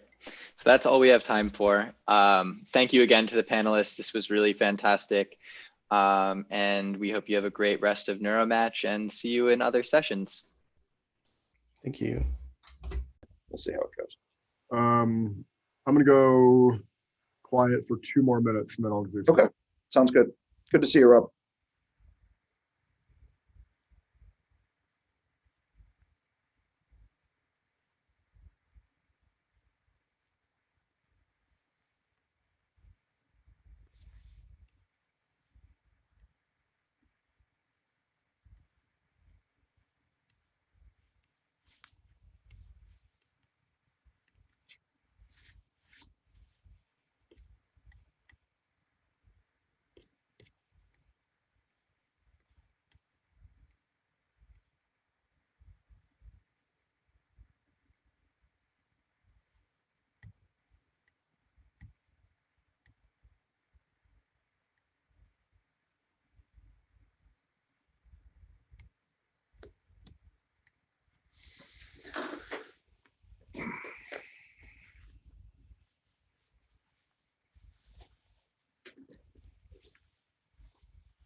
Okay. Hi, everybody. Welcome to another NeuroMatch talk. I'm Robert Fremke from NYU. I'll be moderating this session. And today's speaker is Michael Higley from Yale. Michael has an MD and a PhD from University of Pennsylvania, where he did his PhD work with Diego Contreras. He was in a postdoc with Bernardo Sabatini before starting his own lab. And the focus of Mike's lab is cortical microcircuitry with an eye to inhibitory transmission and plasticity and neuromodulation. And personally, I always find myself looking to Mike's work to know kind of what the next step is for us and for the field, because he's really at the leading edge.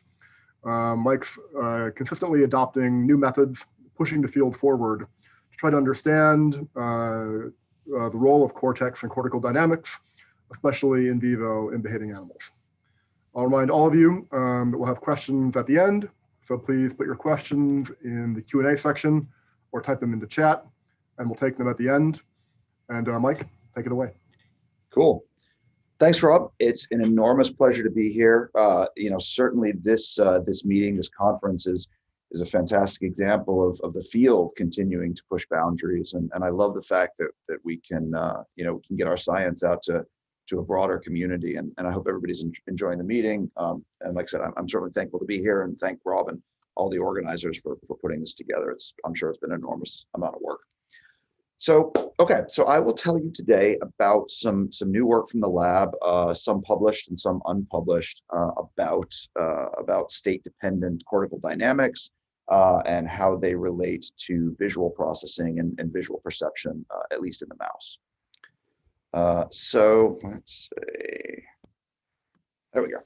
So certainly a very traditional view of behavior is that the brain takes in external information, sensory, and generates behavior, which is essentially motor output in some kind of straightforward way. And I happen to think that at least a general sense of this kind of view is true, but it's clearly very oversimplified. Because we've known for long times, I mean, certainly, 100 years or more, that there are internal states that contribute to the way the brain works and the way we and other organisms respond to sensory information, to generate behavior that comes both from external and internal streams of information. So it will come as no surprise to anyone that I'm not going to tell you how we've solved the brain at the end of this talk. But I'd just like to provide you with a little bit of how we are approaching this problem and some of the things we've learned on this very long-standing journey. So I'm going to try to answer, or at least provide some answers to these three questions over the next 30 minutes or so. So is primary visual cortex, V1, necessary for visual perception? The role of neocortex in sensory processing has remained a somewhat controversial topic, with different labs coming up with different answers to this question. So I'll give you ours. How does behavioral state influence perceptual ability? And I'll unpack that a little bit, again, from our perspective. And finally, how do sensory and state variables shape the network dynamics of the neocortex? So the first part of the story is work that we've recently published that was really started in the lab by Lan Tang, a graduate student here at Yale. And this was to develop a new task, a visually guided task based on Pavlovian eye blink conditioning. And the way this works for us is that we take a mouse that is head fixed and allowed to freely run on a wheel, and we pair a small visual stimulus, in this case, a drifting grating, with an aversive air puff to the eye. And you repeat this pairing over and over and over again. And you can see here, this is about a 500 millisecond stimulus that co-terminates with an air puff. And you do this over and over again gradually, as has been known from many, many other labs. The mouse will learn to close its eye when the visual stimulus is delivered and before the air puff can sort of catch it in the eye. And so this turns out to be a really easy task to determine the animal's performance. So here's some video of the eye on a correct and an incorrect trial. And you can see on the correct trial, the eye is open, the visual stimulus comes on, the eye starts to close, it closes further during the air puff. And so we can read this out with the video. And on an incorrect trial, the eye stays completely open even after the visual stimulus comes on, and then doesn't close until the air puff is actually delivered. So this task is also relatively easy for the mice to learn. They learn in a matter of days or less than a week. You can sort of see performance here for a population of mice, sort of plateauing at about 5 or 6 days or so. And one of the nice things, first in the gray trace here, is that there's an incredibly low blink rate. The mice don't blink spontaneously all that much, which means that our false alarm rate is quite low. And if any of you have worked in behavior, you know that false alarms can often prove challenging to interpretation of data. And so this is one advantage of this task is again, the false alarm rate is quite low. We also found that if we lesioned V1 prior to training the mice really failed to ever learn the task. So there's a little bit of evidence that V1 seems to be necessary, at least for acquiring this type of visual detection task. So another really cool thing about the task is that once you've trained the animals to blink in response to a high contrast stimulus, you can start to play or vary the contrast of the grating and get psychometric data from the animal. And so that's shown here, and you see here, we vary the contrast from very low to 100%. And plot the animal's performance on the y-axis, and you get this very characteristic sigmoid curve. And so you can do various manipulations. I'll show you a few of these later, and look at how perceptual threshold shifts, for example, the C50 or the midpoint of that curve, looking at maximal performance rates and so forth. And what we also found is that if we took a well-trained mouse and infused mucimol, a GABA agonist, to inactivate cortex, if we infuse mucimol into V1 of a well-trained mouse, we get a substantial reduction in performance rate. So again, evidence also that in a well-trained mouse, V1 seems to be necessary, at least for optimal performance of this task. So, okay. Obviously, what we'd really like to do is understand how the brain does this task, what circuits are necessary, and in particular, what visual circuits are necessary and how they're necessary for this behavior. So another advantage of eye blink conditioning is the amazing amount of work that's been done over the years by a number of labs. And so the basic circuitry underlying eye blink conditioning is well established at this point. The magic that happens where the sensory cue and the aversive cue are associated in some way really happens in the cerebellum, and the sensory information is thought to come in through the lateral pons and project by the parallel fiber pathway into the cerebellum, whereas the aversive information is thought to come in through the trigeminal system and the inferior olive and climbing fibers. And again, somehow forms of plasticity interact here in the Purkinje cell layer, as well as in the deep nuclei, to associate these two, and then allow a motor output that goes through various brainstem nuclei, including ultimately the facial nucleus, to trigger the eye blink. So this basic circuitry is well known.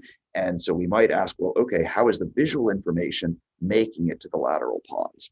And it turns out something that's also been known for quite some time, though maybe not so much in the mouse, is that primary visual cortex, like much of the cortex, projects quite robustly to the lateral pons.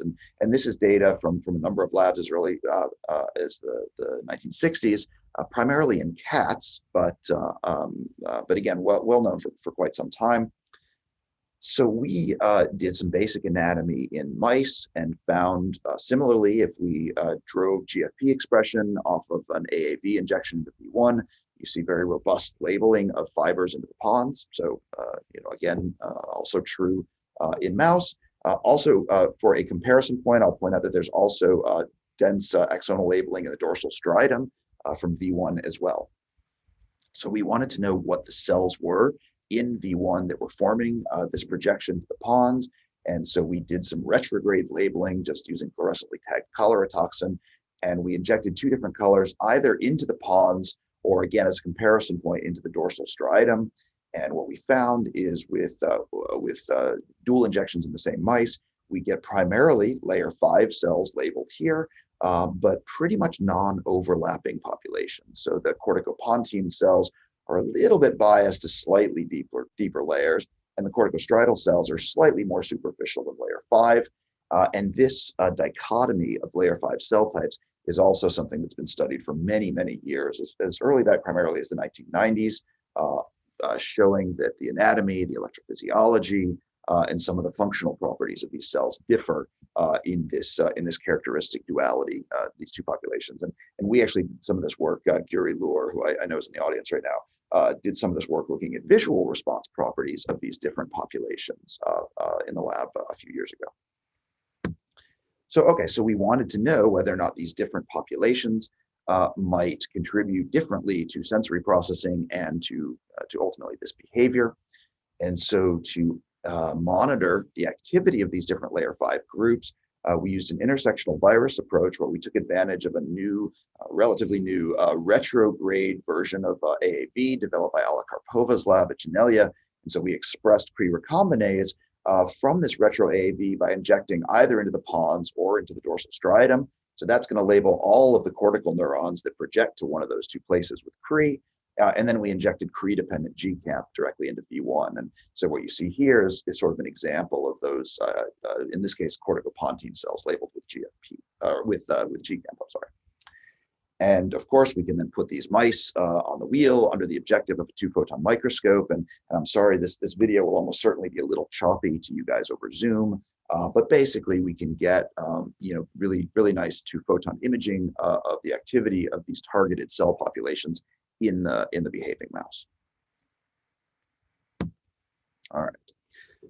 So we started by looking at how these cells were active during behavior. And so there's a little bit of color coding here. So these purple traces are going to be for the corticopontine cells. I'll show you the corticostriatal in just a second. But one of the things, just to make this a bit clear, so the blue line there is when the visual stimulus is on, the little triangle here is when the air puff is delivered. And because the air puff itself evokes a pretty robust response, you can see this little notch here, and also because the animal tends to blink in this period after the visual stimulus is delivered, that also causes a bit of a response in V1. So we restricted our analysis to this window here shown by the pinkish bar. And again, that's just to avoid any contamination from any motor responses that might occur. And then the light blue bar here is sort of the baseline period. So if we looked at the contrast-dependent visual responses in these cells, we get a contrast response function plot shown here, and we can divide the data up by trial. So correct trials where the animal blinks before the air puff is delivered, or incorrect trials where the animal fails to blink until the air puff is delivered. And if we do that, you can see that on average, there's a bigger visual response on correct trials versus incorrect trials. So again, suggesting on average, something is different about the way these corticopontine cells respond based on what the animal is going to do, blink or not blink. So we can then also look at the corticostriatal cells, and we see something a little bit different. So firstly, we found that the magnitude of the visual responses was a little bit smaller than what we saw for the corticopontine cells, but also that there was really no significant difference at all between trial types, between correct or incorrect trials.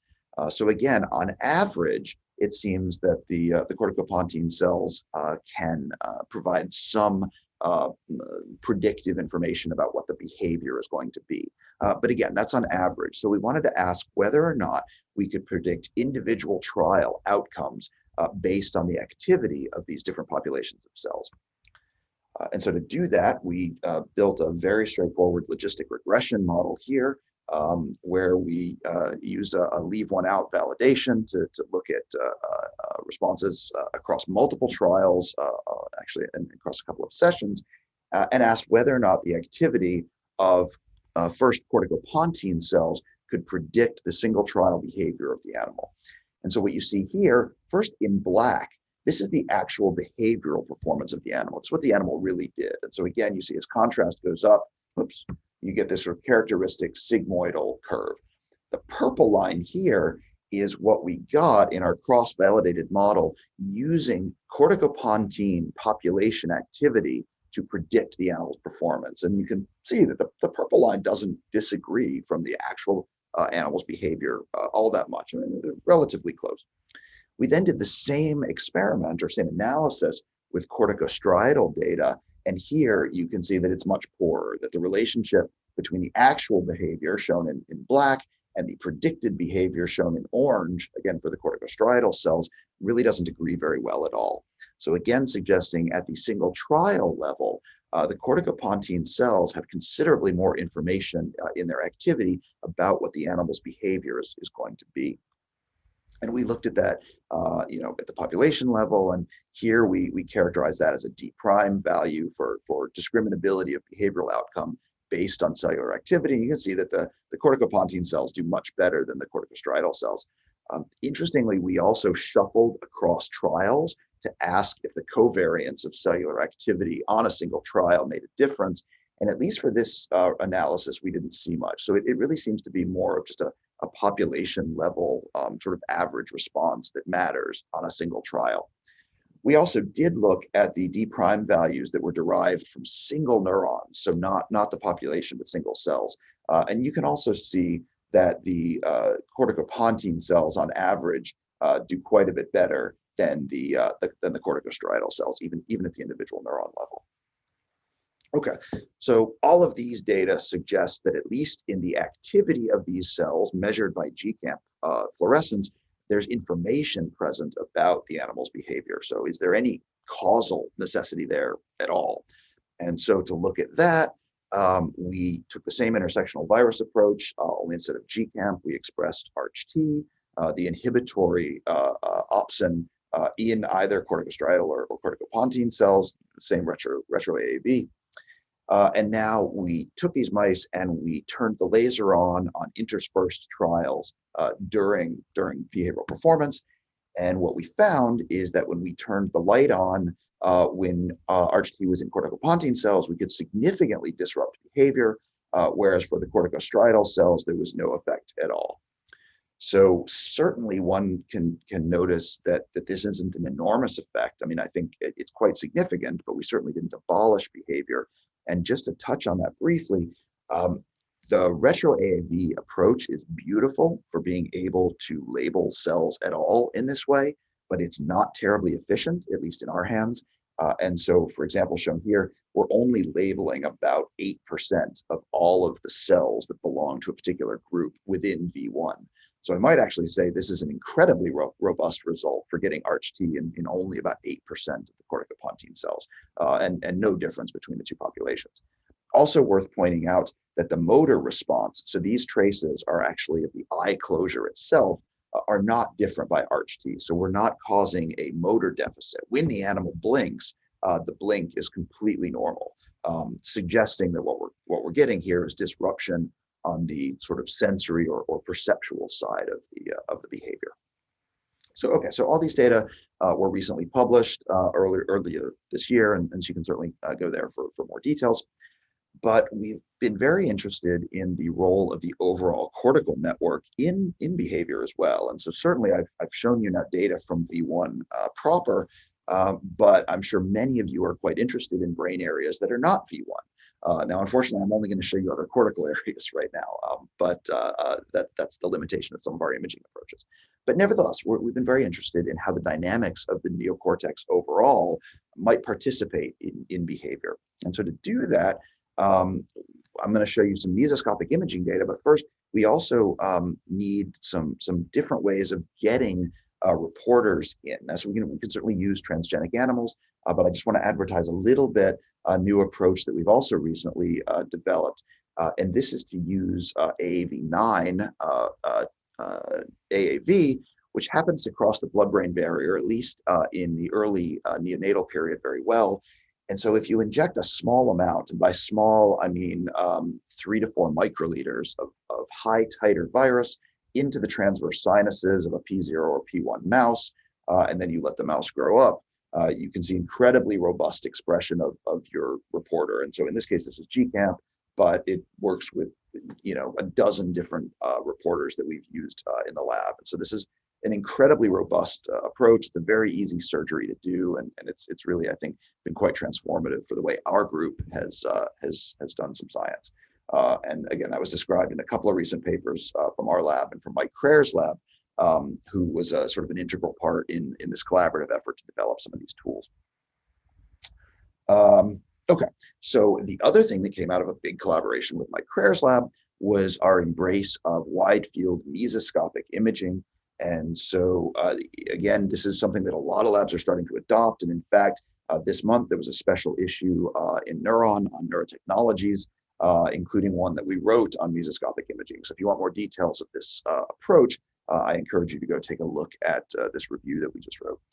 But nevertheless, so this is going to be non-cellularly resolved. So we're looking at areas here, not single neurons of activity, but we can see the entire neocortex at once. And so here you can see an image of this large field of view mesoscope here. This is the front, this is the back. You can see all of the vasculature here in the cortex, but this is a mouse expressing GCamp6. And so again, I suspect that's a little bit choppy for you, but these are the spontaneous dynamics of the neocortex. So this is imaging of an awake mouse that's just sitting there, not really doing anything. So it's already pretty cool that there's so much activity going on in the brain, and maybe not surprising, but certainly its complexity gives us a lot of opportunity to sit back and wonder, what's going on in the mouse's head. But this has proved to be an incredibly powerful approach for us to look at how different areas of the brain are responding either in isolation or in correlation with each other during behavior. And so we've got a data set where we collected this sort of mesoscopic imaging data in mice performing the eye blink task. And so this is work that's been done by a postdoc in the lab, Hadas Banisti, and a Yale Singapore undergraduate student, Lavana Mark. And so just to show first here, these are the visually evoked responses in a mouse doing this task. And so again, like this bar is where the visual stimulus is, this triangle is where the air puff comes, and these frames are just for these two indicated time points here. And what you can already notice is similar to the 2P data that I showed you before, especially in V1, there's quite a nice divergence between correct and incorrect trials. So already it suggests that on average, V1 is capable of sort of distinguishing behavioral outcomes on this kind of visual detection task. And just for some examples here, I'm showing you data from retrosplenial cortex as well as M2 or association motor cortex. And these are all defined using the Allen Atlas's CCFV3 framework here. So we took another sort of linear model approach, in this case, a support vector machine model, to simply ask, again, can we predict trial outcome based on the activity of these different brain parcels? And this is sort of big bulk data. This is averaged off about 5 or 6 mice, sort of showing you that, yes, in fact, visual areas shown in blue are all quite good at predicting single trial behavioral performance, but so is a lot of the rest of the cortex. So you've got retrosplenial areas in sort of teal, parietal and temporal areas, a lot of somatosensory where prediction accuracy does start to fall off, and motor regions here. So one point I'd like to make here is it does suggest that performance or trial outcome data is quite broadly represented across the neocortex, both in the primary sensory area associated with the task, but also quite widespread in other areas as well. Again, I mean, there's some variability here, but nevertheless, there seems to be some amount of trial information present quite broadly. So I'm going to put a sort of a comma there and now turn to this question that I sort of alluded to, at least in the title of the talk, which is, what does brain state have to do with any of this, and how can we start to look? So for us, we tend to analyze brain state in a couple of ways. This is based on early work from Jessica Cardin's lab here at Yale. And so the mice are on a wheel, so they're free to run. So we can track whether the animal's running or whether it's quiescent. And we also have video of the animal's eye, both to read out eye blink, but also it allows us to measure pupil dynamics. And so you can also see as the animal's sitting there on the rig, the pupil expands, contracts, and we can quantify this over time. So I'm not going to go into great detail right now because I'm a little bit limited for time, but we have found in general that there's a bit of this continuum from quiescence with a small pupil to quiescence with a large pupil, to locomotion, and that this represents something of a continuum for levels of arousal in a sort of a broad way. And these probably have different cellular and circuit mechanisms, but phenomenologically, it does seem to form a bit of a continuum. And what I'm showing you here are the contrast response functions or psychometric curves for contrast versus performance. And what you see is as arousal goes up, the maximal performance increases, and there's a substantial left shift in the perceptual threshold. So again, not surprising, there have been a few studies now that have suggested that arousal does modulate perceptual ability.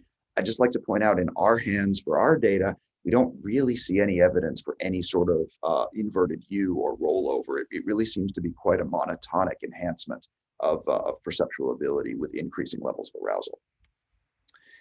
So we're now going to try to analyze the role of behavioral state in our data. And so we're just going to take a graph theoretical analysis of the mesoscopic data and assign a centrality value to each parcel.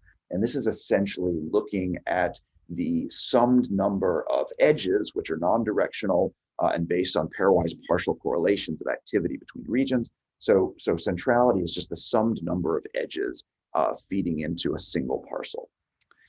And what we found is that during spontaneous activity, there's a very interesting pattern of network structure where when there's a small pupil, visual areas are quite lowly connected to other regions, and somatosensory areas are relatively high. But when the pupil enlarges and the animal goes into a higher arousal state, the connectivity of visual areas goes up quite a bit, and actually the connectivity of the somatosensory areas goes down. And this is represented here as a difference between the large pupil and small pupil cases. So this is for spontaneous data. We then took data for individual behavioral trials and only analyzed the 3 seconds before the trial. So there's no sensory or motor information here. This is just what's the brain doing right before the trial starts. And we see that if we only look at small pupil trials, so when the animal's in a low arousal state, correct trials look like a high arousal network for spontaneous activity. So visual connectivity is high, somatosensory activity goes down a little bit on correct trials versus incorrect trials. And if we look only at large pupil trials, but again compare correct and incorrect, we see a somewhat similar difference there. So it suggests that in fact, there is a signature of a high arousal network or a low arousal network that is also seen when we compare correct and incorrect trials, suggesting it may be this network state or organization that facilitates perceptual behavior or ability. So I'm only going to show you one slide just really quickly, which is how are we ultimately going to relate single neurons to these large scale networks? And this is some recent data from a student in the lab, Dan Barson, where we combined mesoscopic and 2-photon imaging together. And this is really just a bit of a teaser here to show that this is now simultaneous 2-photon imaging of cells in a small region simultaneously with mesoscopic imaging to look at the relationship of single neurons and large scale networks. So because we're out of time, I'm not going to go into that at all. Let me just summarize by coming back to the questions I mentioned at the beginning. So yes, it would seem that at least for this particular task, corticopontine cells in V1 selectively encode contrast-dependent trial outcome and seem to be necessary causally for at least optimal performance in the task. Pupil dilation and locomotion seem to be associated with enhanced performance and also with reduced perceptual thresholds in this detection task. And arousal seems to be associated with increased network connectivity, especially for visual areas. And that's an architecture that is also seen on correct visual perception trials, independent of the animal's actual behavioral state. So with that, I'll just point out again that the initial work in the behavior was done by Lan Tang. Hadass and Mavana did all of the recent mesoscopic work, and Dan Barson has been developing the dual 2P meso stuff. And all of this is done in the context of a lab that's also very interested in how cells and synapses participate, though I really couldn't show you any of that today. All this work was done in close collaboration with the labs of Jess Carden and Mike Craer, as well as Rafi Koifman at Yale, and we've had wonderful funding from a number of sources. So thank you all. Sorry for being a bit over, but happy to take questions. That was great. Amazing work, especially the new means of viral expression and the combined imaging. You're right on time. If we have time for some questions, we've got a couple in the Q&A. So one question is, do the cortical fugal layer 5 cells projecting to the pons also go other places, like midbrain or other places? What's kind of the spread of the single neurons? Yes, so we haven't done those experiments precisely, but in fact, Guri Lur's earlier paper, we looked at corticotectal cells instead of corticopontine, but they're almost certainly the same neuron. So they're probably the same layer 5 cells that send corticofugal axons both to the colliculus, to the pons, potentially to the thalamus a little bit. One of the things, though, that was interesting in that study, and it's a little bit reminiscent of some work that Ed Callaway's lab did with genetic lines, is that the corticofugal cells really seem to be sort of one class of layer 5 cells. The cortico, or sort of the intratelencephalic cells, seem to form at least a couple of groups. We found a group that projected to the dorsal striatum, but we also found another group that projected to other cortical areas like the contralateral visual cortex that were distinct. So we found evidence for at least 3 distinct populations, but certainly each of those does often send axons to at least a couple of their downstream targets. Okay, another question is, are there visual thalamic projections, LGN projections, that go to the pons, either directly or indirectly, that don't go through V1? And so, what sort of subcortical possibilities are there for getting visual information in the pons? Yeah, no, that's a great question, and certainly a complication to this overall story. So firstly, I would say that both the LGN and the superior colliculus project directly to the pons. So you don't even need to get through visual cortex. You can go directly to the pons via those other sources. And one thing, I'll mention that this is in the paper, but when we did early versions of this task with just luminance changes, or at least with luminance changes in addition to contrast, we lost the cortical dependence, suggesting that this kind of task can be done with a number of different visual sources. And if you make the stimulus a bit more complicated, that seems to be where cortex is required, or at least more required. And that's consistent with data from other groups in the auditory system as well. But again, certainly there are also these cortical projections to the tectum and to the thalamus, which would provide additional ways for that information to get into the pons as well. So a lot of parallel inputs there. I would say that the detailed structure of the pons and the convergence of different inputs is really not well understood and is, I think, an amazingly untouched and potentially very interesting area. So if anybody's interested in these kinds of things, dive into the ponds. There's lots of cool stuff to look at there, I suspect. Does it matter when you actually do the lesioning? I mean, the moose maul has got to be in trained animals, right? But what about the lesioning proper? We only did lesioning beforehand. We didn't train animals and then lesion them. I mean, certainly the moose maul would suggest they'd be impaired. Clearly Randy Bruno's lab's work was close in our thoughts when we were doing some of this work, and I have my own set of opinions on what it means to lesion an animal and have its behavior recover. I think that's a really fun topic to discuss over beers or here if people want to.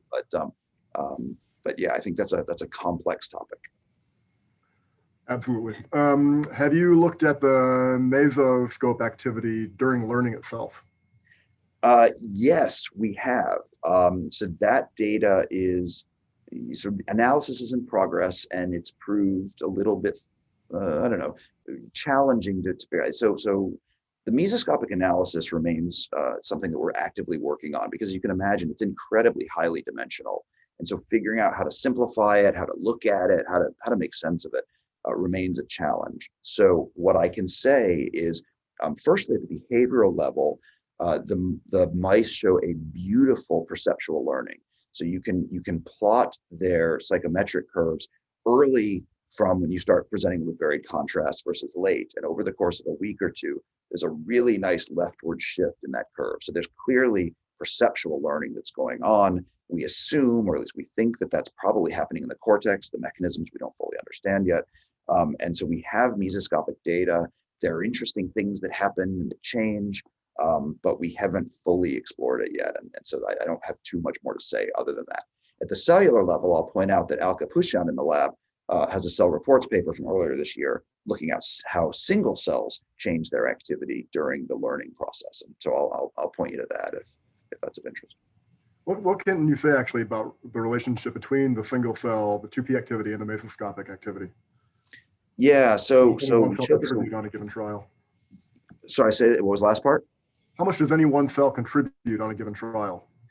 Yeah, that's hard to say. So what we have not done is, for example, kind of like a holographic inactivation where you can sort of knock off one cell at a time or multiple cells. I mean, Rafa used to have some interesting data suggesting that single cells can contribute quite a bit. I'm not totally sure what to make of those findings, but certainly the ability of one cell to have some kind of impact on the network has been shown by both Michael Brecht and Yang Dan in the past as well. So there's interesting ideas there for single neurons or small numbers of neurons to be quite powerful. We haven't really fully looked at that yet. We do have some optogenetic studies sort of in progress, so we hope to get at that more, but it's still very early for that. The questions keep on rolling in.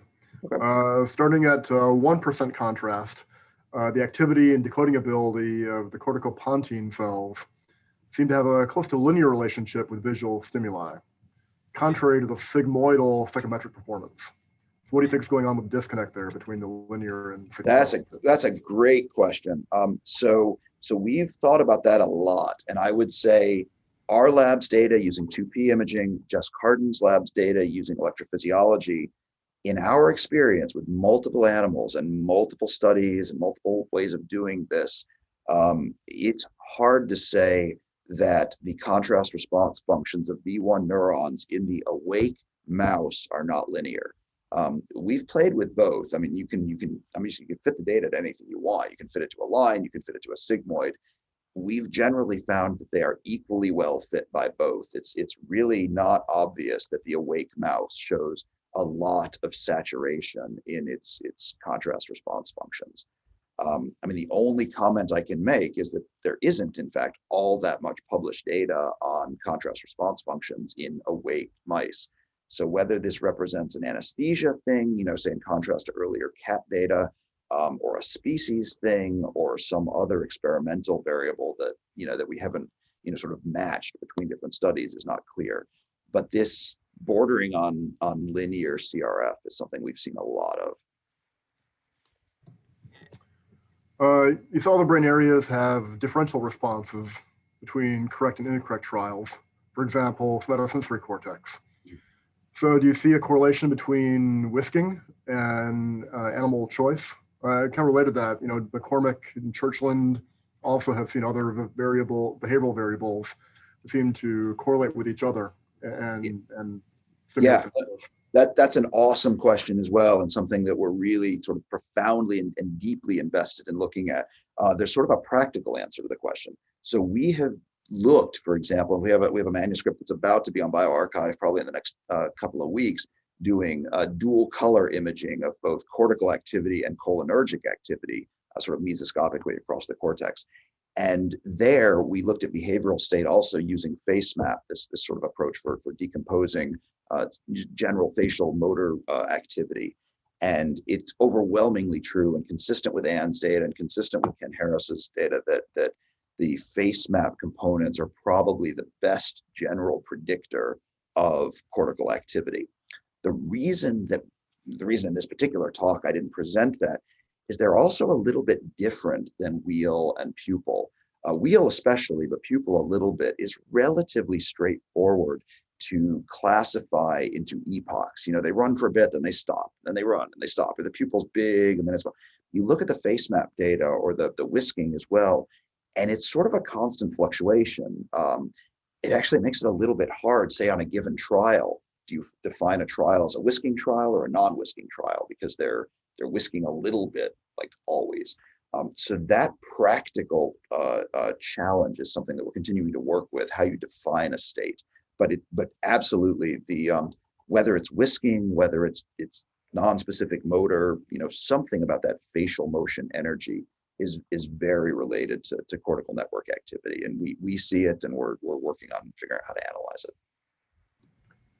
And the last question related to that is basically, how are you thinking about neuromodulation for these experiments, for the behavior, particularly in terms of sort of the wide field activation?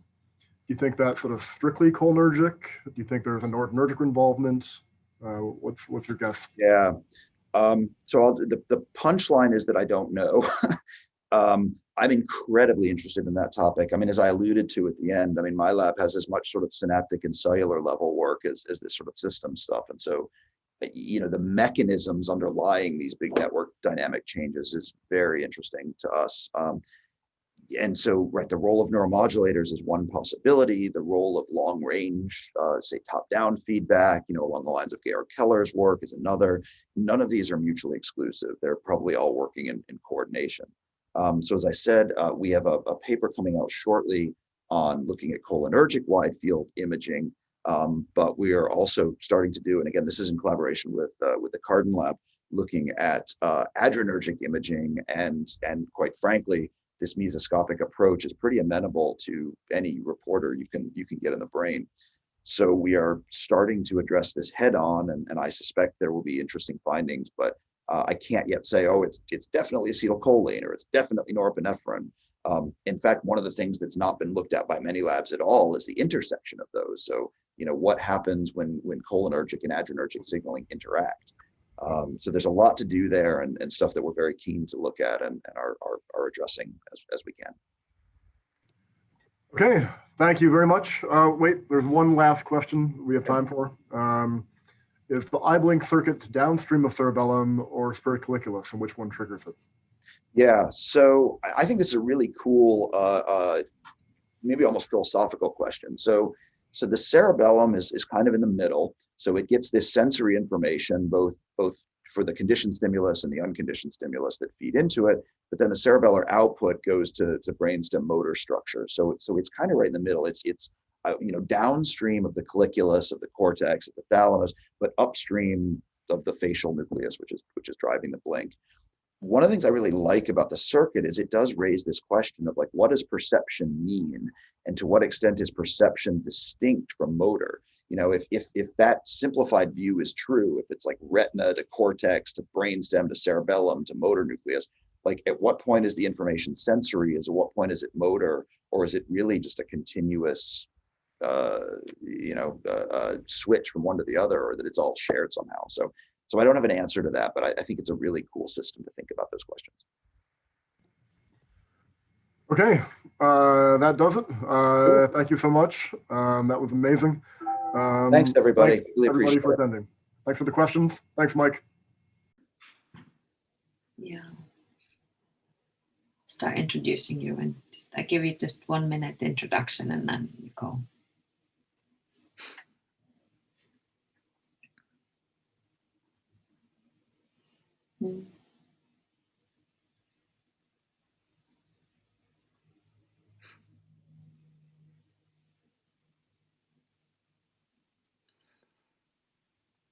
Exciting. It's always worry when you are sharing or giving a talk at weird hours, especially now that wondering if anybody comes to your talk. But that worry, we don't have to worry, thankfully. What's your head count now? We've gone up to 15, and I think it's rising. It's now 16. Oh, yeah. So, and it's still rising. It's always good when it's on that trajectory, though. All right. So I think it's 8 o'clock, 9 o'clock in Germany right now. So I think we should be starting. I'm really glad that Klaus Nave agreed to give a talk his evening after a full day of working. So Professor Nave is the director of Max Planck Institute of Experimental Medicine in Göttingen, Germany, and has been leading the way in our understanding about myelin and oligodendrocytes. And I am clearly, based also from his talk, we're going to learn something even more new about oligodendrocyte and myelin, and I assume particularly in their role in energy metabolism. Thank you very much, Klaus. So yours. All right. Thank you so much, Thora, for the kind introduction and also for picking the field of myelin biology for such a neurocentric meeting. So good evening, everyone, from here, from my home office in Berlin, in Germany. It is local time 9 p.m., and that means many people have started streaming videos. So I hope that doesn't affect us as we go along. Now, I have taken from my title that I would like to convince you of a new concept, which is myelin in axonal energy metabolism. And I'm sure you're not familiar with that. So I assume that you're also not working on oligodendrocytes and myelin per se. So let me start very generally and begin by reminding you of what you know about what myelin and white matter. And then I would like to introduce you to the concept of glycolytic oligodendrocytes and the role of lactate. I will convince you also that the so-called myelinic nanochannels are very important for the maintenance of our structures, that we can measure the axonal energy balance of myelinated axons in real time. And I would like to discuss something which we think is extremely exciting, namely, is myelin itself an energy store? So let's begin very general and remind you what you all know, that the white matter, specifically in humans, is huge. 50% of the human brain is white matter. You see it in the upper left. White matter in the mouse is also significant. Here it's depicted in black. It's a silver impregnation, but it's much less than that. And these are the long-range connections between neurons and the cortex that communicate with each other over long distance. So these are long axons, also those that go down the spinal cord, as you know. But it's not only the length of the axon, it's also the arborization of axons, which gives it a huge mass compared to the body, and this needs to be maintained. Now, myelin is, as you know, best visualized by electron microscopy. These are very high-quality, high-pressure frozen optic nerves that we are using to visualize myelin as it's a parallel structure. In fact, white matter, as you know, the optic nerve is a piece of white matter. It's our favorite model system, and you'll see more of white matter biology as exemplified by optic nerve biology, but by extension, it's also true for the rest of the brain and spinal cord. Now, myelin, you also know, is a multi-layered compacted membrane that's made by the oligodendrocyte. It has an ultrastructure that's been visualized best by electron microscopy, as you have seen previously, and it's ultimately made up of lipids and proteins. It's very lipid-rich and has some also very abundant structured proteins. I'll come back to some of them in a minute. It's a very spectacular growth process, if you think about it, that the glial cell stretches an axon, reaches out, and then physically enwraps its own process around the axon. And it's only actually quite recently with the collaboration with Mika Siemens, we could sort of visualize that this is an actin-dependent growth process of the inner lip that walks around the axon, broadens up, and leaves at the sides the paranodes and the nodes of Ranvier. I would like to stress another aspect, which is not so well known, often forgotten, namely that myelin is not only insulating the axon for electrical purposes and saltatory impulse propagation, but it's also shielding the axon from the contact to the outside world. If you think about it, an axon is 99% deprived of immediate outside contact by the insulating myelin sheath itself.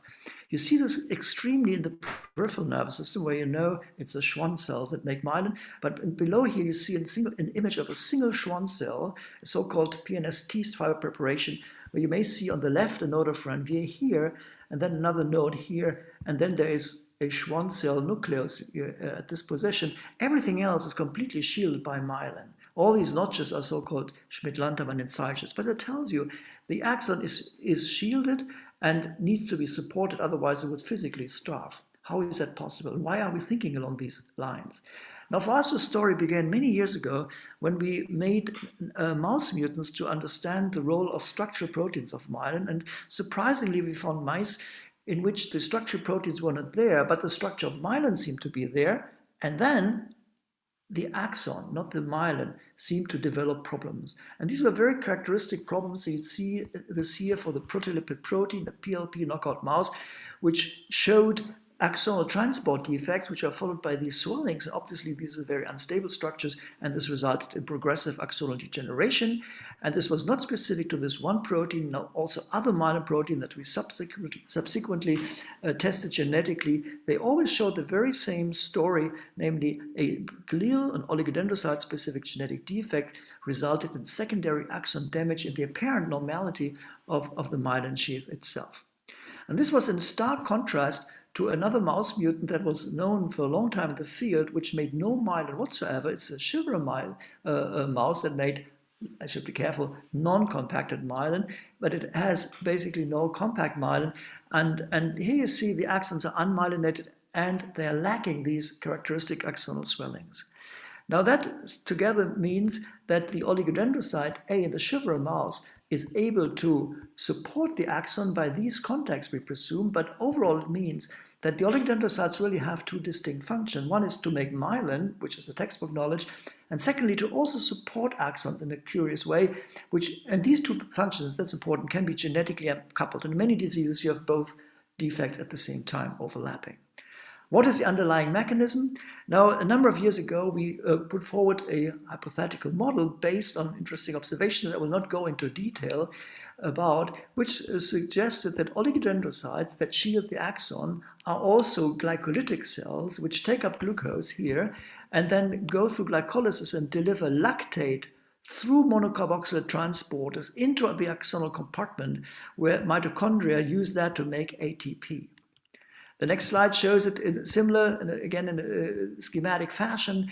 Oligodendrocytes here use the cytosolic space for glycolysis. GLUT1 gets glucose in, and monocarboxylate transporters MCT1 and MCT2 on the axonal side put the lactate into the axonal compartment. This gives you some of the original evidence, which I will not go into. Now the problem is, if there is a massive influx of lactate into this space, then there is a risk of lactic acidosis, because this better be controlled. Otherwise, you would flood in too much lactate into the space. How is that achieved? Now, it turns out that the axonal energy requirement is, as you all know, primarily determined by the spiking activity of the axons. And again, without going into details, we could show that oligodendrocytes themselves express NMDA-type glutamate receptors for the purpose of regulating the energy metabolism. Now, others have shown that a fast spiking axon always sheds or releases small amounts, trace amounts of glutamate, not only the presynapse, also along the axon. And this, we think, is taken up by the NMDA receptor and transduced into a calcium signal, which puts glucose transporter 1, that's the glucose transporter of the oligodendrocyte that I'll come back to again, into the membrane more abundantly, which then results in a higher rate of glycolytic flux, a higher rate of transfer of lactate into the axonal compartment, and more ATP. And in this way, the spiking frequency is sort of miraculously translated into the proper amount of metabolic support that sustains this spiking frequency. Obviously, this can only be part of the story. It's more complex. I'll come back to that as well.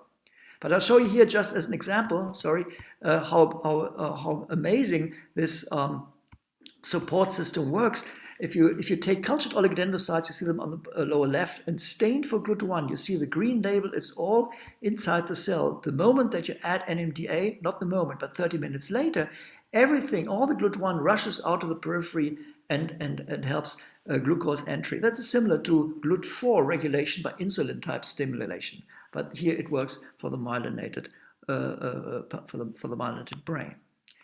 Now, having said this, the obvious question is, how does lactate reach the axon? I said, after all, it's an insulating problem. And how does the lactate now reach the oligodendrocyte? If you reach the oligodendrocytes, target the axonal compartment.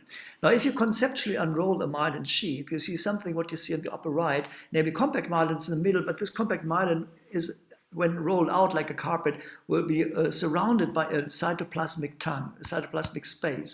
And this cytoplasmic space is ultimately providing a contact between the connection, I should say, from the oligodendrocyte to the periaxonal space. These would be the so-called paranodal loops here. And this space here, which is cytoplasmic of the oligodendrocyte, is in fact touching the axon itself. So all these spaces where the green arrows point to are cytosolic spaces of the oligodendrocyte that face axons. Now they're in a beautiful position here to then allow the transfer of metabolite from here to there. And these are the monocarboxyl transporters again. And that's what we think is the connection from the oligodendrocyte to the axon. Now I'd like to point out that these proteins also turn over, like all membrane proteins. So it's not only the membrane-embedded MCT proteins here, but it's also cargo proteins, the vesicular cargo that contains MCT proteins that needs to get here in order to turn over, in order not to lose these metabolic connections. On the left, you see here an immunoelectron microscopic imaging of the MCTs as they're sitting here close to the axonal membrane. Now, if that is true, then anything that would disrupt the continuity from the oligodendrocyte to this space here facing the axon would ultimately result in a lack of proper import of these MCT channels and long-term functioning. I'll come back to that. Now, unfortunately, we cannot look at this MCT protein as it sits in the vesicle and moves around because we have no proper label. But we have a surrogate for that, which are transgenically labeled peroxisomes. Now, we made transgenic mice in which the peroxisomes are labeled by a fluorescent protein that is targeted to the peroxisomal lumen with the targeting sequence. And when we use oligodendrocytes from these transgenic mice and put them into culture, then you see that they make myelin on cultured neurons. And now we can see the cytoplasmic compartment, because it's from an oligodendrocyte that additionally expresses a fluorescent marker in the cytosol. But then you see puncta, and these puncta here are single fluorescent peroxisomes inside the cytosolic channel system. We think they represent something like a cargo that could also contain MCTs for the transport of metabolites. Now, I don't have a video, and I'm afraid videos wouldn't transmit tonight, but what I can show you that in a time-lapse series, these cargoes really move, and they have a speed of roughly 2 to 3 micrometers per 10 seconds. And this illustrates, I think convincingly, that these spaces are functionally important, and they're also important for moving cargo vesicles around, and by extension, they are important for maintaining the function of the metabolic support. Now, the entire architecture of the cytosolic channel is obviously dependent on the proteins that make it up. And I'd like to point out the CNP protein, which is an antagonist in the cytosolic channels to the myelin basic protein, which helps compacting things. If you don't have it, you see that the compaction becomes extensive, and then you're losing the integrity of these channels. And that's what we think is happening in the CNP knockout mouse, which was the first to show the axonal degeneration phenotype. And what we can show by Western blotting quite nicely is that in the CNP knockout mouse, the Western blot reveals a dramatic loss of MCT1 in purified myelin, which means this is the lack of the continued trafficking of these vesicles.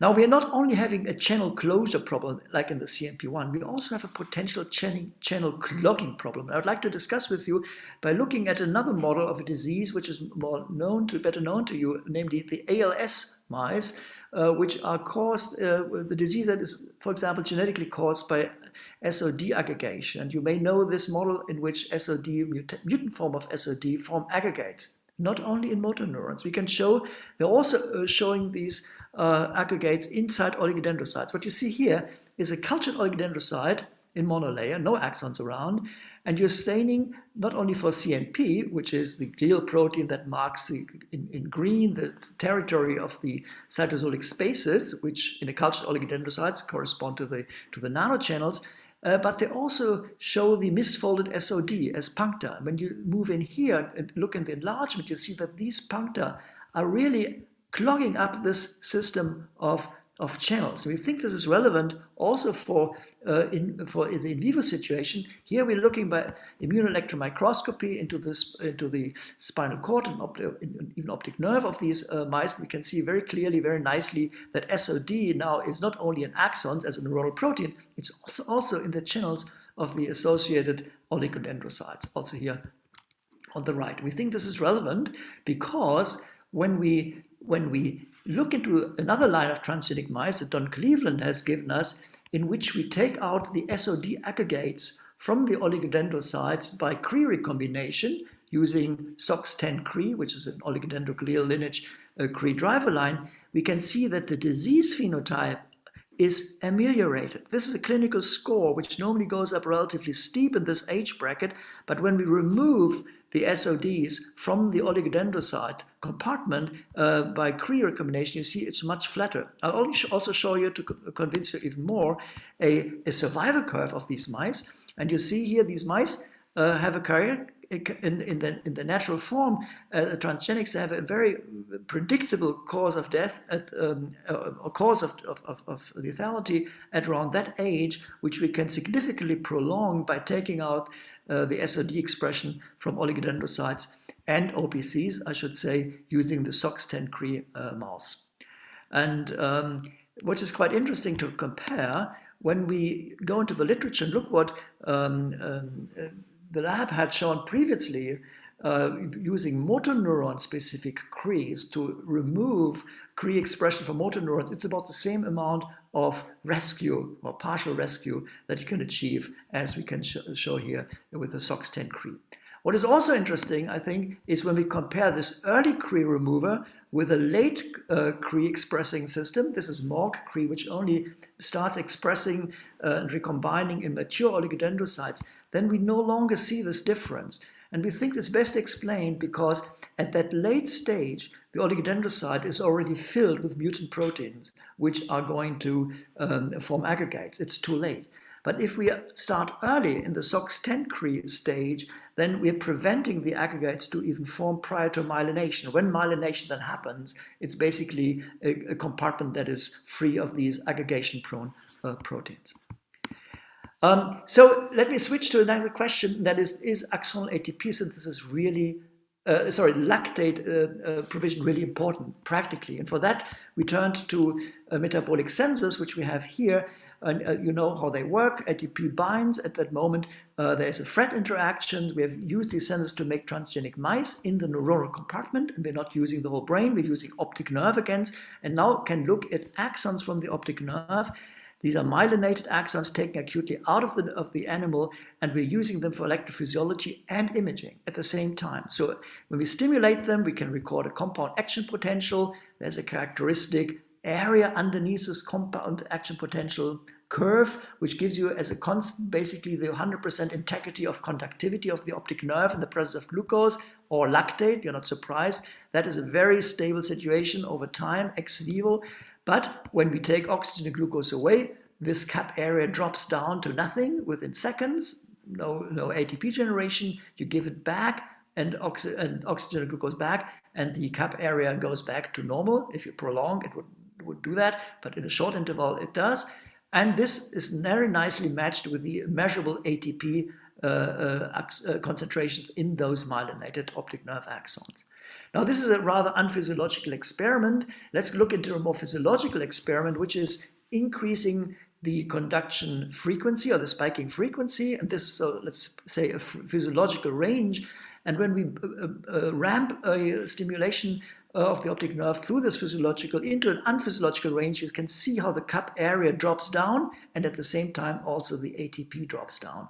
Now here we can ask, is this now relevant for lactate consumption or not? And we're doing this by giving inhibitors. We can ask the question, is at very low frequency of spiking, the ability of maintain a cap area preserved in the presence of these inhibitors of MCT1? These are competitive or chemical inhibitors. And you can see at low frequency, there is no inhibition effect.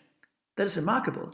It requires higher and higher frequencies of stimulation in order to see the effect of these inhibitors.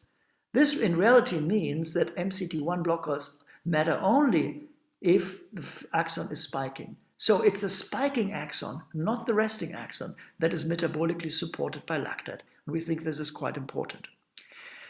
Now, that brings up the question again, how is it regulated? Because axons spike or not spike with different frequencies over time. And this system that I'd introduced to you that uses the glutamate signaling is a relatively slow system. It adapts over the course of many minutes, 15, 30 minutes. It's not adapted to prevent excess lactate in this short range. So there must be a way of getting rid of lactate even in the short term. So how does a system like that get rid of excess lactate? If the muscle makes too much lactate, it goes to the bloodstream, you have some muscle ache, but then it's gone. But in white matter, it's not so trivial. Now, we were thinking about this and we found, incidentally, a very remarkable paper, and that was authored by Hugo Bellon, who works, as you may know, on Drosophila. And Drosophila, I should add, has a similar system with glial cells also providing lactate to the axons in the absence of any myelin in Drosophila. And he made the interesting observation that if you have a mutation in Drosophila in which the axonal mitochondria don't work, they don't utilize the lactate or the pyruvate to make ATP, then he found, surprisingly, the glial compartment full of lipid droplets. Now, if we translate this for a moment into this image here into the glial world, it says basically here the axons lack functional mitochondria, and then in the associated glial cells, so this is now Drosophila, there are lipid droplets forming. Now, it's not only in the mutants it's much more. When he looks into the wild type, he also finds them now. You realize that there are some, but there are many more. And this is a remarkable finding. What could that be? Now, it's a way of energy salvage. It's basically detoxification because the pyruvate that is not used is basically decarboxylated. Acetyl-CoA is making fatty acids. The fatty acids are then shuttled back to form these lipid droplets. Now, lipid droplets in a non-myelin organism were an interesting finding. And we wanted to know, what about lipid droplets in those vertebrates that don't make myelin yet? So let's go down in evolution to the fish like lamprey and other fish that do not make myelin yet. Do they also have lipid droplets? We were surprised to find, yes, they have lipid droplets in their fiber, in the axonal fiber bundles, which has no myelin, and they're actually full of big lipid droplets. These are lipid droplets that you see here. Here's reconstructed by serial electron microscopy. And quite interesting, we now think, well, that's an hypothesis. Could myelin now have evolved as an alternative to these lipid droplets? Basically, we're saying, is it that the oligodendrocyte has learned to turn lipids into a smarter energy reserve? Now, this is a somewhat wild hypothesis, and we can never do experiments in evolution convincingly, as you know, but we can ask the question, if this were true, then maybe the myelin, today's myelin, has still some of the properties of the lipid droplets, which are well-known energy reserves. So in order to address that, we made one experiment, which is we took oligodendrocytes and astrocytes, the whole white matter out of the intact brain, using our optic nerve again, and just putting in the culture dish ex vivo and incubated it for several hours. And asked the question now, can oligodendrocytes and axons and, no, not axons, can oligodendrocytes and astrocytes and other glial cells survive in the absence of glucose for an extended period of time? Now, in this particular image, you see the optic nerve, which has been labeled for astrocytes with the GFP label. So these are the astrocytes in the optic nerve. But when we do this experiment and wait for 24 hours, 20% of the cells are dying. You see this by propydium iodide incorporation. These are all the DAPI positive cells. And guess who is dying? It's the astrocytes. They are all gone. If you look with a similar transgenic label for oligodendrocytes survive this easily. They don't suffer from the lack of glucose. That's interesting. But when you do the co-labeling, see all the oligos that have no glucose are same in number as in the regular medium. But for astrocytes here, you see a big drop. Interestingly, also microglia and OPCs do not suffer very much. So somehow the whole system seems to profit. Now, what is the mechanism behind that? Now, it turns out when we look at a slightly earlier time point, namely 16 hours, this is a time point where all cells survive. So 16 hours is a survival time where oligodendrocytes, astrocytes, no one is dying. That's interesting. So it means the survival mechanism applies to all cells at the same time. When we prevent oxygen from reaching the compartment, then virtually all cells are dying. That means the survival is only possible because something is basically burned, is oxidized. And what is oxidized? Well, when we add to a normoxic condition crotonic acid, when we prevent the fatty acid beta oxidation that way, then you also see the same loss of survival. And that tells us that it's presumably the beta oxidation of fatty acids in the system that at 16 hours not only supports oligodendrocytes, but to some extent also other cells, including the astrocytes, which are ultimately dying, but certainly the oligodendrocytes do. Now, if that is true, that means the myelin is used as an energy source.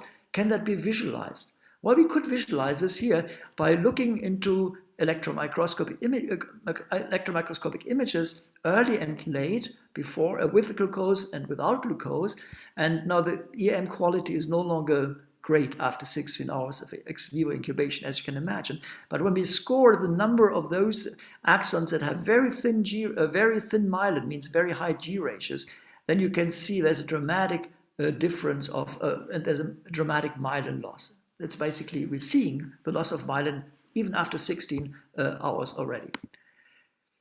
The real question is this energy usage also good for the axon?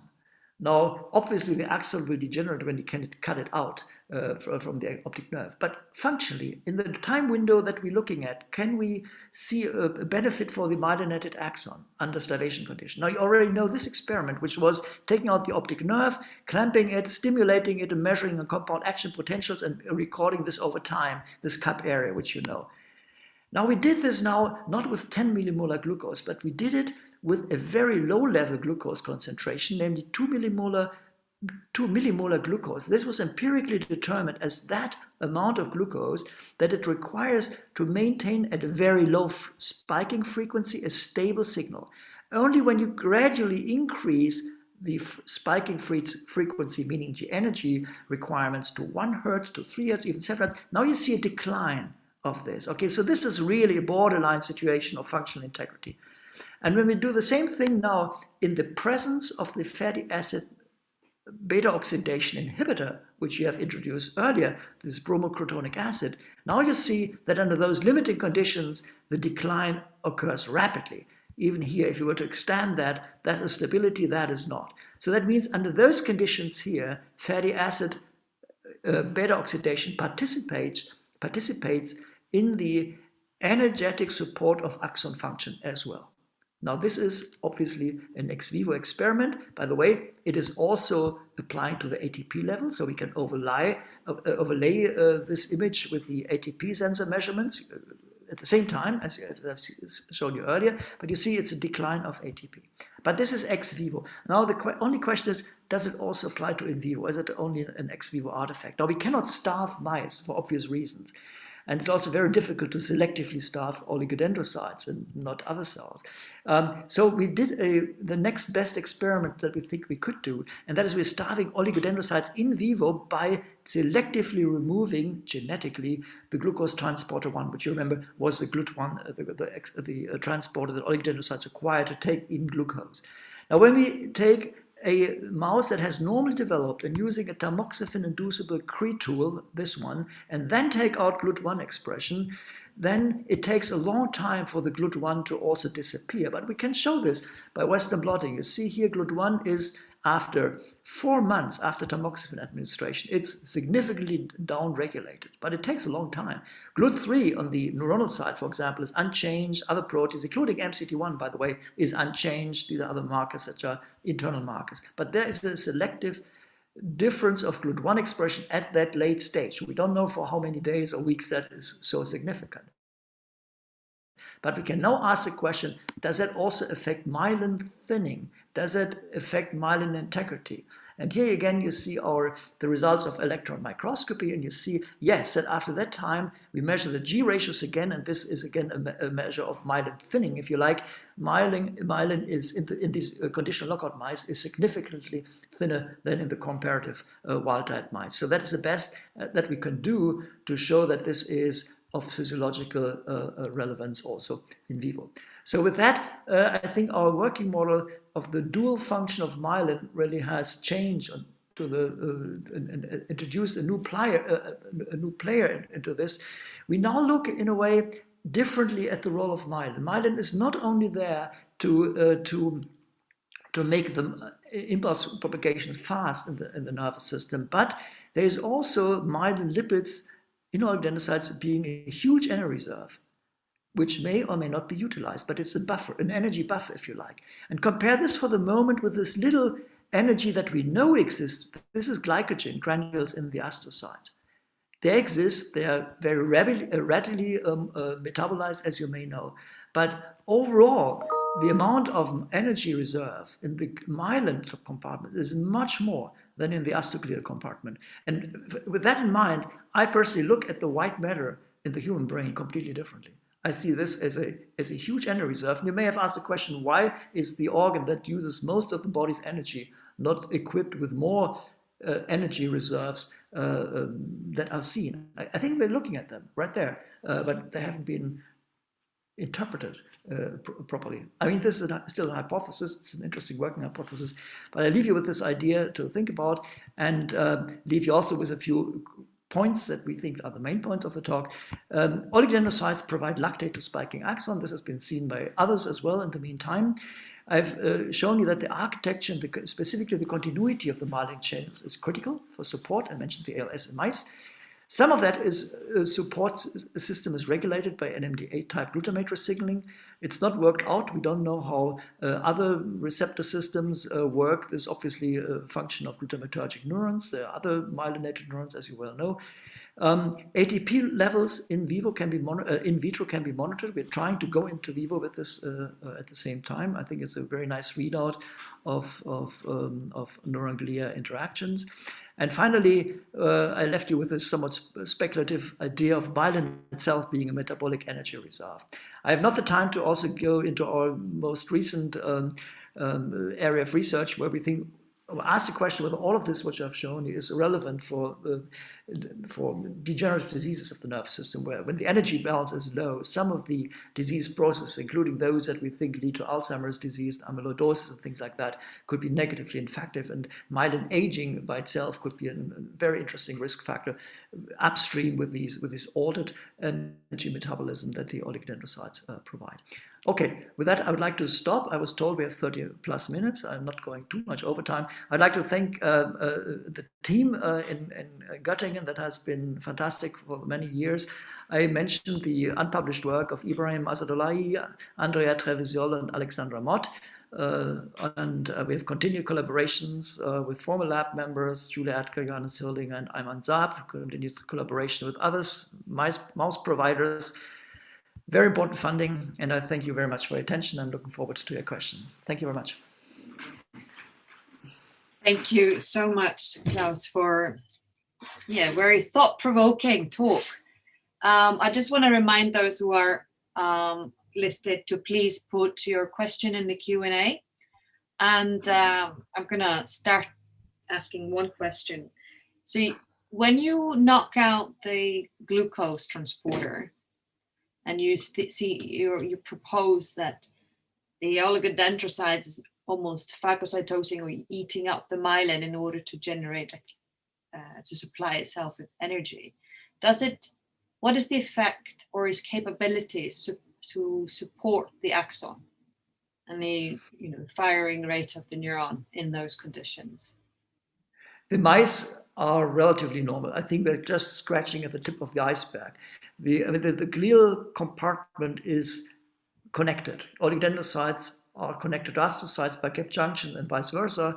Gap junctions have in this mutant the independent supply of glucose, and they're normally energized. So I think much of the normal activity of the oligodendrocyte is sustained through the astrocytes, the same way as it may go backwards in the early part of the story.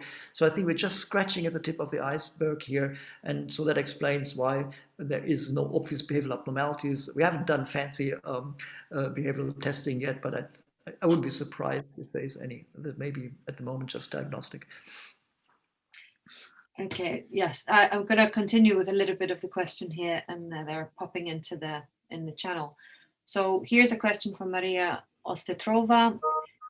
Is it known which fatty acids or which lipid species are the most important for the energy storage function of the oligodendrocytes? Yeah, that's an interesting question. We think it's fatty acids. It's not obviously the cholesterols, which are not degraded in the brain, as you know. They have to be secreted for that. We don't have clear data. We think any long chain fatty acid and very long chain fatty acid is a putative target. We know that the peroxisomes are also part of it. Because the peroxisome conditional lockout mouse, you may have remembered, is part of the battery of mice that we have in which the system fails. And that is also specialized for the very long chain fatty acids. So I think we're looking into regular membrane lipids with the long fatty acid side chains. Okay, thank you. Here's a question from David Atwell. In what circumstances could the postulated energy reserve in the myelin be transferred to the more energy demanding gray matter? Yeah, that's a very interesting question. Obviously, how does the energy in the oligodendrocyte compartment reach the axon? Is it ATP? No, it's not ATP. We think there are two ways. We don't have done the final experiment. Either the oligodendrocyte is just more self-sufficient and can just leave more of its regular glycolysis products pass over through the cell without utilizing itself. So its own ATP production would be generated by the pyruvate being delivered to its own, by the acetyl-CoA being generated in its own mitochondria. That's one possibility, and then it leaves more energy for the axon. The alternative, in my view, more likely hypothesis is that the acetyl-CoA is actually built to a new carrier, which is ketone bodies. We think that the oligodendrocytes, which are very close to liver cells in the sense that they make lots of cholesterol, and you may know that the initial stages of cholesterol biosynthesis are related to ketogenesis, can make ketone bodies. And the ketone bodies would be delivered through the very same channel system to reach the axonal compartment. So that's my favorite hypothesis. We're doing the necessary experiments at the moment. They're very time-consuming to knock out ketogenesis or keto utilization in the neuronal compartment, but that's what I think is the critical short-range metabolite. We all know that ketones are very well known for long-range communication, but here I think they're a short-range metabolite.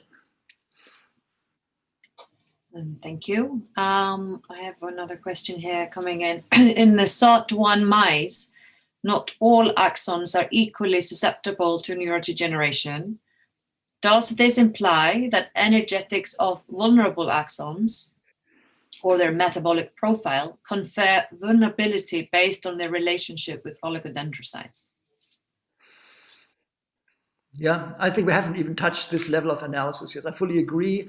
We do not understand why we don't know even in ALS to begin with, why does the spinal cord and upper motor neurons that I begin with. Obviously, these are energy consuming cells, and those associated oligodendrocytes are part of that. My favorite hypothesis here is that oligodendrocytes are normally supporting axons and they respond to axonal signals, as we have already discussed.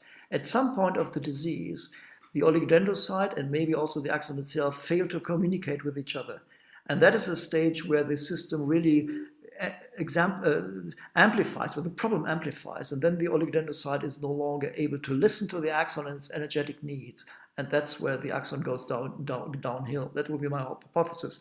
How that is regulated in detail, I have no idea.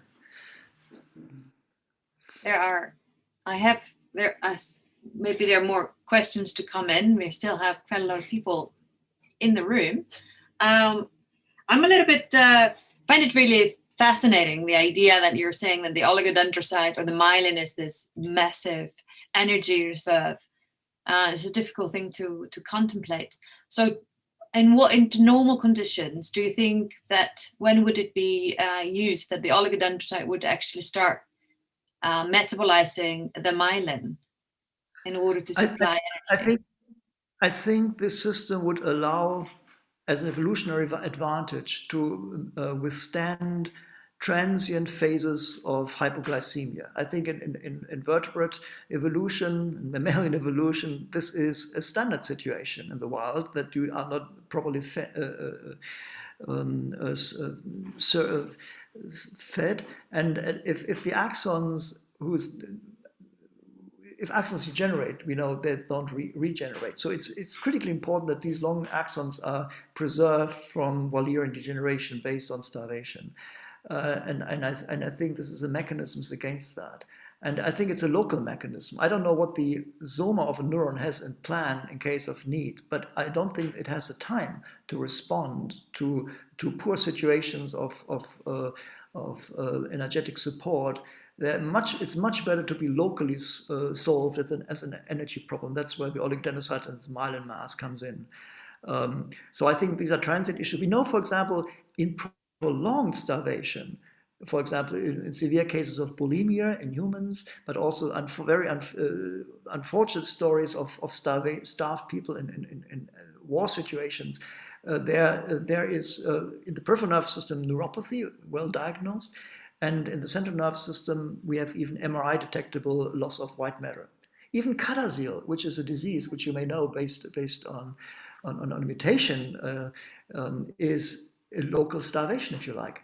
And this local starvation is resulting in visible white matter damage. So this is obviously a speculation at this point, but I wouldn't be surprised if this is all fitting together. That's cool. Okay. But then I have, sorry, because there are no more questions. We have a little bit more time, so I can abuse my power here to question you on the channel. Now, we know that some axons have thicker myelin than others. Then is that, so according to your theory, would that then mediate more to their demands of having a reserve of energy?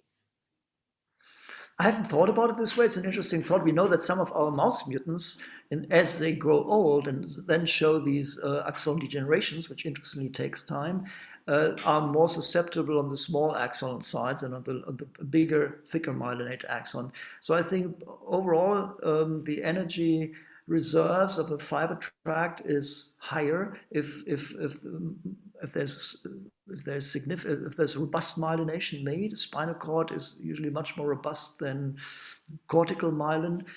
Also, when it comes to the risk factor of diseases like Alzheimer's disease, we know that myelin abnormalities are risk factors. I should have known that I have more time. I could have shared some of the data there. It is always the thin axons that go, and by extension also the corresponding disease markers. Why is it that in Alzheimer's disease the thinly myelinated axons and their neurons are showing the characteristic pathology, never in the spinal cord, where everything is robustly myelinated? So I think there is a mild connection to neurodegenerative diseases that also relates to robustness of myelination. Yeah, I think we're kind of at the end. I want to thank you, Klaus, very much for talking to us tonight in the evening, and I want to thank all the attendees for coming to ask the questions and present. We were, I think, up to about close to 50 in the room, so that's good turnout in the evening. Thank you very much, and I hope. And Krishna is a postdoc at Emory University, working in Dr. Astrid Prinz's lab. And today he will present his recent work about symbolic methods for neural dynamics and emergent network behavior in a SWIM CPG. And besides research, Krishna is also a teacher and an actively practitioner of a specific type of meditation called Sahaja Yoga, or I'm sure I mispronounced it, but it's it's Sahaja Yoga. Yeah, Sahaja Yoga. Okay, right. So I'm gonna look forward to know more about this. But yeah, without further ado, Krishna, go ahead. All right. Thank you so much, Davide, and to all the organizers at NeuroMatch for giving me this opportunity. I'm excited to be meeting you all and presenting this research. So most of this research is my PhD work at Georgia State. I recently graduated this summer, and currently I'm postdoc at Emory. So in this talk, I'm going to describe about emergent network behavior in the SWIM CPG of a sea slug, and using some methods that we developed using symbolic dynamics. So to give you some background, CPGs, central pattern generators, are small neural circuits that can produce rhythmic motor output without the need for sensory feedback or descending input from the brain. Rhythmic motor activity under the control of CPGs is seen in many vertebrate and invertebrate species, including walking, swimming, respiration, and heartbeat. In this talk, I'm going to be focused on the CPG that controls the swimming behavior of this animal, this sea slug, Dendronotus iris. This is the CPG that controls its swimming rhythm. This is extensively studied by our collaborators, Akira and Paul Katz, at Georgia State formerly, and they're moved into different places now.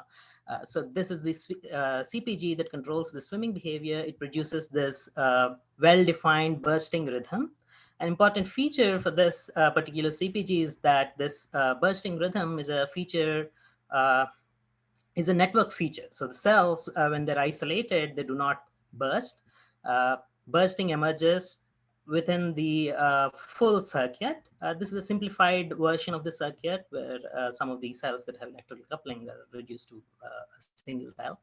So each of these cells, when they're isolated, they do not burst, or even these half centers do not burst. Bursting emerges through synergistic interactions of excitatory, inhibitory, and electrical coupling in this whole circuit.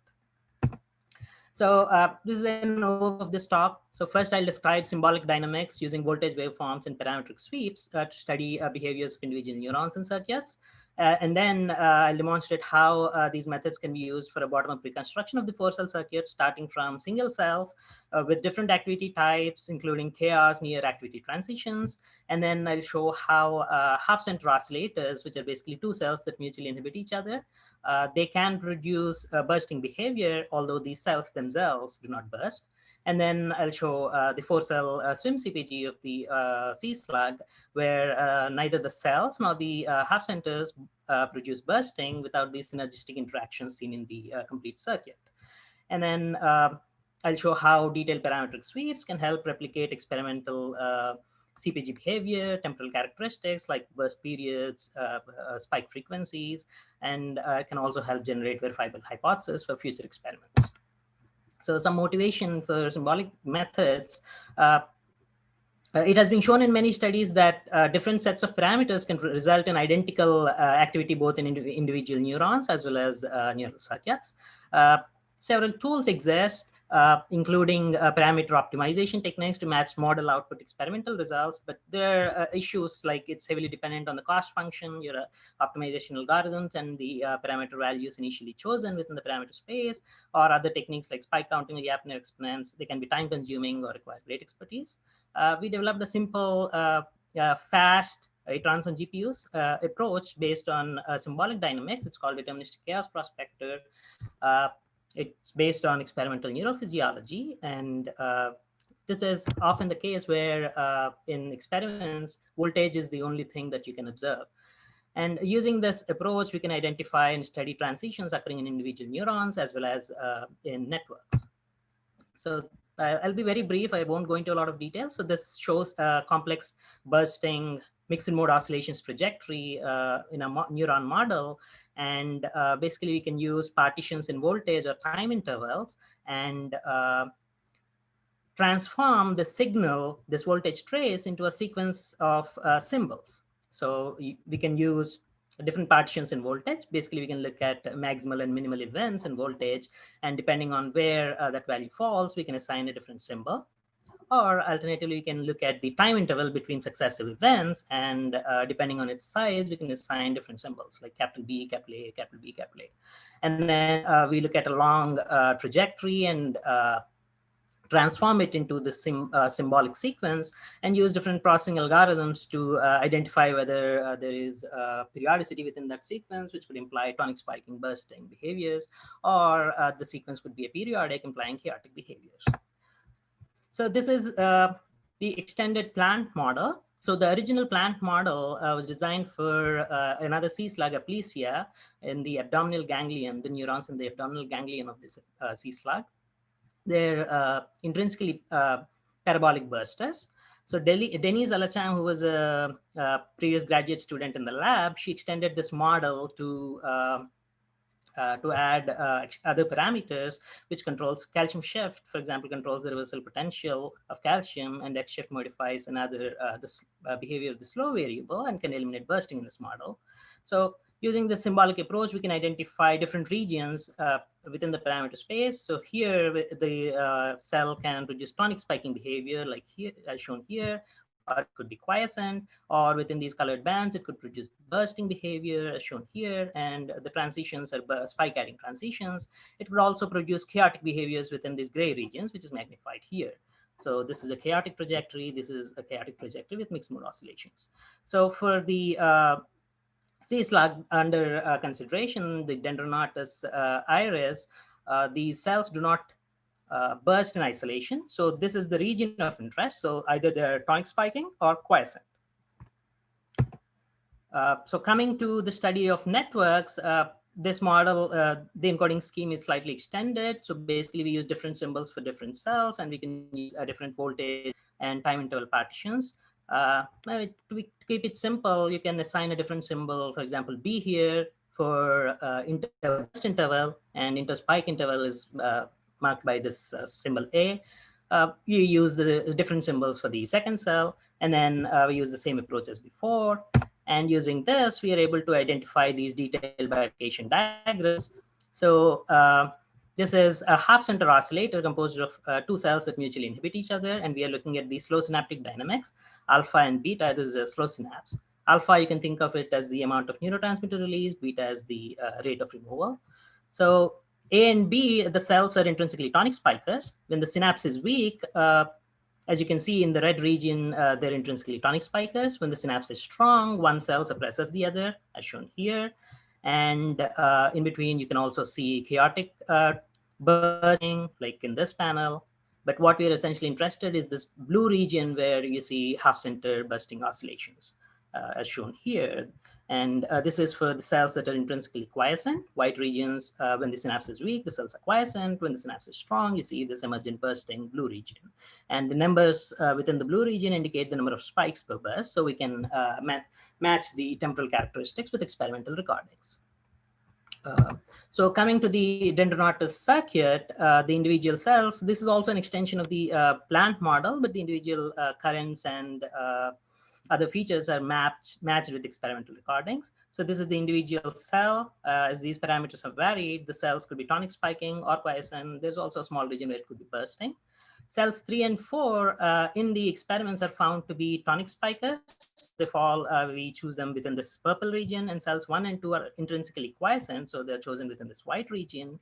And the goal is to get this output from the model, which matches the neurophysiological recordings. But this is not a simple task, as there are several parameters, including this cross-excitation going from 4 to 1, 3 to 2, cross-inhibition from 1 to 4, 2 to 3, and then there is also rectified electrical synapse from 1 to 4 and 2 to 3. So all of these interact with each other.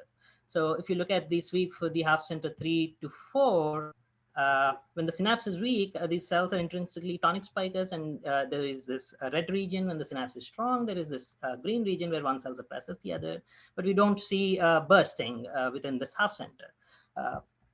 So to get bursting, you need to have the whole circuit. Depending on the parameters of the circuit, the connections of cross-inhibition, cross-excitation, it could be bursting, which is what we want. But if the parameters are not right, it can be all the cells can be tonic spiking, or there could be chaotic bursting, or there could be suppression. So this is shown in experiments that the cross-excitation, as you gradually increase, here we are looking at the properties of the cross-excitation from 4 to 1 and 3 to 2. When the cross-excitation is removed, we have this red region where all cells are tonic spiking. As you increase the strength, you see this green region where it is some cells suppressed. And finally, when it's strong, you see this bursting region, blue region, where the network bursting is seen. And then here we are looking at the inhibition between cells 3 and 4. When it's weak on the x-axis, they're intrinsically tonic spikers, so you see all cells are tonic spiking. When it's strong, you see suppression. In between, when the cross-excitation is also strong, you see emergent bursting. And here it's cross-inhibition versus cross-excitation. When both of them are weak, you see this green region where some cells are suppressed, but when they're moderately strong, you see this strong behavior, this emergent network bursting. So here we are looking at the synergistic interactions of all of these connections between the grid on the left and the grid on the right. We are varying the cross electrical coupling, and from left to right, we are varying the excitation, top to bottom, inhibition. So essentially, we're able to study the synergistic interactions of all of these connections and find out these blue regions where you see network bursting, as well as we're able to identify the temporal characteristics. These numbers here, for example, as I mentioned, they represent the spikes within burst. So summary, we have developed this approach with symbolic dynamics and parametric sweeps to study behaviors of isolated neurons, as well as emergent bursting in CPGs, particularly in the C-slug dendromatous iris, where neither the individual cells nor the half centers produce bursting. The synergistic interactions of the whole network are essential to get this bursting behavior. Detailed parameter sweeps help in replicating experimental behavior, match temporal characteristics, as well as to generate new hypotheses for experiments to be conducted. And these methods are very fast. They run on GPUs, and the methods are fairly generic. They can be applied to problems outside of neuroscience. In fact, it was developed first for Lorentz-like systems with chaotic behaviors, and some references that you can. So these two papers actually talk about these methods for other nonlinear problems. And if you want to look at these details more, you can look at the, it's a chapter in my PhD dissertation, and there's an upcoming paper. This is the experimental work of Akira and Paul on the C-slug, and the tools are all open source and available here. With that, I would like to thank my Georgia State and Brains and Behavior Program for my fellowship. NSF funded some of this research, and NVIDIA sponsored the GPUs. And I would like to thank all the members of our lab. So I'll be happy to take questions now. Thank you very much, Krishna. It was fascinating presentation. I'm gonna clap on behalf of everyone. Thank you. Yeah, so while questions come through, of course, I remind the audience, like, feel free to ask questions through the Q&A button at the bottom, or write it in the chat. if you're not familiar with the Q&A button there. But yeah, I was just asking, so where are you taking this? What are the next steps for this work? Okay. So I think the initial goal for all of this was to basically get this model output to match the experimental recordings. Now that we have a detailed understanding of how different synapses impact, so we could replicate some of them in experiments and see that's exactly what we are getting. So for example, each of these things could be a part of a different hypothesis as you vary the electrical connections, or excitatory connections through dynamic clamp. You could see changes in the animal that are matching the model. All right, so we have another question from Daniel. Says, cool work. Does this approach find a lower dimensional approximation of the CPG than the original simulation? No, it doesn't look at a lower dimensional model. So it's not changing anything. We're not reducing the dimensions or anything. We are looking at a few key parameters and then seeing how they affect behavior. Essentially, we are focused on parameters that you could manipulate experimentally and then see how it affects behavior. All right, thank you. Yeah, so I think we can move to the next presentation now. Thank you again. All right, thank you, everyone. I will stop sharing. And the next speaker is going to be Brandon Benson, who is up here on screen already. And Brandon is a PhD student at Stanford, working in the lab of Dr. Ganguly. And today he is going to present his most recent research on critical behavior networks of inhibitory and excitatory spiking neurons with weak synaptic efficacy. So Brandon, go ahead. I don't see your video, but yeah. Can you hear me and see my slides? Yes. Great. Yeah, so I'd like to start with this recent collaboration that I was a part of with the Ganguly lab and Diceroth lab. It was published last year. Particularly highlight this computational collaboration. James Marshall, Timothy Mikado, and Sean Quirin here did the experiments and the analysis. And then myself and Jonathan Cadman did the theoretical work and simulations. So in this experimental work, a mouse is trained on a go, no-go task where the mouse is shown a vertical grading. When it's shown a vertical grading, it learns to perform a behavior, in this case, licking. When shown a horizontal grading, it does nothing. The neural activity is recorded during this task. We are able to identify subnetworks of cells that prefer vertical grading and horizontal grading.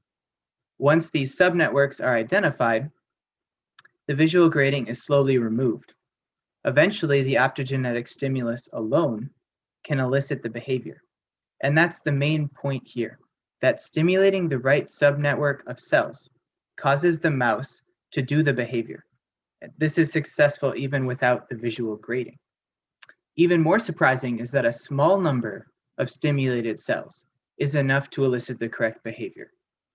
So we estimate that this subnetwork of cells contains at least 5,000 neurons, but stimulating only 20 or less neurons is enough to cause the correct behavior. How is this possible for the system to be so sensitive? When we look at this subnetwork, here 20 neurons is enough to recruit activity of a substantial fraction of the whole network. So again, we're seeing a small number of neurons that causes a response from thousands of neurons. The main takeaway from the experiment is this puzzle. How can only 20 neurons be enough to cause the response of the whole network? To answer this question, we start with the back of the envelope calculation. We set up a Poisson model using biologically plausible parameters. We set a threshold. If mean firing goes above threshold, then a large event takes place. And if it's below threshold, the system is stable.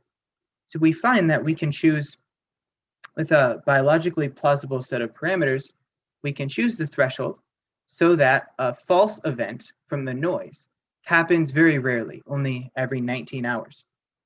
But a small stimulus of only 30 neurons is enough to push the firing rate over a threshold and cause an event. So this is a nice back of the envelope calculation. It could be a lower bound, but can we actually construct a model, a simulation, where 30 neurons is enough to cause a thousands of neuron size event? So we'll start with a rate network.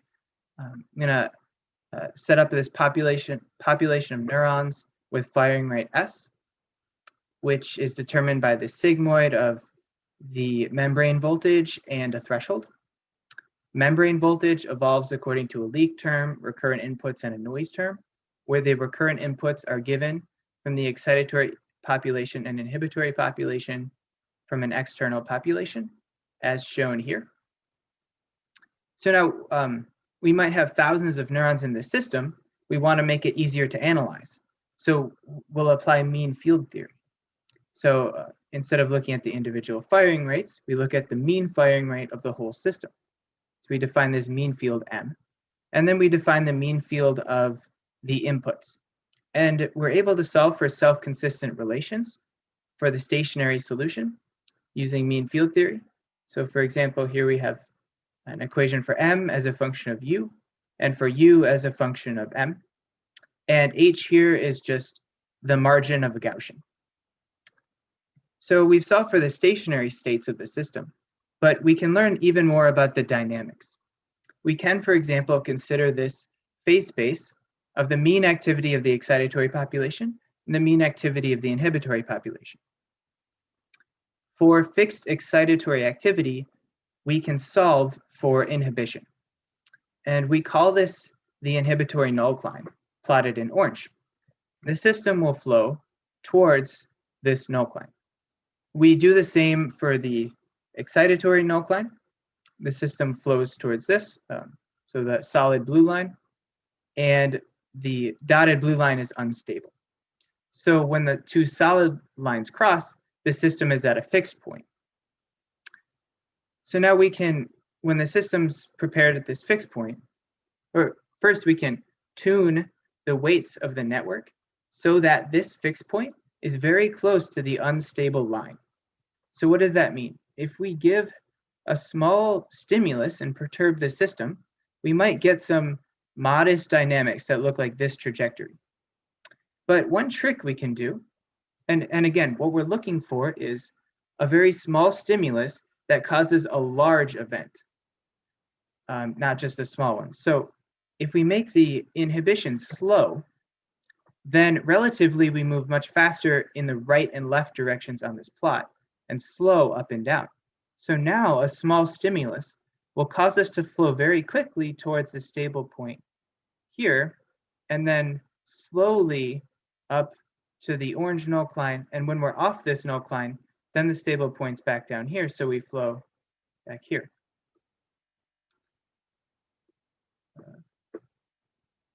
Am I back? I just got a notification. Yes, you're back. Okay, thank you. And so slow inhibition is this trick we can use to get the phenomena we want. This small perturbation creates this large response where almost the entire network, the mean of the network, has jumped by 1. Okay, so we run this simulation of this network, and indeed, stimulating 30 neurons in this window is enough to cause this order n large response increase in the mean firing of the network. We don't have to do it just for 30 neurons. We could do it from 0 to 50. We see this nonlinear response, that 30 or more neurons is enough to reliably cause this phenomenon. So we used a rate model for this, and that assumes asynchronous spike times. But we tuned the network to this critical point where it's very close to instability. And it's unclear whether our asynchronous assumption holds here. So we might look at a synchronous network, like a leaky integrate and fire spiking network. And we follow the pattern of Brunel in his work from 2000. And that's cited right at the bottom here. So we'll have a membrane voltage that evolves for each neuron. There's a leak term, recurrent input spikes, and external spikes. So as the voltage integrates, it integrates towards a threshold, just 20 millivolts in our case. the neuron then fires a spike, and it resets to 0, and it stays there for a refractory period of 2 milliseconds. Meanwhile, the spike has a transmission delay of 1.5 milliseconds. And then we choose the connectivity as so. We have a graph here chosen connectivity 0 or 1, and then the weights are weak. So we have J normalized by the average in degree of the average excitatory in degree. And the external input we approximate as this constant term plus noise. And again, we can tune the right parameters of this system. We find that in a certain region, stimulating 40 neurons at saturated firing rate is enough to cause this large event. So this is an order n response. If I sum up the number of neurons that spiked during this event, I get about 0.97. But something's different here. We haven't added slow inhibition like we did with the rate network. So how can this network undergo such a large response and still be stable? So we can dig into this model a bit more by considering the evolution of the membrane voltage. At a specific point in time, I can plot the distribution of membrane voltages across the network. So this is the stationary state before I perturb the system. You can see most of the voltages are near threshold, close to firing. I do this again as the network excites, and I see that about half of the neurons have reset back to 0. After the event occurs, most of the neurons, or all of the neurons, are below threshold, have reset, and then this bump evolves back up slowly towards the stationary solution. So the key thing to consider here, why is the system stable? Well, at this point, why are all of the neurons much below threshold? All of the neurons have fired. This is an excitatory event. Why are they so low? 1 minute. So with a back of the envelope calculation, again, we have a full mean field description of this, but again, back of the envelope, the mean input for a large event is going to be J1 minus gamma G. And that's an excitatory event, so that the size of that is about this. But the threshold causes each neuron to reset from 20 back to 0. So there's an effective inhibition here, and there's a battle between these two. And the 1 minus gamma G is always between 0 and 1. So if I drop that, then we have this reset stabilized region, where the reset's important. And in this region, we can look around the phase space. We see rich activity, synchronous activity oscillations, stationary states. And in the future, we want to dig into this more. How does it relate to critical excitability and to what we observe in V1? Can we find phase transitions in this space, in this limit? And how does it relate to recent work of oscillatory models and critical avalanches? So thank you for listening. Thank you very much, Brandon. It was really great talk. Again, I'm gonna clap for everyone here, and while waiting for the Q&A, while waiting for people to ask questions, I have a question myself, which is, sure. So in your first model, you were taking like this 30 neurons as a number of neurons to activate, right? Yeah. Simulate, and then at some point you move to 40 in your second model. How did you make out, like, kind of figure out these numbers? Like, why 30 neurons and not 25 or 50?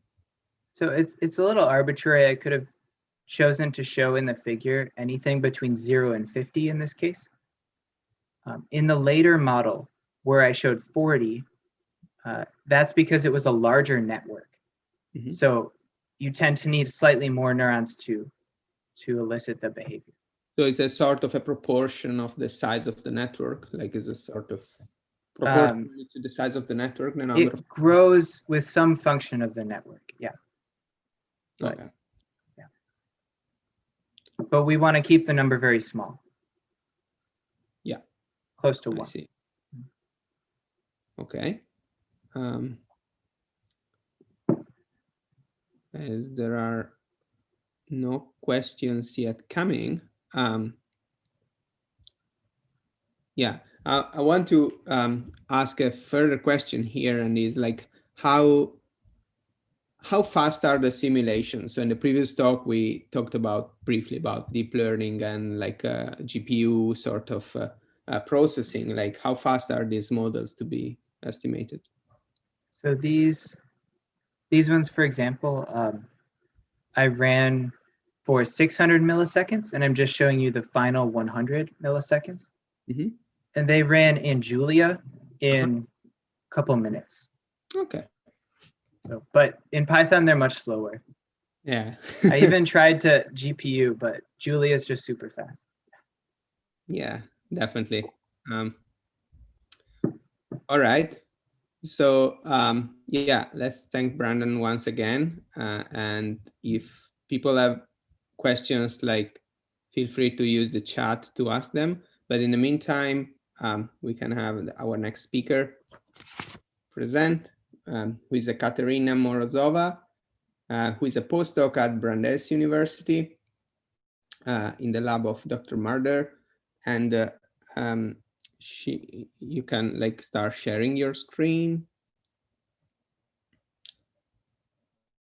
And she will present like research on robustness and circuit dynamics of reciprocally inhibitory neurons to perturbation and modulation. And as a side note, I encourage everybody to visit Katerina's website with her amazing art inspired by neuroscience. And I'll post like the link in the chat soon. But yeah, please go ahead. Thank you. Hi, everyone, and thank you, Davide, for such a nice introduction. And I want to thank all the organizers for giving me the opportunity to share my research with you. So I studied the dynamics of reciprocally inhibitory neurons called half-central oscillators. And actually, Krishna in his talk gave a very nice introduction of half-central oscillators and CPGs, which makes my work very much easier. But briefly, half-central oscillators consist typically of non-oscillatory neurons, but can produce oscillations in the absence of any rhythmic input when wired together. Reciprocal inhibition is a common circuit motif that underlies the production of rhythmic activity patterns. And it's essential for rhythmic pattern generation that underlie many motor patterns such as chewing, swimming, walking, and many other patterns of activity. So despite the apparent simplicity, these circuits are actually high-dimensional systems and can produce a variety of different outputs, including synchrony, antiphase spiking, antiphase bursting, and more complex patterns of activity. And in my work, I will be focusing on this alternating bursting pattern of activity called half-central oscillators. So our overarching goal is to gain insights into how neural circuits are able to produce reliable yet flexible output in order to adapt the activity to environmental needs and challenges. And to be more specific, I'm going to try to answer the question is how neural output is shaped by intrinsic properties and altered by modulators and external stimuli in perturbations. And one way is to understand the mechanism of how synaptic and intrinsic properties shape the output of the circuits is to have a control over some of the parameters that influence the output. So for these purposes, we use a dynamic clamp in order to create a reciprocally inhibitory circuit out of two motor neurons from the stemata gastric ganglion of the crab that you can see here on the picture. So briefly, the dynamic clamp is a technique in electrophysiology that creates a real-time interface between a computer and biological neurons in order to simulate nonlinear voltage-dependent currents and synaptic inputs in biological neurons. So it works by recording the membrane potential of a biological neuron with intracellular electrode, amplifying it, and passing it to the dynamic clamp system that contains a model equation of the desired current. Then current is formed and injected back into the neuron or into the other neuron, forming this artificial synapse. So at baseline, when pharmacologically isolated, the neurons that I'm recording from are just silent. And by injecting this reciprocal inhibitory currents and adding hyperpolarization activated current, I'm able to create this alternating bursting pattern of activity that you can see here on this picture. So previous theoretical studies have shown that there are two fundamental mechanisms of oscillations in reciprocally inhibitory circuits, which is escape and release. So escape mechanism is characterized by the inhibited cell depolarizing above the synaptic threshold, shown in red here, thus terminating the firing of the active cell. And the synaptic release is characterized by the depolarized cell falling below the synaptic threshold, thus allowing the suppressed cell rebound from inhibition. And by shifting the synaptic activation curve, it is possible to switch between the mechanisms. So we investigated the parameter space of synaptic current conductance and hyperpolarization activated current conductance for the reciprocally inhibitory circuits with different oscillatory mechanisms and generated this kind of maps. So here in these maps, the color corresponds to the burst frequency and the white space corresponds to the parameter sets for which no stable oscillations existed. So as you can see, the half-center oscillators exist for quite different and marginally overlapping sets of synaptic NH conductances for release and escape mechanisms. Further, for escape mechanism-dependent half-center oscillators, synaptic NH conductances have to be tightly correlated in order to create the robust bursting. And finally, the frequency is conserved along the different directions for two mechanisms because hyperpolarization activated H current produces an opposite effect on the frequency of oscillations and release and escape, decreasing the frequency of oscillations in release and increasing the frequency of oscillations and in escape. So likely in the real biological system, half-center oscillators depend on the mixture of the mechanisms. And further, it's also been shown that neuromodulators can shift the synaptic threshold, thus changing the mechanism of oscillations. So we were interested in how this maps look in the mixed case. So here you can see the evolution of the parameter space as we slide through the mechanisms by hyperpolarizing the synaptic threshold and going from release to escape. And you might think that operating at the mixture of mechanisms is beneficial because you can move either direction, but in practice, as you can see, half-center oscillators exist only for quite a small range of parameters. And this happens likely because biological cells, even of the same type, are never symmetrical with respect to the intrinsic and synaptic properties. And this leads to the fact that the mixture of mechanisms and the balance between the mechanisms is slightly different between the cells, causing the oscillations to be less robust. So now when we have some sense of how synaptic and intrinsic properties shape the output of the neural circuits, we want to study how they respond to the external perturbations. And one of the perturbations to consider is the temperature perturbation because it affects all biological processes to a smaller or greater degree. And neural circuits have to be robust to the temperature perturbations in order to ensure the survival of the animal. So dynamic clamp allows me to independently implement the temperature dependence in synaptic and hyperpolarization activated currents in order to study the individual contributions to the circuit output as a function of temperature. So I created a half-center oscillator in escape mechanism at 10 degrees Celsius and gradually ramped up the temperature. As the temperature being ramped up, the neurons hyperpolarized so that the top of the slow depolarization became closer to the synaptic threshold, shown in red here, thus switching the mechanism of oscillations from escape mechanism at 10 degrees Celsius to release mechanism at 20 degrees Celsius. And also you might notice that the frequency of oscillations is remarkably stable for a wide range of temperatures and only starts to increase as the mechanism of oscillation switches to the release mechanism. And if we were to further increase the frequency of oscillations, the half-center oscillator would break because the stable oscillations only exist when the synaptic threshold is within the the envelope of the slow oscillations. So this raises the question then how the neural circuits remain robust to the increases in temperature especially if they initially operate at release mechanism. So it turns out there are multiple mechanisms that ensure the robustness of neural circuits, and one of them is neuromodulation.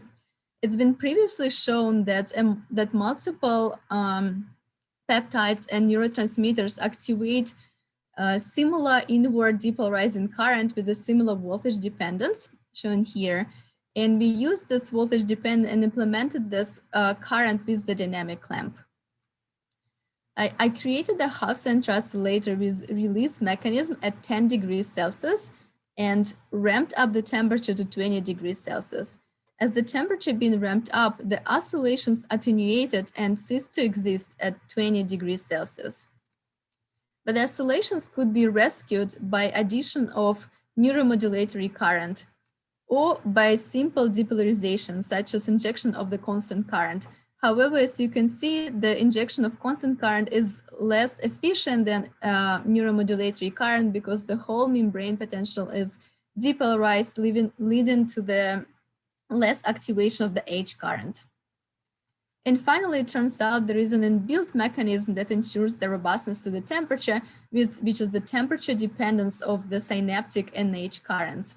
So here I implemented the temperature dependence of the artificial currents with the Q10 of 2, meaning that the conductances increase 2 times as the temperature increases by 10 degrees Celsius. And as you can see, this rescued the oscillations and greatly increased the amplitude of oscillations, however, significantly decreased the frequency of oscillations in comparison to control, which is opposite to what happens in the real biological CPGs. 1 minute. Thank you. And finally, by taking into account that all the activation rates of all the currents decrease with the temperature, we were able to account for this increase in the frequency of oscillations with the increase in temperature. So just to briefly summarize the effect of temperature on the half-century oscillators, increase in temperature differentially affects the frequency of oscillations in release and escape cases. And escape-dependent half-century oscillators are more robust to increase in temperature than release-dependent half-century oscillators. However, the oscillations could be rescued by the addition of neuromodulatory current. And with that, I would like to thank my lab. And of course, I would like to thank Yves Marder for being a very wonderful PI. And I would like to thank Peter Neustein, who is a technician in our lab and who was working on this project together with me and the whole lab for their support and helpful discussions. And this is the picture when we all were pretending to be crabs and one of our first Zoom lab meetings after the lockdown. And that's it. Thank you. Thank you very much. It is the best thank you slide I've ever seen. Thank you very much, Katerina. And also thanks for the great presentation. If anybody has questions, feel free to post them in the Q&A button. So Brandon has one question, which is can you identify bifurcation between the escape and release activity? What kind of bifurcation is it? Let me see, when you transition from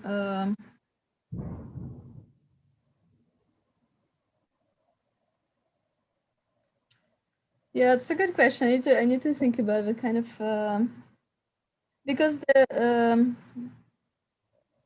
neurons they never stop oscillation, so they don't they rarely go through the transition between oscillating and silent states. So I don't know if it actually undergoes the bifurcation, but I do need to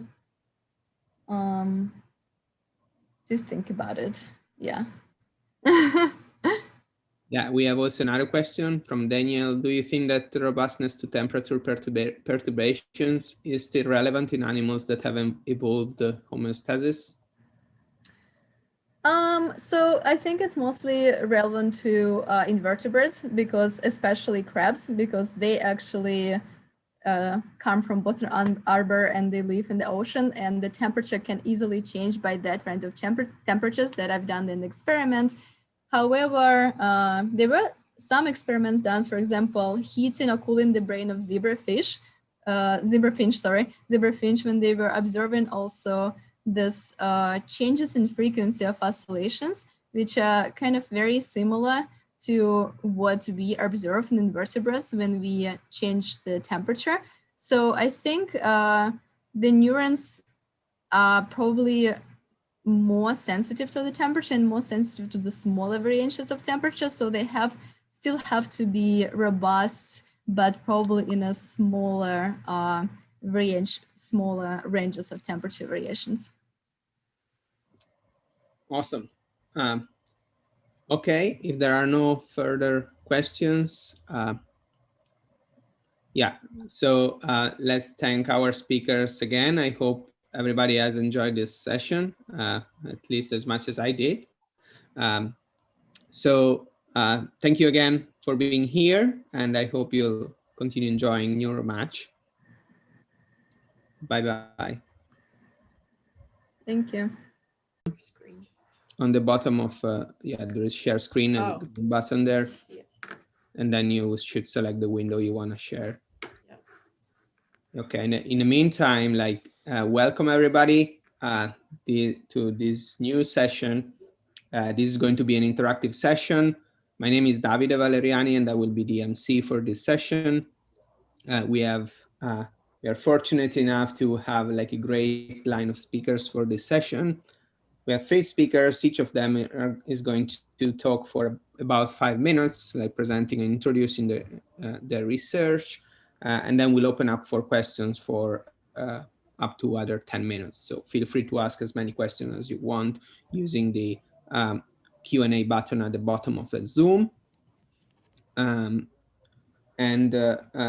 now I think we can start with the first speaker, who is Jessie Kane, who is a PhD student at the University of Louisville in the lab of Dr. Brendan Depew. And she will present individual differences in anxious temperament related to differences in brain morphometrics.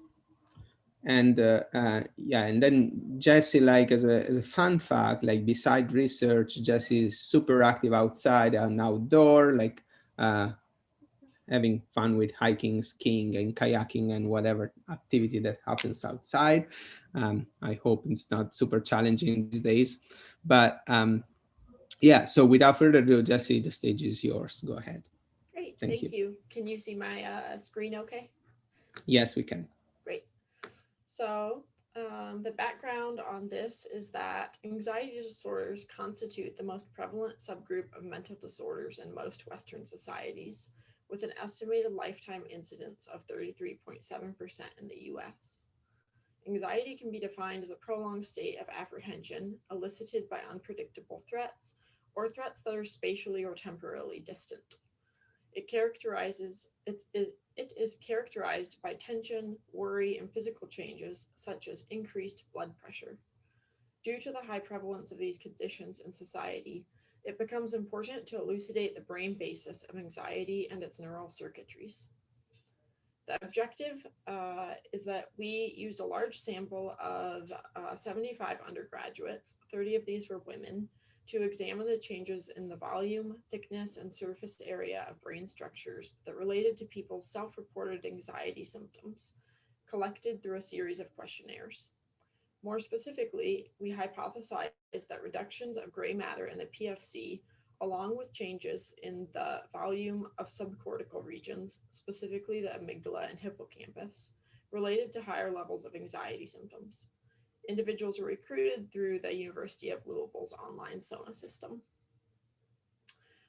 We used free surfer analysis and FSL analysis to analyze these fMRI scans.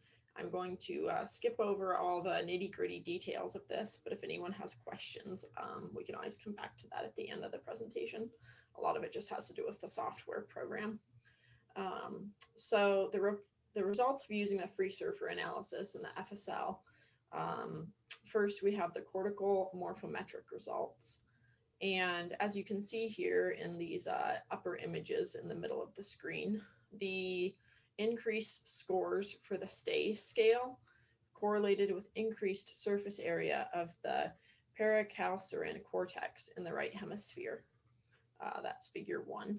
In other words, increased state level anxiety led to increased surface area in the right pre-paracalcine cortex.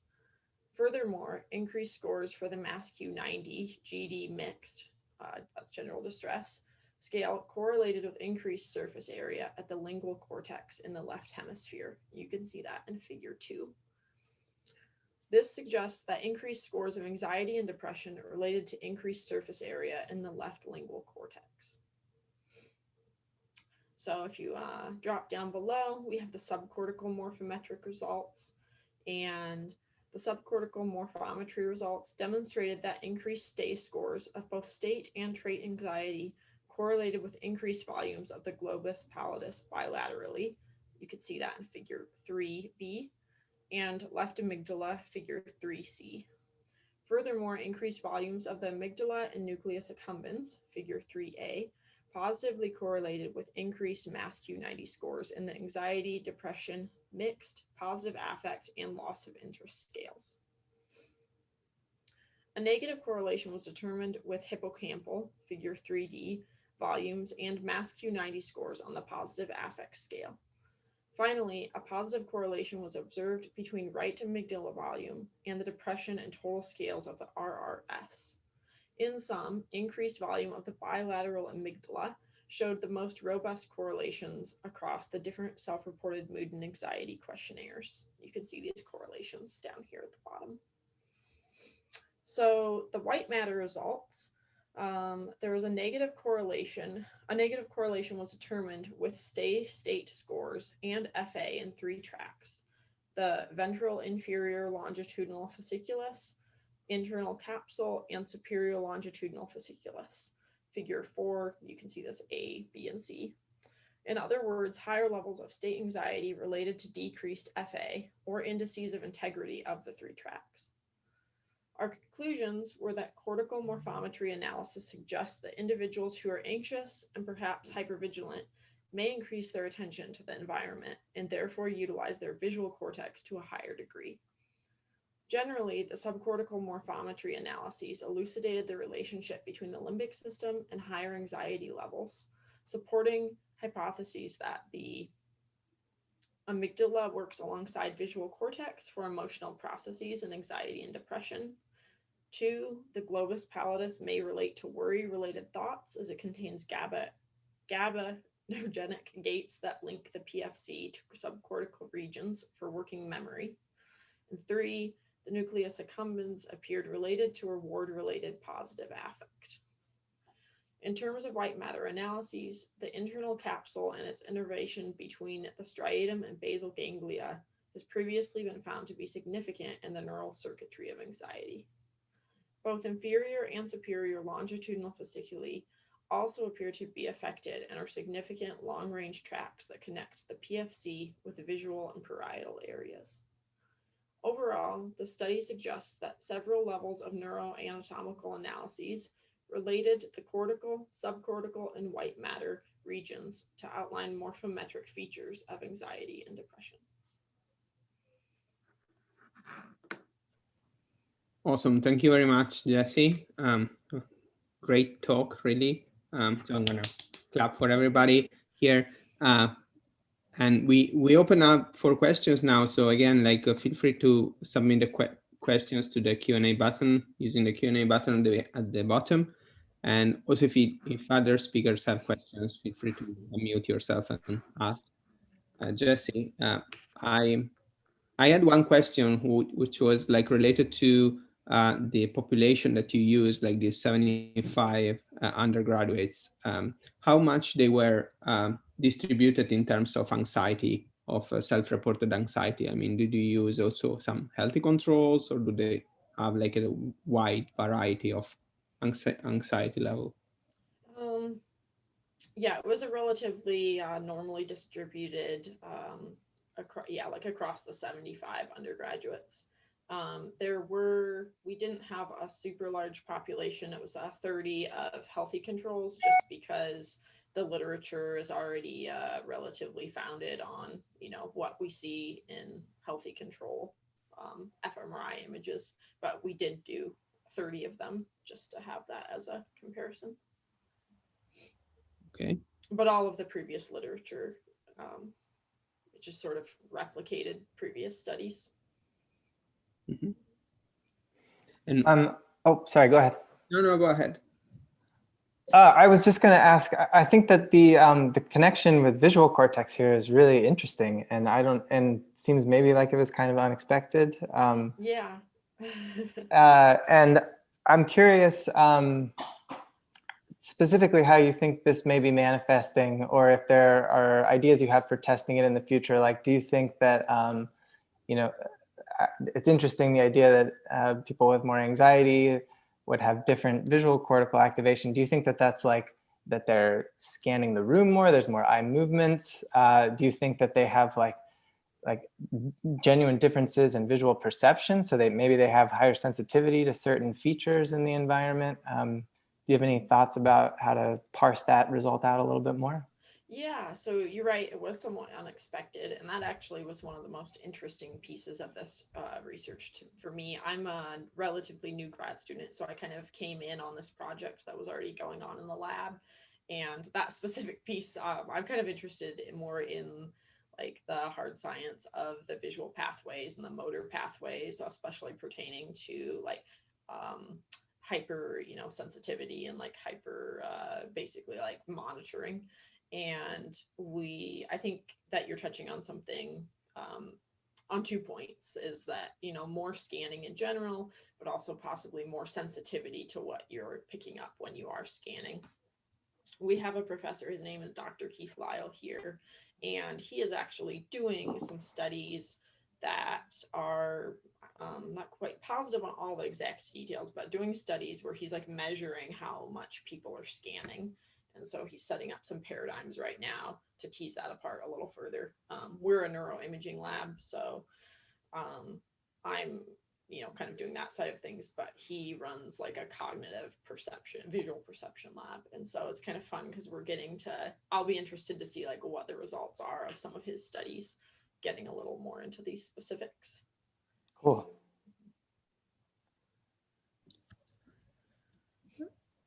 Yeah, I was wondering, like, if the reason why you found also some kind of unexpected changes were somehow related to the population having some other neurological disorders, or So we scanned, when we do these scans, we do like a preliminary scan. Everyone has to have what's, just like a base scan. And we also, so both in paper, we ask people about their medical history, and like also in the scan kind of check to make sure that someone didn't have an injury or something they either forgot about or were too embarrassed to, talk about. And if there was any of that, either in the like written medical history, or if we saw anything on the scan that indicated like, say, a brain injury or some kind of I do a lot of studies with like neurodegenerative motor disorders, and so if there was anything like that, we just eliminated them from the data. So if there was, there certainly could be, but if there was, it would be a lot less detectable than like all your standard things. Yeah, because it happens all the times that people like, you recruit someone and then eventually figures out that they have like some disorder they forgot to tell you, which kind of yeah, it's like an important thing to think about when you're doing fMRI, because I feel like fMRI is kind of like sexy and romantic right now, but as my advisor always says, he's like, well, like in the end, what, like, it's not like the be all end all, it's a methodology. So you have to think about like, sure, it's cool and pretty and everyone wants to like, everyone else on campus is like, ooh, but like, what is it telling you and what can you really learn from it? So I like that. But actually both of your questions are very good for me to think about. Very nice talk. Could you clarify if the task was basically a resting state scan, or do you plan to do future task-based scanning? Yeah, so this was basically a resting state scan, and we actually are working on another. We've already scanned and collected all the data. We're in the analysis process for a task-based data set. It was kind of like a follow-up on this study. It is also DTI related? Yes. Okay. Sorry, this was structural MRI, right? It's not functional resting state MRI. Correct. Correct. Because yeah, I mean, resting state fMRI is still different from structural MRI. And I guess, yeah, here the point was looking at structural abnormalities rather than functional ones. Yes, yes. So yeah, so like I guess to the point, both of your point, then we're following up with like, Okay. we have already done a resting state scan that's been done, and then what we're in the process of analyzing, I have yet to see what those results are going to look like, is the task-based study. You also seem to find interesting results regarding lateralization. Could you give us some conclusions on that? Regarding the what? Lateralization, like left versus right hemisphere.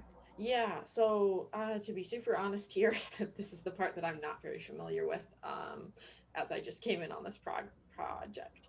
I really have nothing to say. Okay. I'm curious. I feel like my neuroanatomy teachers would be very disappointed, but I can't remember to what extent these white matter tracks connect the hemispheres. They look like they're mostly lateralized themselves, but I wonder if to the extent that they do connect the hemispheres, if there's some relationship between, you know, the amount of coherence between the two hemispheres and anxiety measures, or if those are critical tracks. Yeah, so that's something I would really like to both learn, learn more about myself. I'm actually in an anatomy course right now, but I was noticing that, and those are both very interesting things to me, but I don't have any answers. Exploratory. Yeah. Yeah. Okay. Well, thank you very much, Jesse. I think we can move to the next speaker. Sounds good. Again. Thank you so much. Thank you guys for your attention. Yeah. Thank you for sharing your research with us. Yeah, this is new but fun to try out a virtual conference. Yeah. Okay. So our next speaker is. Stop screen sharing. Let's see. All right. Let me.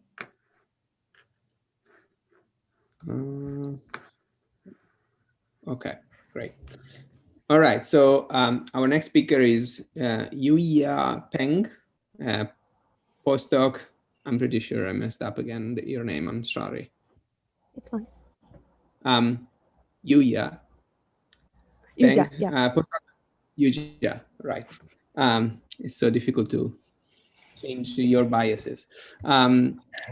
Okay, so so Yuja is a postdoc at UCLA, and she's working in the lab of Dr. Krasky, and she's going, well, feel free to share your screen. So she's going to present her recent work on threat neurocircuitry predicts the development of anxiety and depression symptoms in a longitudinal study. And interestingly enough, this is joint work with the next speaker as well. So we're going to be like talking about this for quite a while, I guess. But in the so in the free time, like she likes to play with her cat, and I want to know the name of the cat first. Second, to learn piano and play also Dungeons and Dragons. So what's the name of the cat before giving the stage to you? She's called Potato. Oh, wow. Amazing. All right. So with no further ado, go ahead. Thank you very much for the introduction, and thank you everyone for being here. It's my great pleasure to talk about our recent ongoing study. It's a collaboration between UCLA and Northwestern University. So let's jump right in. Anxiety disorders are associated with a heightened tendency to acquire maladaptive fears and a reduced capacity to extinguish them, and therefore maladaptive fear learning is considered a central mechanism behind the development and treatment of anxiety disorders. Anxiety is also linked to impaired threat processing and dysregulated activity of threat neurocircuitry. For example, heightened reactivity to threatening cues in amygdala, dorsal ACC, and insula, impaired safety signaling in VMPFC, and impaired memory encoding in hippocampus.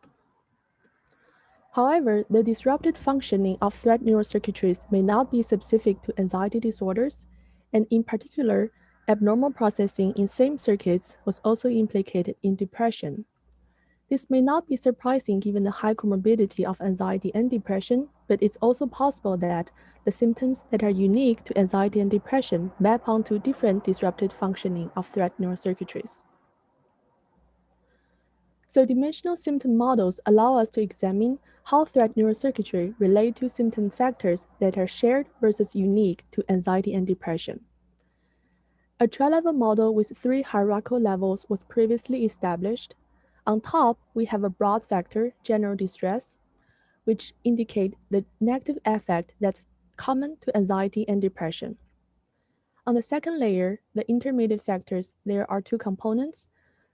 One is fear, which is more specific to anxiety disorders, and anhedonia apprehension, which is more specific to depression.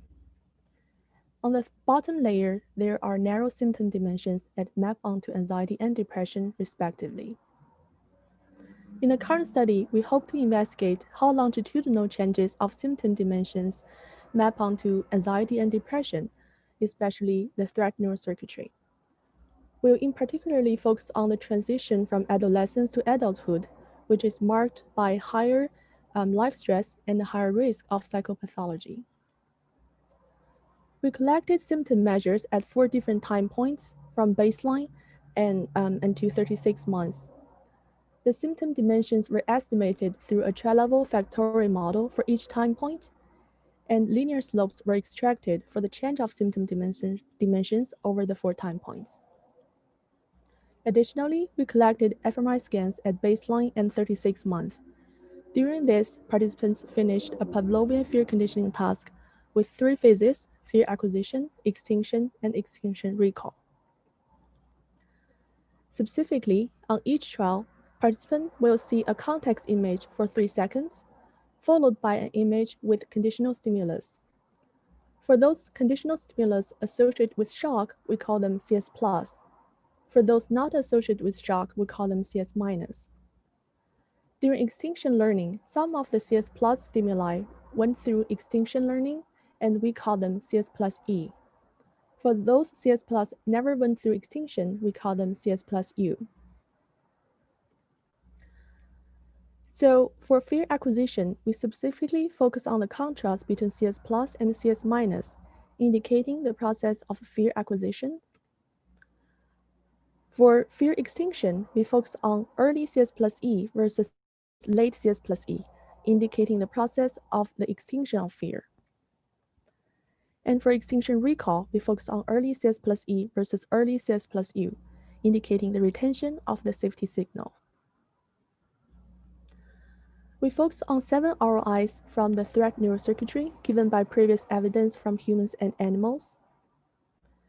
And we implemented 2 linear mixed models for each one of the 3 fear conditioning stages. In model 1, we focus on the baseline threat neuroreactivity. And in model 2, we focus on the neuroreactivity change over the 3 years, meaning using 36 months subtracting baseline. The predictors are the same. We included tri-level symptom slopes for general distress, fear, and anhedonia. ROI indices were entered as repeated measures, and we include 3 covariates. We have 2 major findings.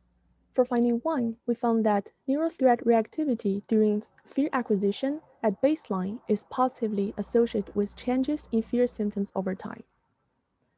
So in other words, if a person has greater neuroreactivity to fearful stimuli at baseline, this person is more likely to show a greater increase in fear symptoms during the 3-year prospective period.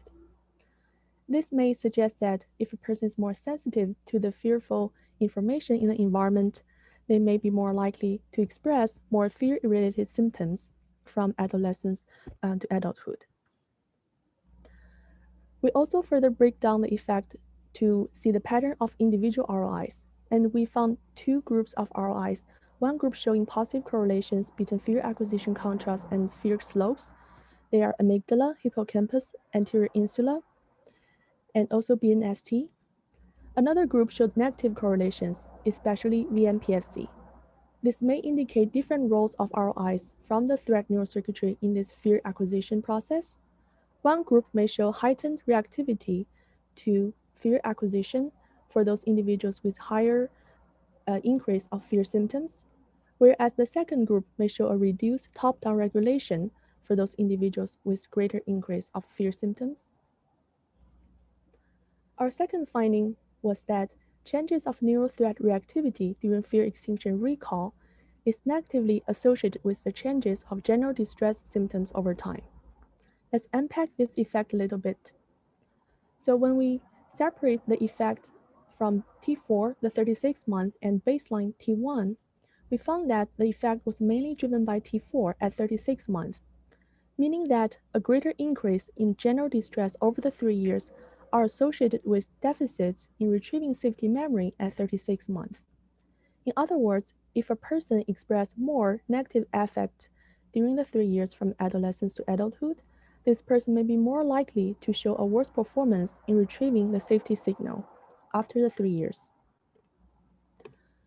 We also examined the individual patterns of ROIs, but we did not find a very clear story, and in the future, we'll need to further examine the individual roles of ROIs in this threat neurocircuitry regarding safety signal retention. So together, we found greater neuroreactivity to fearful stimuli at baseline is associated with a greater increase in fearful symptoms during the 3-year prospective period. We also found greater increases in general distress over 3 years are associated with deficits in retrieving safety memory at 36 months. Together, the findings show a promise of fMRI fear conditioning paradigm as a tool for classifying individuals into empirically established symptom profiles. I want to thank all the collaborators who made this study possible, and thank you for your attention. Thank you very much. Great talk. So again, like while people ask questions or type the questions, please do use the Q&A button at the bottom of Zoom. I have a question on your first finding, if you can go back to that slide. Because to me, I mean, I was wondering whether you have taken into account all the possible confounding factors here, because the slope, of course, is not, I mean, it is significant, but not extremely significant, I would say. So I was wondering if you had computed the p-value using any sort of statistical correction for multiple comparisons, or whether how you corrected for age and gender and this type of confounding. Yeah, thank you for the question. It's a very fair one. So we included age, race, and gender as covariates, and we modeled one linear mixed model for all 3 symptom dimensions. So we want to reduce the number of models as much as possible, but we also realize it's a relatively small effect. This may be due to the reason that our population is also from a typical developing population, not a clinical population. We tried to include a large variety of sensitivity to reward and threat, but in the end, the data may show a very clustered normal distribution instead of a more extreme distribution. I see. And are you planning to further validate this with larger population, or maybe also using clinical population? Yeah, that would be a very good idea. Okay. Yeah.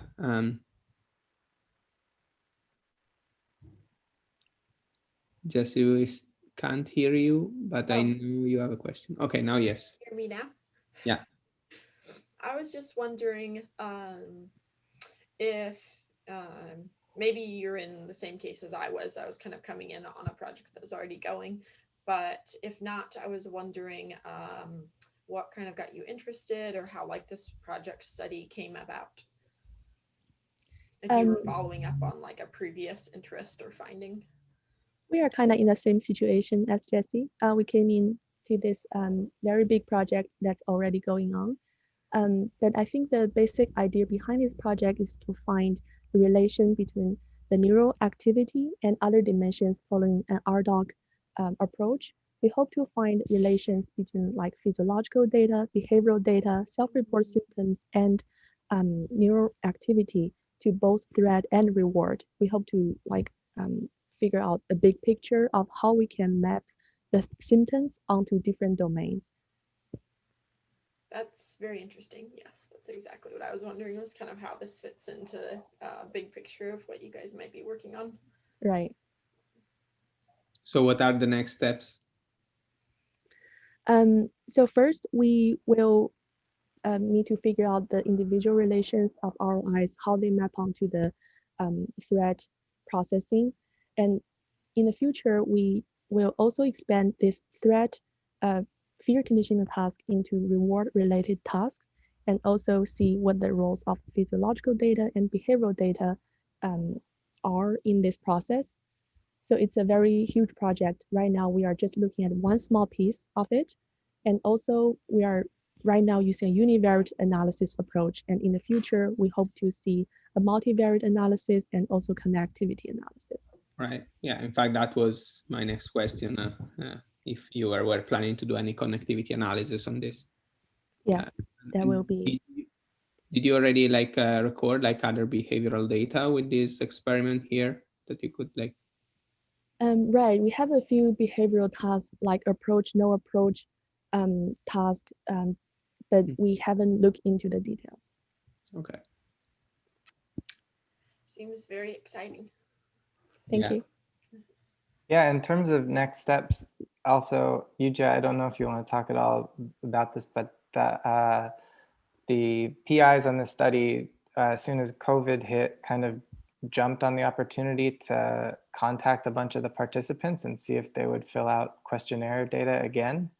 And the sneak peek is that, like, as you might guess, we're seeing like increases in anxiety and depression measures. Okay.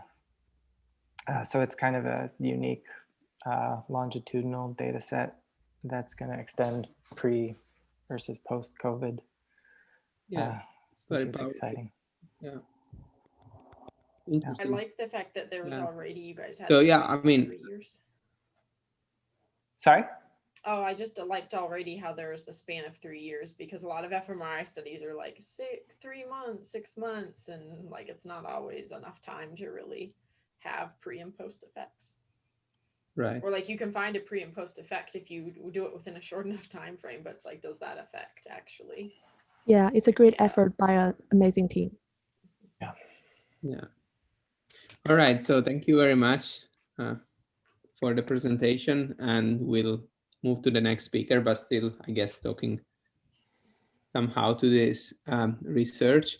So our next speaker is J.D. Knotts, who is also a postdoc at UCLA within the same lab of Dr. Grasky, and he will talk about lack of latent structure across levels of measurement of positive and negative valence processing in mood and anxiety disorders.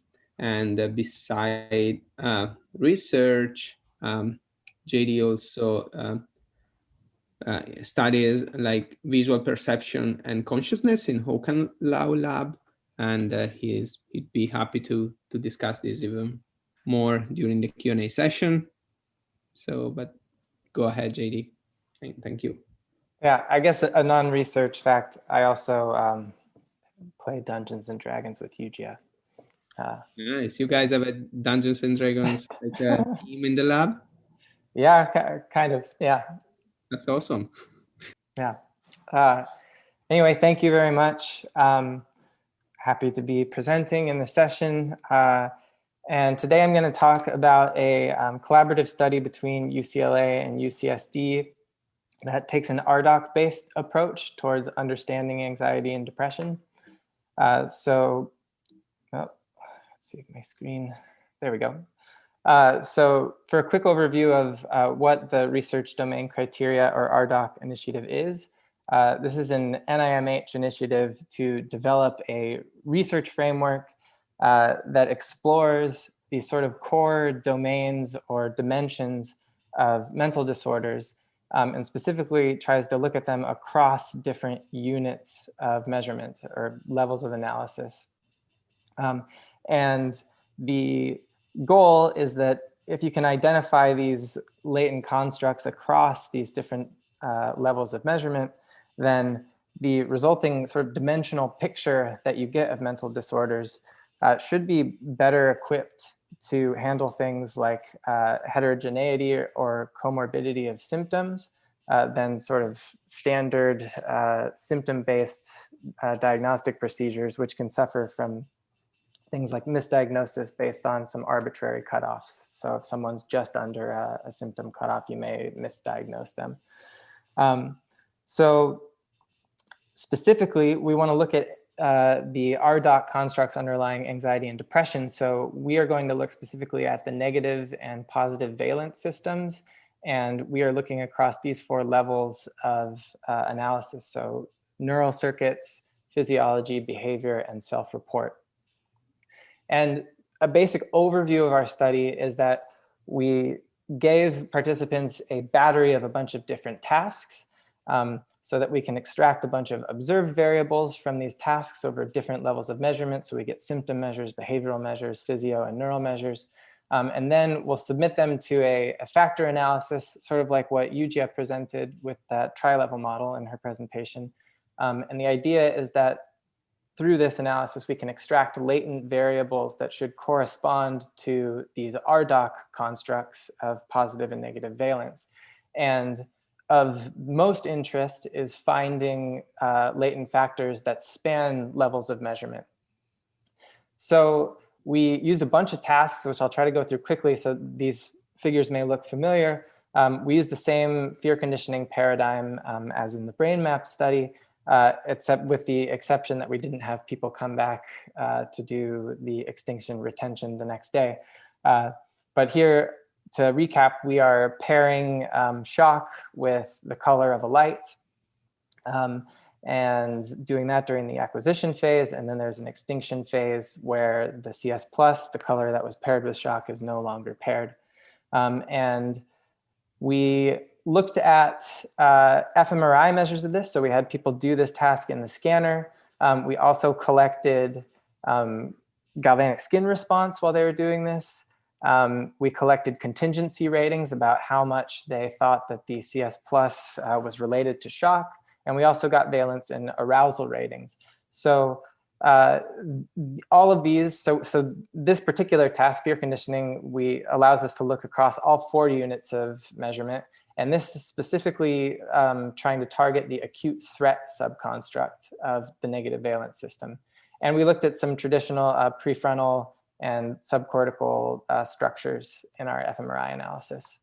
So then the next task we used was this monetary incentive delay task, which briefly, subjects get a cue, which either tells them that they can potentially get a reward or a loss on a given trial. And there's this little anticipation interval while they wait for this target to pop up. And then they have a speeded response task. And if they click a button fast enough, they can either get the reward or avoid the loss. So this is specifically supposed to target the loss and reward responsiveness constructs.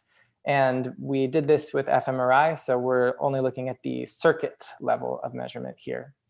Third task is this IAPS task, which is we just show participants an array of images, which can either have a positive, negative, or a neutral connotation, and then we have them give us a valence and arousal rating.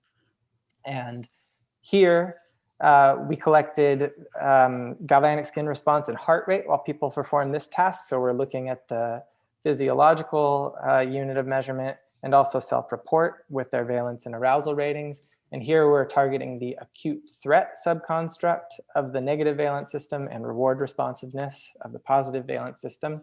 And then the fourth behavioral task that we have is this mirror tracing persistence task, which is just this really annoying task where you have to trace a star in a mirror.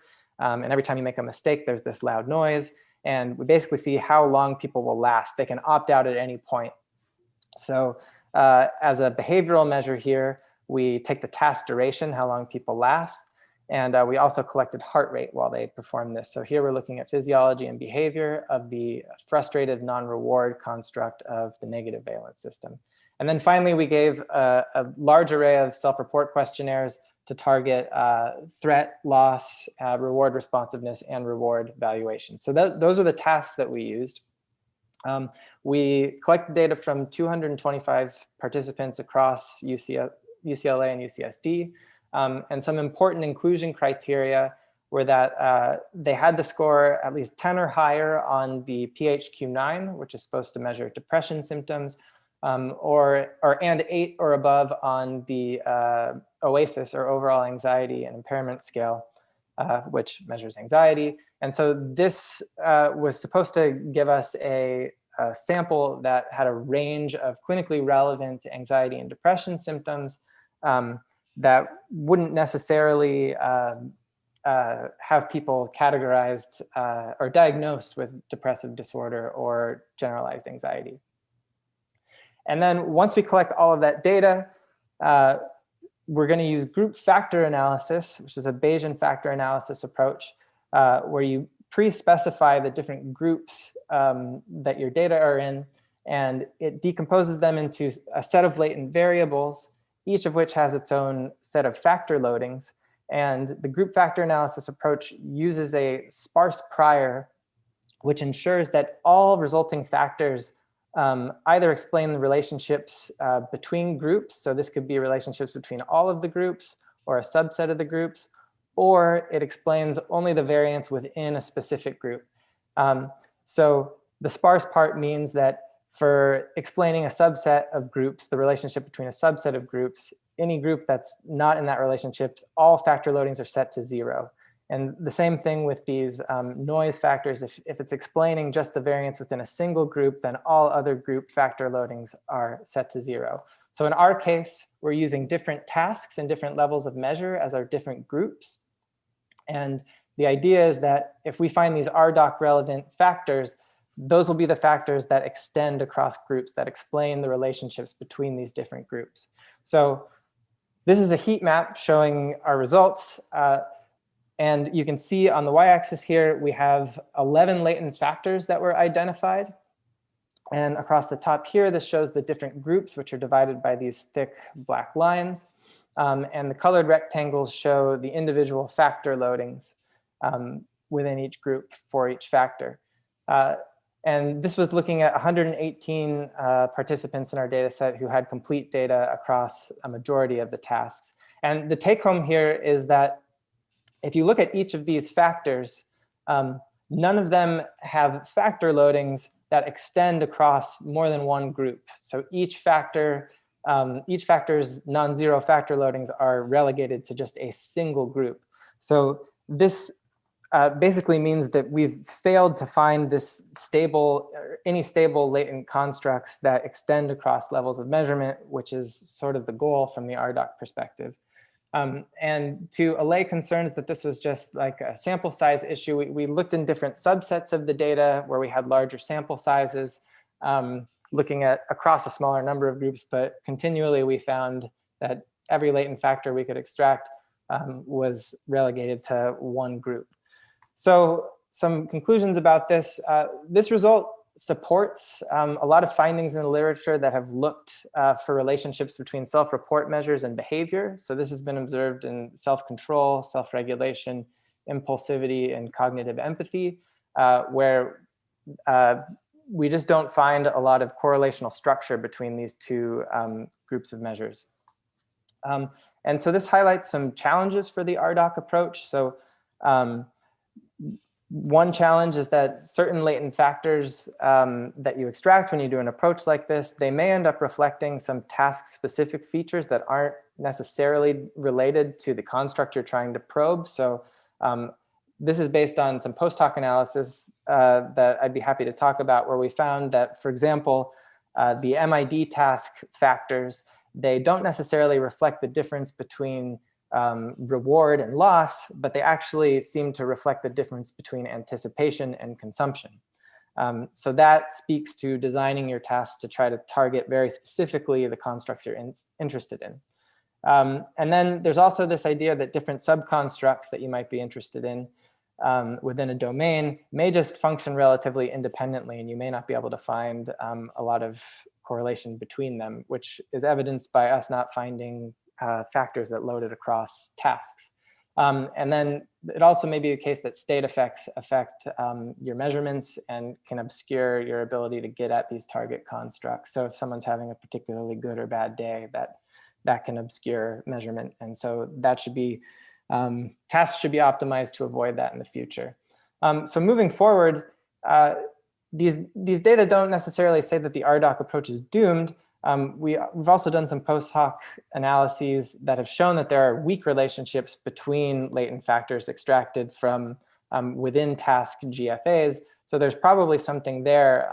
We just need to make sure that we've got enough power and that we've developed our tasks well to try to find these relationships in the data. So I'd like to end by thanking my collaborators, especially Yujia, who's in the session, and Michelle Krask and Martin Paulus, who are the PIs who've been the main overseers of these analyses. And thank you all for your attention. Thank you very much, JD. Great work. Wow, amazing amount of data you have and you have collected, like all these tasks that people had to do. It's impressive. I mean, and that's a lot. Can you can work on this for the next 20 years on this data. Yeah, it's a lot to work with for sure. Yeah. So of course, like feel free to ask questions using the Q&A button at the bottom here, and please do ask questions. But yeah, I was wondering, like, if you are planning also to do some analysis using structural MRIs, or whether, because I guess you collected it anyway, right? Because yeah, you know, we haven't discussed that really. We've been so focused on just the fMRI contrast that we've used in this analysis.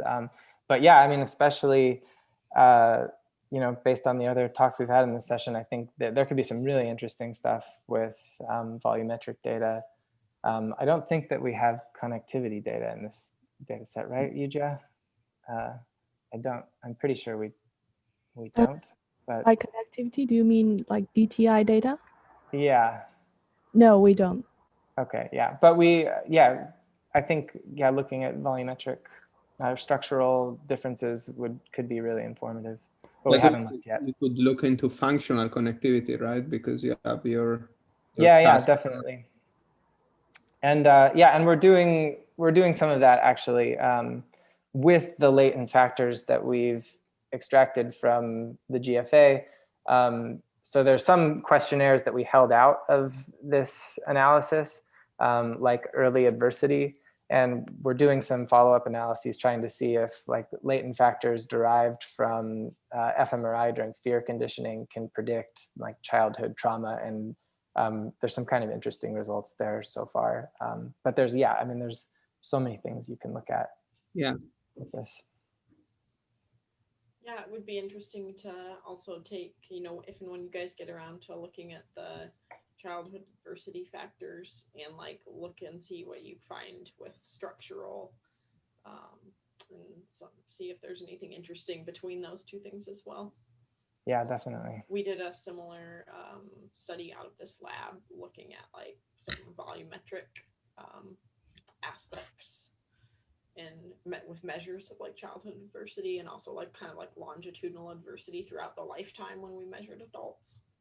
Oh, wow. Yeah, that's definitely something to do in the future. It's exciting to see how the first slide that you showed, the image was a great kind of overview of what you guys are doing with this data and some of the different things you're looking at. This one? Mm-hmm, mm-hmm. Oh yeah, so this is straight from the NIMH website. Yeah. This is their kind of their official graphic for this. So yeah, I mean, what you guys are up to. Yeah, and I mean, we're only looking at the negative and positive valence systems. There's a lot. There's other domains to explore, and a lot of work being done on this. Yeah, it seems like an interesting and important thing to parse for improving diagnoses and treatments. Well, just this demonstrates how Nothing is happening in a vacuum. It never has been, but like Mhm. we're really starting to see that more. I feel like in the past, even 5 years, and you're seeing that reflected in like the research. Is that you have to look at all the different pieces Yeah. of things together. Yeah, exactly. That's like, the issue about comorbidity is if you consider all of these different disorders in isolation from each other, you might end up diagnosing someone with one thing, even though they've got, total overlap or like really strong overlap with symptoms for another disorder. And that might just get completely ignored. And you might be missing a whole dimension of their disorder that could otherwise be treated. Or Yeah, and then it gets into like individual differences too, because like if you just look at things Absolutely. individually, then you're not really seeing how it's working for that individual. Yeah. Yeah, unfortunately, we have to wrap up. But guys, thank you very much for Thank the you. amazing talks. Thank you. Thank you for And, hosting this session. Yeah, thanks so much. Super interesting. We could talk about this for another 2 hours or 30. Yeah, thank you, everyone, and enjoy Neuromatch. All right, Bye. you too. Bye, guys. Bye, everyone. Live on YouTube.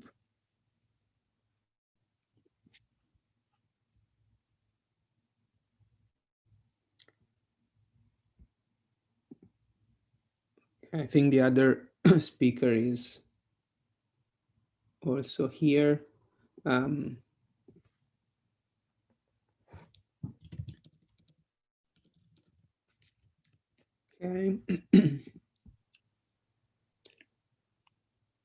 Hi, Ashna, how are you? Hi, I'm good. How are you? Okay, great. Good. I'm glad that you managed to get here. Sorry, I was just logging in. I was having some connectivity issues. No worries. So yeah, this is going to be an interactive talk. So you're going to present for approximately 5 minutes, and then we'll open up for questions for the next 10 minutes or so. And yeah, in like 30 seconds, we'll start. If you want, yeah, you can quickly try and share your screen so that we are sure it works. And Are you able all right. to? Yes, it works. Perfect. Okay. So,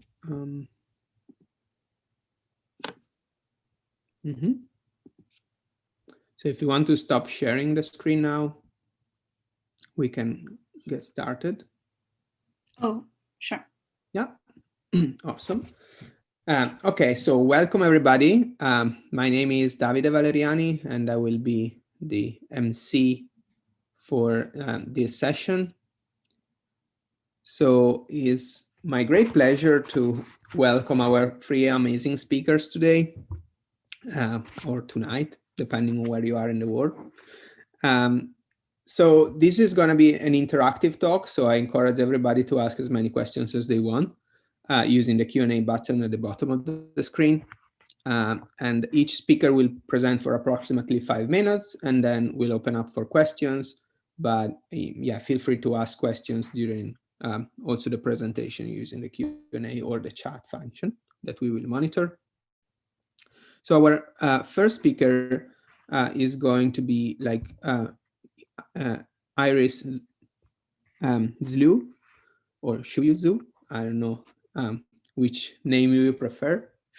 Who is a postdoc at Queensland Brain Institute and in the lab of Dr. Geoff Goodhill. And she's going to present her most recent research, zebrafish FMR1 mutant reveals early developmental changes in behavior and sensor coding. So while Iris shares her screen, I can also share with you that her lab is moving to Washington University in St. Louis. And so we'll probably see her from a different side of the world very soon. And without further ado, feel free to start here. Thank you. Okay, thank you, David, for your introduction. Hi, everyone. Today, I'm just going to tell you a little bit our research on a zebrafish mutant model for Fragile X syndrome. So a little bit about the background. So the Fragile X syndrome is the most common single gene mutation cause of autism spectrum disorder. And we know that autism spectrum disorder also associated with altered sensory processing. However, little is known about exactly the developmental trajectory of sensory processing in early life. So our aim of this study is to use zebrafish model to delineate how exactly the early development of visual processing and the visually driven behavior is affected in the Fragile X syndrome.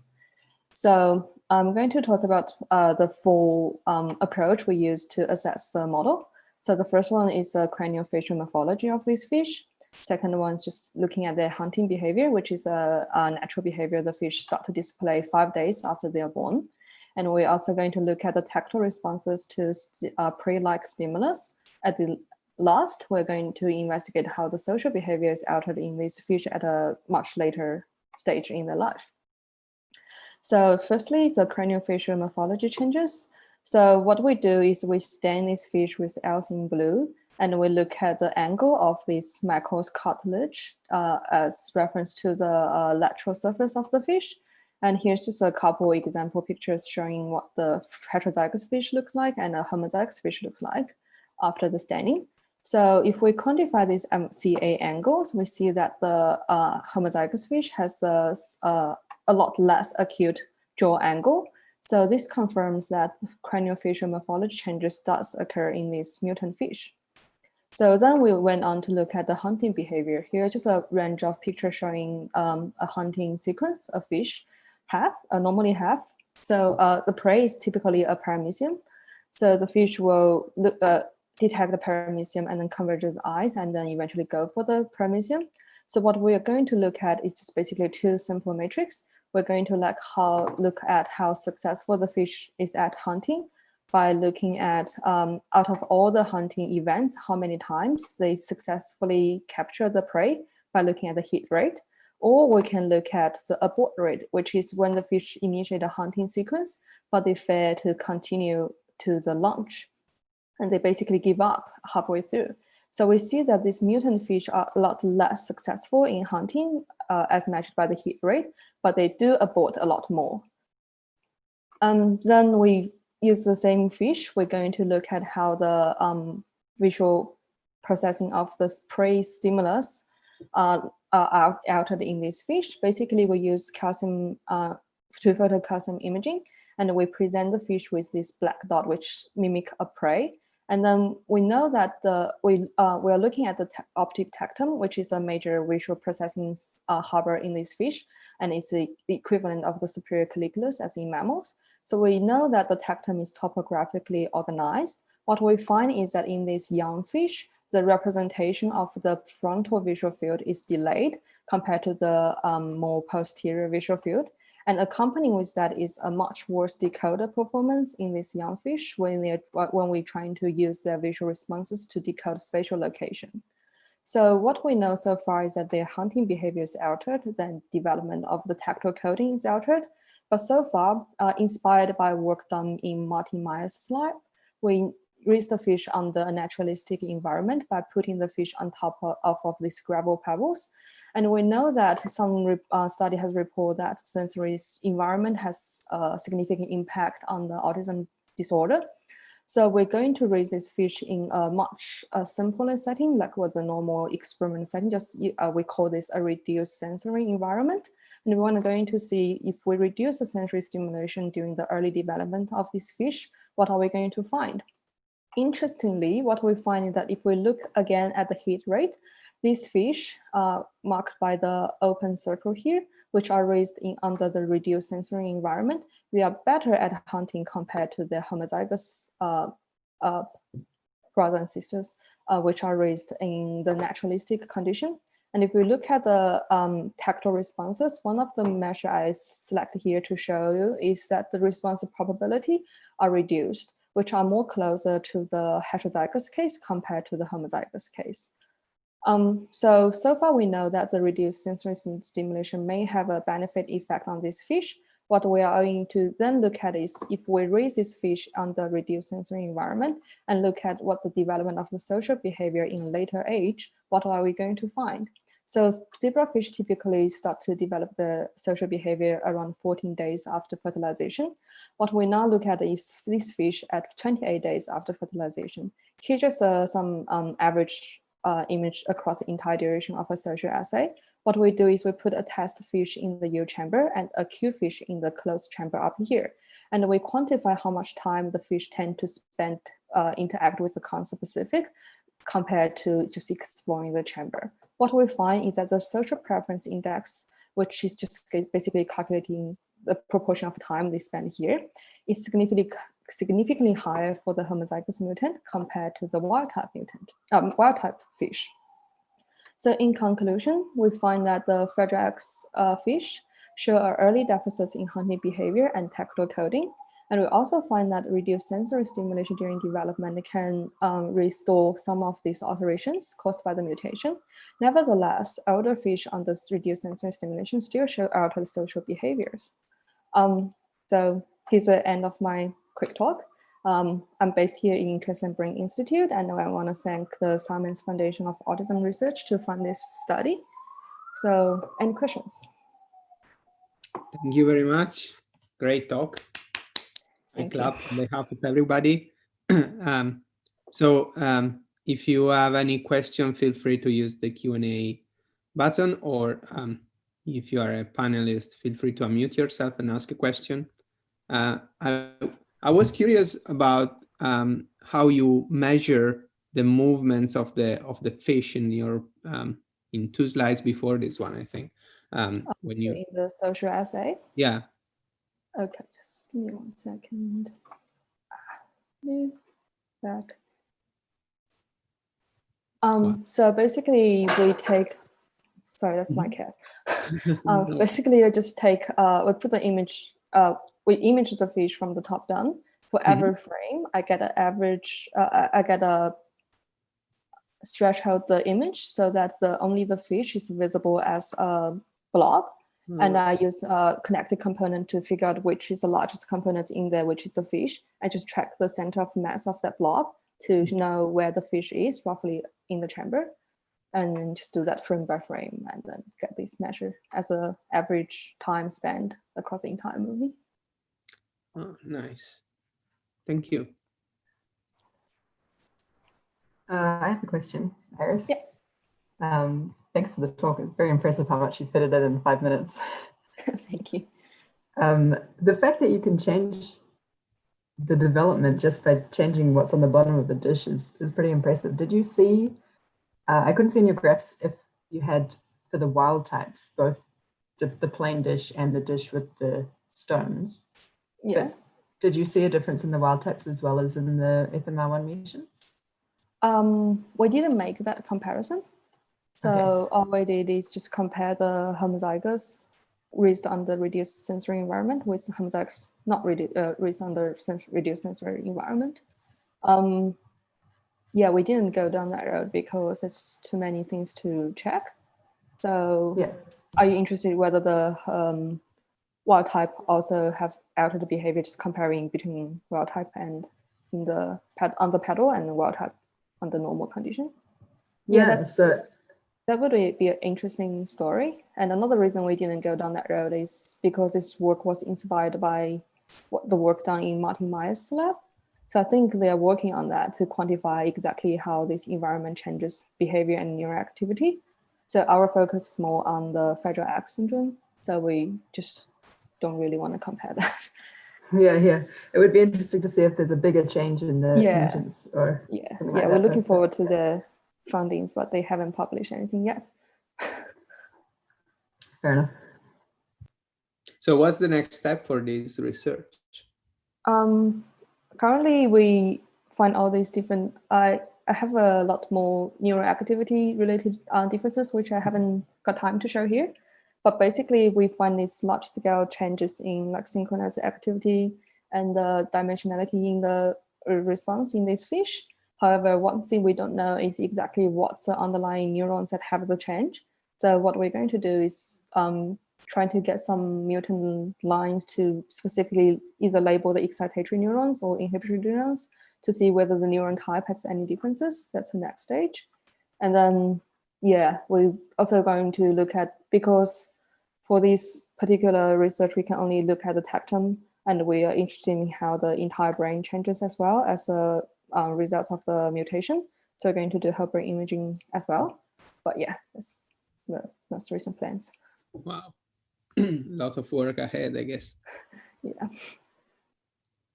So do you want to share another 2 minutes of, oh wait, we have probably one question that just came in. Yeah, so Yunlu is asking, do FMR1 fish have defects in neural crest cells? I'm not sure what the neural crest cells are. Okay. So basically, we don't actually know the cell type.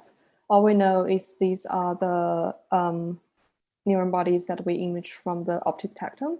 So we didn't do any specific neuron type labeling. So yeah, sorry, I don't have answers for that. Okay, so Yunlu, if you want to follow up with this in the chat, feel free to add more information there. Yeah. Okay. So if you want to share anything else with this research, we have still another minute or so. Okay, so maybe I just share a little bit more about what I find interesting and may answer Maya's question. So we look at the hunting behavior in this fish. What I didn't show here is we also look at a lot of other basic motor responses of this fish. So this graph shows that we can look at the duration to strike, number of bouts the fish takes to strike, and the interbout interval. But if you look at the down here, the bottom panel, which will compare the homozygous fish, heterozygous fish read on the naturalistic environment with reduced sensory stimulation for the homozygous fish alone, what we find is that just by looking at these plots, this reduced fish raised in the reduced sensory environment seems to be much more efficient in hunting. Not only just they take less time to execute the entire hunting sequence, and the number of bouts required to do so are also reduced. So one of the reasons we suspect this happens is because when we do the feeding assay, the fish is actually in this plain background, and which for the fish was raised on the naturalistic environment, it's a much different environment. So just by simply changing that, we think they may have contributed to how efficient the fish can hunt, because you don't have to experience a change of environment and just do what you normally do in the dish. So yeah, maybe one of the reasons why we see a much better performance in the hunting behavior is not so much to do with we rescue the phenotype, but to do with the hunting environment are different. So if you look at the, I think we need to, if we want to go down this road, we need to do a lot more controlled comparisons to see exactly what's affecting the hunting behavior. But this suggests that different sensory environment and different hunting environment may have some effects on the fish's behavior. But I suppose it's a lot more difficult to track a fish when the background is a we are thinking about that, but we haven't found a solution yet. But hopefully one day we'll know how to do that. All right. Thank you very much. Thank you. It was really great. And thank you for sharing your research with us. Thank you for having me. We move forward with our next speaker, with Ashna Sani, who is an undergraduate student at Emory University in the lab of Larry Young. And she's going to present her research on characterizing neuronal activation of melanotan 2, a novel pharmaceutical drug with the potential to enhance the efficacy of autism therapy. And so Ashna, go ahead and share your screen.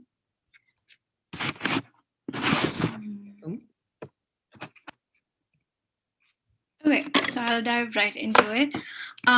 So In US, 1 in 68 children are suffering with autism spectrum disorder. And despite this number, there is no effective pharmaceutical drug that can be used to palliate the social deficits that are caused by this disorder.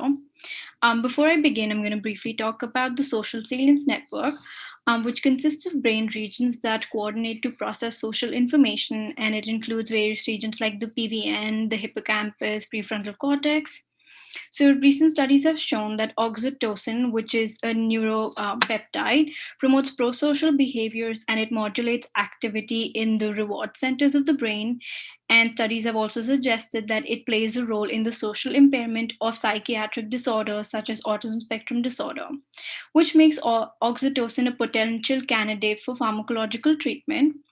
However, there are certain limitations to oxytocin, such as it cannot cross the blood-brain barrier, which leads for an alternative pharmacological therapy using a synthetic compound that can stimulate the OT system rather than oxytocin itself. And that's where melanotan-2 comes in, or MT2. So MT2 is an alternative pharmacological compound that evokes an endogenous oxytocin release, and it has an effect on social behavior.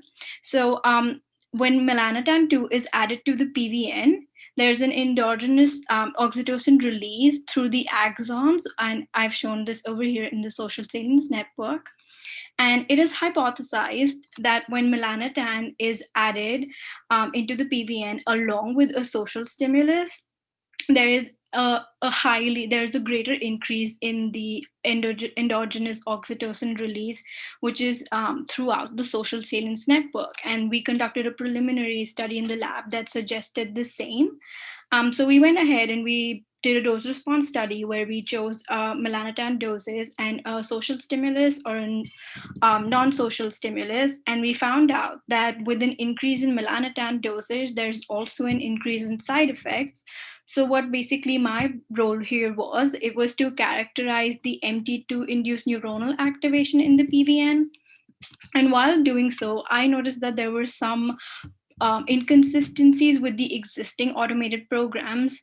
Some of the problems with the existing automated tools that I was using was that they use signal threshold to segment fluorescent labels, which depends on high signal to noise ratio to correctly identify the region of interest from the background, which causes the weaker close to noise signals to be ignored, and it ends up preferring high intensity labels, which can cause, and further automatic segmentation can also be hampered by variability in the labeling quality of sections. So as an alternative, I came across this online deep learning platform called as Deep Flash, which was designed by the Bloom Lab in University of Wolfsburg in Germany. And what I basically found out that Deep Flash can be, you can basically train Deep Flash. So what I did was I chose 5 random sets of images and their corresponding segmentation, and I uploaded this model onto Deep Flash for fluorescent segmentation, and this allowed it to be more objective and a more consistent process. And using this, I labeled for CFOS, which is an immediate early gene that's used as a proxy for neuronal activation. And over here, you can see that this is the oxytocin that has been labeled in the PVN, which we did through IHC, and which is immunohistochemistry. And these are the CFOS activation in the same area. So this is then uploaded onto Deep Flash, the model that I have now trained. And it creates this segmentation mask. And basically after that, this is again uploaded onto ImageJ, which quantifies it. But the segmentation mask over here is created by Deep Flash. So to make sure that Deep Flash was actually consistent, I did a hand count on 5 random slices and a Deep Flash count, and I found out that there was a consistent percentage difference with a standard deviation of only 0.97. And while we did not find that there were any significant differences in the neuronal activation between our different MT2 doses, I was able to show that the automated cell count using Deep Flash is a viable option to quantify for CFOS. One of the things that Deep Flash also does is it can correct for errors that occur due to imaging and your fluorescent labeling. So in the future, we will be examining MT2-induced activation of CFOS expression in at a much higher dosage of MT2 and in other regions of the social salience network. And by being able to demonstrate that there is a neuronal activation in brain regions that are associated with social behavior when MT2 is combined with a social stimulus, it leads us in the direction of being able to pharmacologically stimulate the OT system and it being a potential option for autism therapy. Thank you. Awesome. Thank you very much. Great talk. If anybody has questions, again, like feel free to ask in the Q&A. I was wondering how long did it take for you to learn how to use Deep Flash, given that it was developed by others? So Deep Flash is basically, it's a deep learning program that's based on a CNN model. So it already has a data set. And what I realized that Deep Flash allowed me to do was make my own segments where if I wanted a weaker signal to also be labeled as positive, I could do that. And it's not a really long process because it works through transfer learning. So all you are supposed to do is make those segments the way you want it to be labeled and then submit and add it to the program, and it learns to do that quickly, and then you can use it for all your future quantification. And now how many like samples did you need for retraining the model? So I used 15 samples, which is it doesn't require that many, but I think 15 was a good number just to be able to get it running. I think the website, they only ask for 5 samples, but I went ahead and did 15, and it worked out for me. Okay. Can I read the question? Oh yeah, go ahead. Yeah. Is melanotan the molecule to regulate sleep and wake? If so, I think that's melanotan isn't, I don't think it's the molecule that regulates sleep and wake. I think that's melanin. Melanotan is a compound that's used by people for tanning purposes. Yeah, it's used for tanning by a lot of people, but there are melanotan receptors in the PVN, and it is able to it's able to regulate the oxytocin system as well, which is why it serves as a great pharmacological compound for our experiment. I have a question as well, if that's all right. So you started the talk by saying that other segmenting methods are not very good at finding the ROIs that don't have a higher signal to noise ratio. And then you showed a nice comparison between the results of the Deep Flash and your hand annotation. Did you also use one of these other methods, which is not as good, to see that Deep Flash was actually better than that method? So initially, how the process began was I tried using MCID Core and ImageJ, that are 2 softwares that my lab frequently used.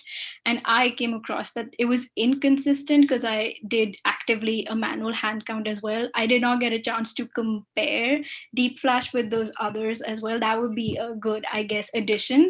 But based on like a manual hand count that I was doing earlier, comparing to ImageJ, this turned out to be a way more consistent software.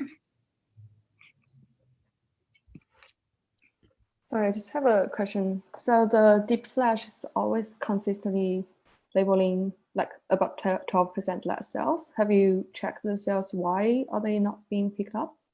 I think it might be because there are a cluster of cells sometimes that are not being able to like separate it. And compared to when I'm doing a manual hand count, I know those are different cells. I mean, I think with any like CFOS quantification model, there are always some differences if you were to do a hand count. But the really good thing about Deep Flash was that after I trained it, it was consistent. So I know that even though I'm slightly off the hand count, at least it's consistent. Okay, thanks. Sure. All right. So if nobody has other questions, I think we can thank Ashna once again. Thank you for sharing your research with us. Thank you so much. And we can introduce our last speaker, who is Maya Wild, who is a PhD student in Queensland Brain Institute in the lab of Ethan Scott. And Maya, please go ahead and share your screen. And she will present her research on the auditory oddball test for larval zebrafish. And yeah, and as a fun fact, when she's not doing research, Maya loves to knit. And I hope we can also see some examples of what she knits.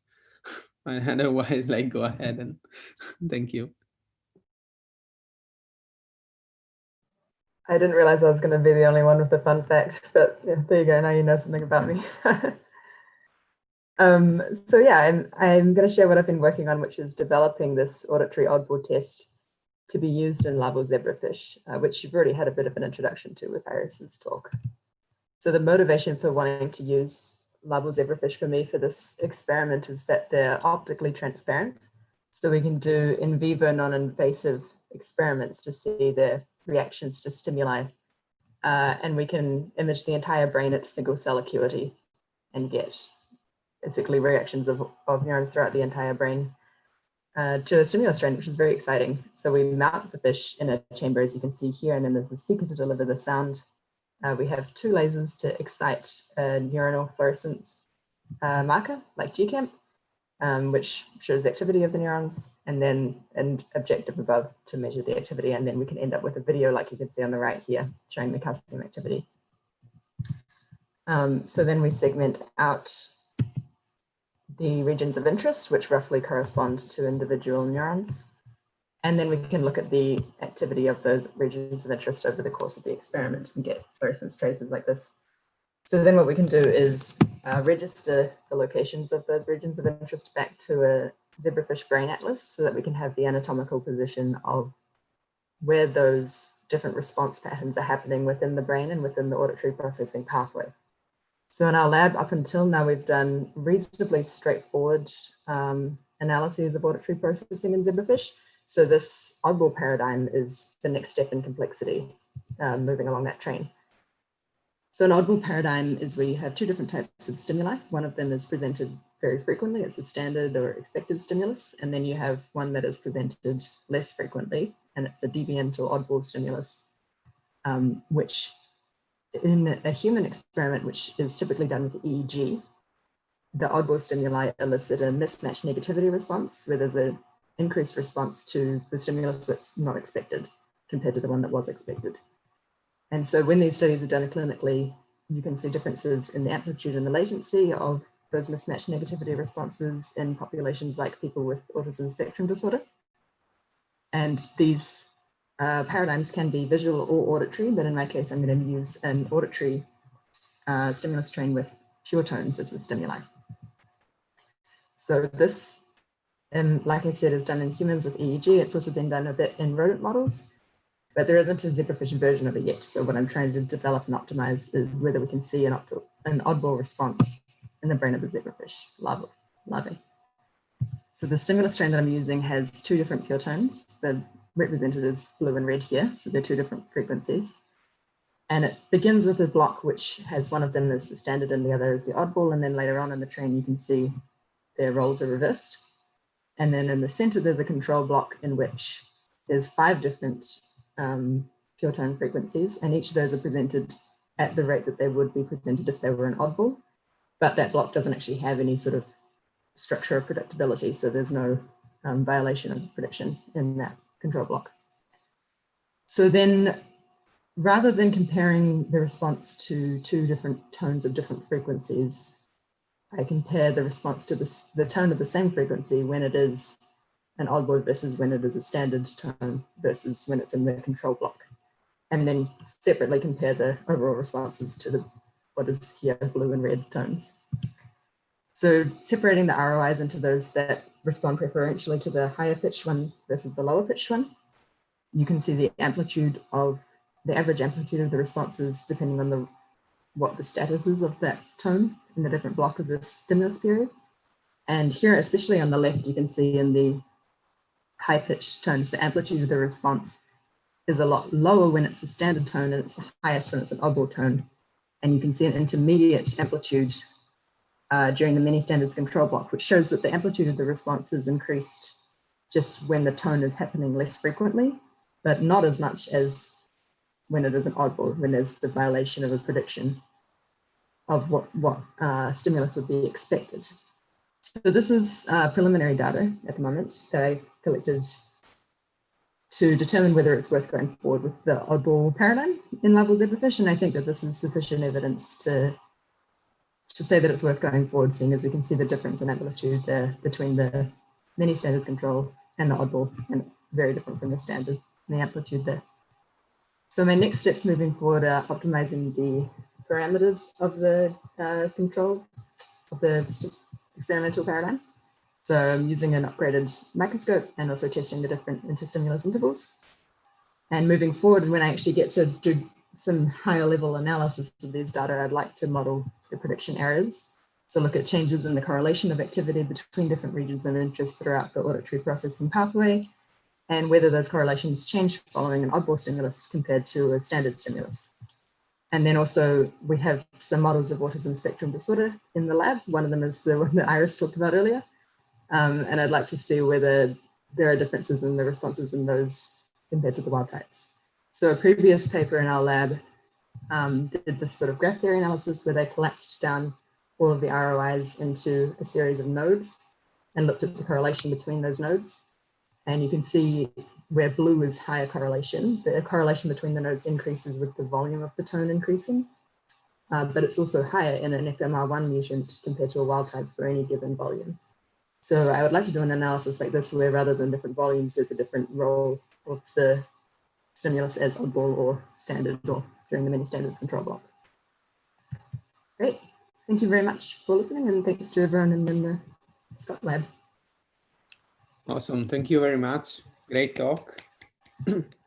I have a few questions. If you can go back to the results slide, actually. It wasn't clearly understanding what was the difference between the standard condition and the many standard one. So the many standard is the middle one, and the standard is? The standard is, so for the blue one, for example, that would be in block 1, where the standard is presented a lot of times. The section that I've outlined there as habituation doesn't go into the analysis, but it's just to establish that tone as being a repetitive expected stimulus.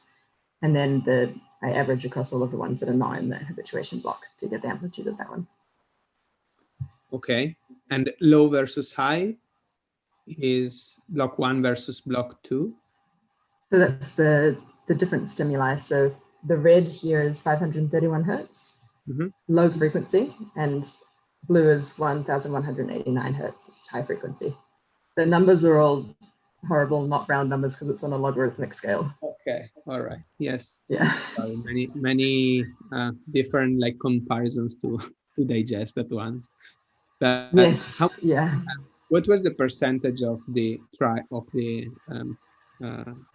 oddball conditions, basically, once you presented like, so I can count like 5 reds and about 20. Yeah, so it's 20, yeah. So it's 80% standard and 20% oddball. Okay. And that is another parameter that can be changed in various oddball experiments, and it affects the amplitude of the oddball response, right? So the less expected it is, so if it's only 10%, for example, then you see higher responses. But at the same time, you want to have a decent number of oddballs so that you can average over several different ones. So 20% is a kind of intermediate in between having at least 5 to average over and then it still being unexpected. Because it would be also interesting to see whether like changing this percentage would change progressively, like the distance and the difference between the response for the oddball and the response for the standard in the brain activity. Yeah. And see what and that is, yeah. So I was just going to say that is the case in EEG studies that people do in humans. Many people have tried the different percentages and found that difference. Yeah, I haven't really played around with it that much, mostly because I don't want to go any lower than 20, because then I will have less than 5 to play with. But no, in EEG, you use about 25%, I think. 1 every 4 is the oddball. Right. Standard.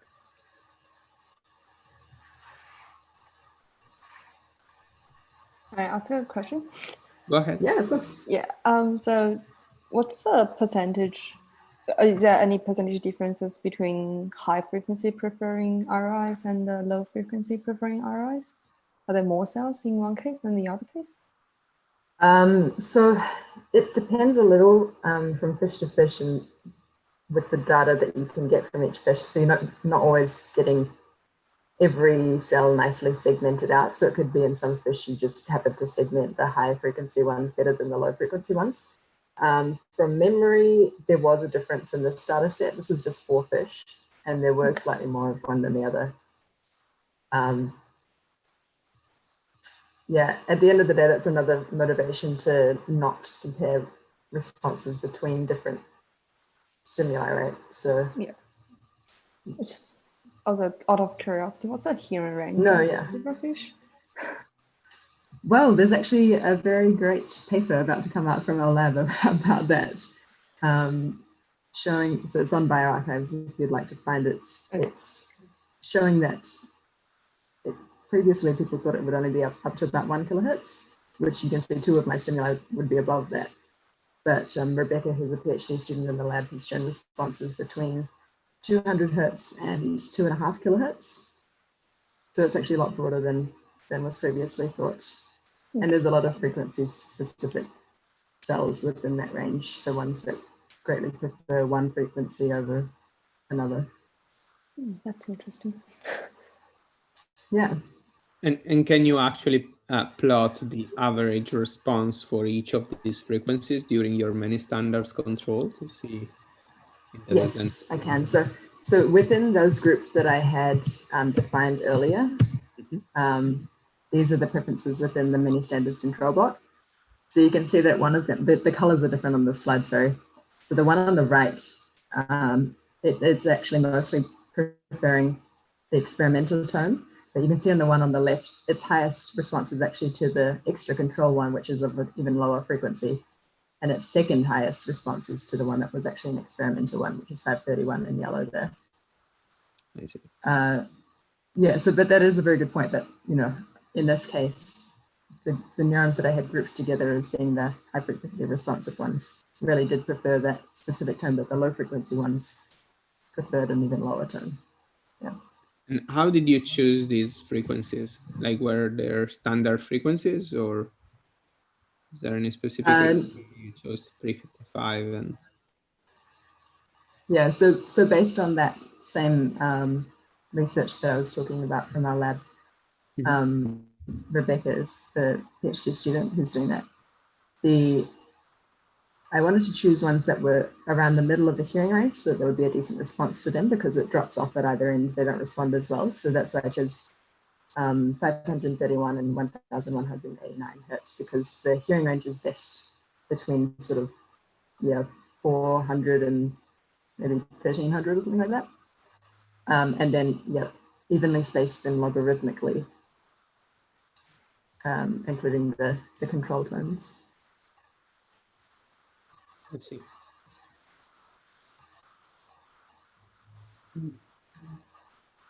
Because I was also thinking, sorry, but I'm just like brainstorming slash free. That's what we're here for. For humans, at least, like there is also this individual threshold in which you can discriminate between one tone and another. So if you put 2 frequencies that are too close with each other, then some people would not like distinguish between one and another, or depending on age and depending on a number of factors. So I was wondering, like, if in zebrafish, like you have like similar issue, and then maybe if you put the frequencies that are too close, you don't see any oddball because simply the 2 frequencies are too close. It would be interesting to see where is that threshold. Yeah, so another test that I did early on was actually using bands of white noise instead of pure tones, because white noise for zebrafish is a slightly more naturalistic stimulus that sounds like splashing in water, rather than a pure tone, which is very clinical and experimental. So I divided up white noise into different frequency bands. So kind of high-pitched white noise, low-pitched white noise, and they couldn't tell them apart.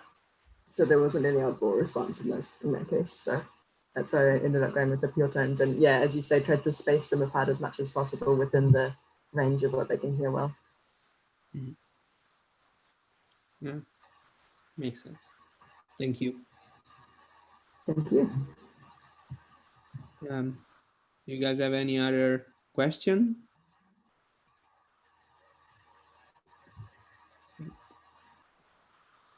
Well, if not, I think we can thank our speakers once again. Thank you very much for sharing your research with us. It was really interesting. I hope you will enjoy like the rest of Neuromatch for this week, the Neuromatch week. And thank you for all people that attended this session, and to our backend support. And see you guys later, I guess. Thanks for hosting. Bye, everyone. Bye.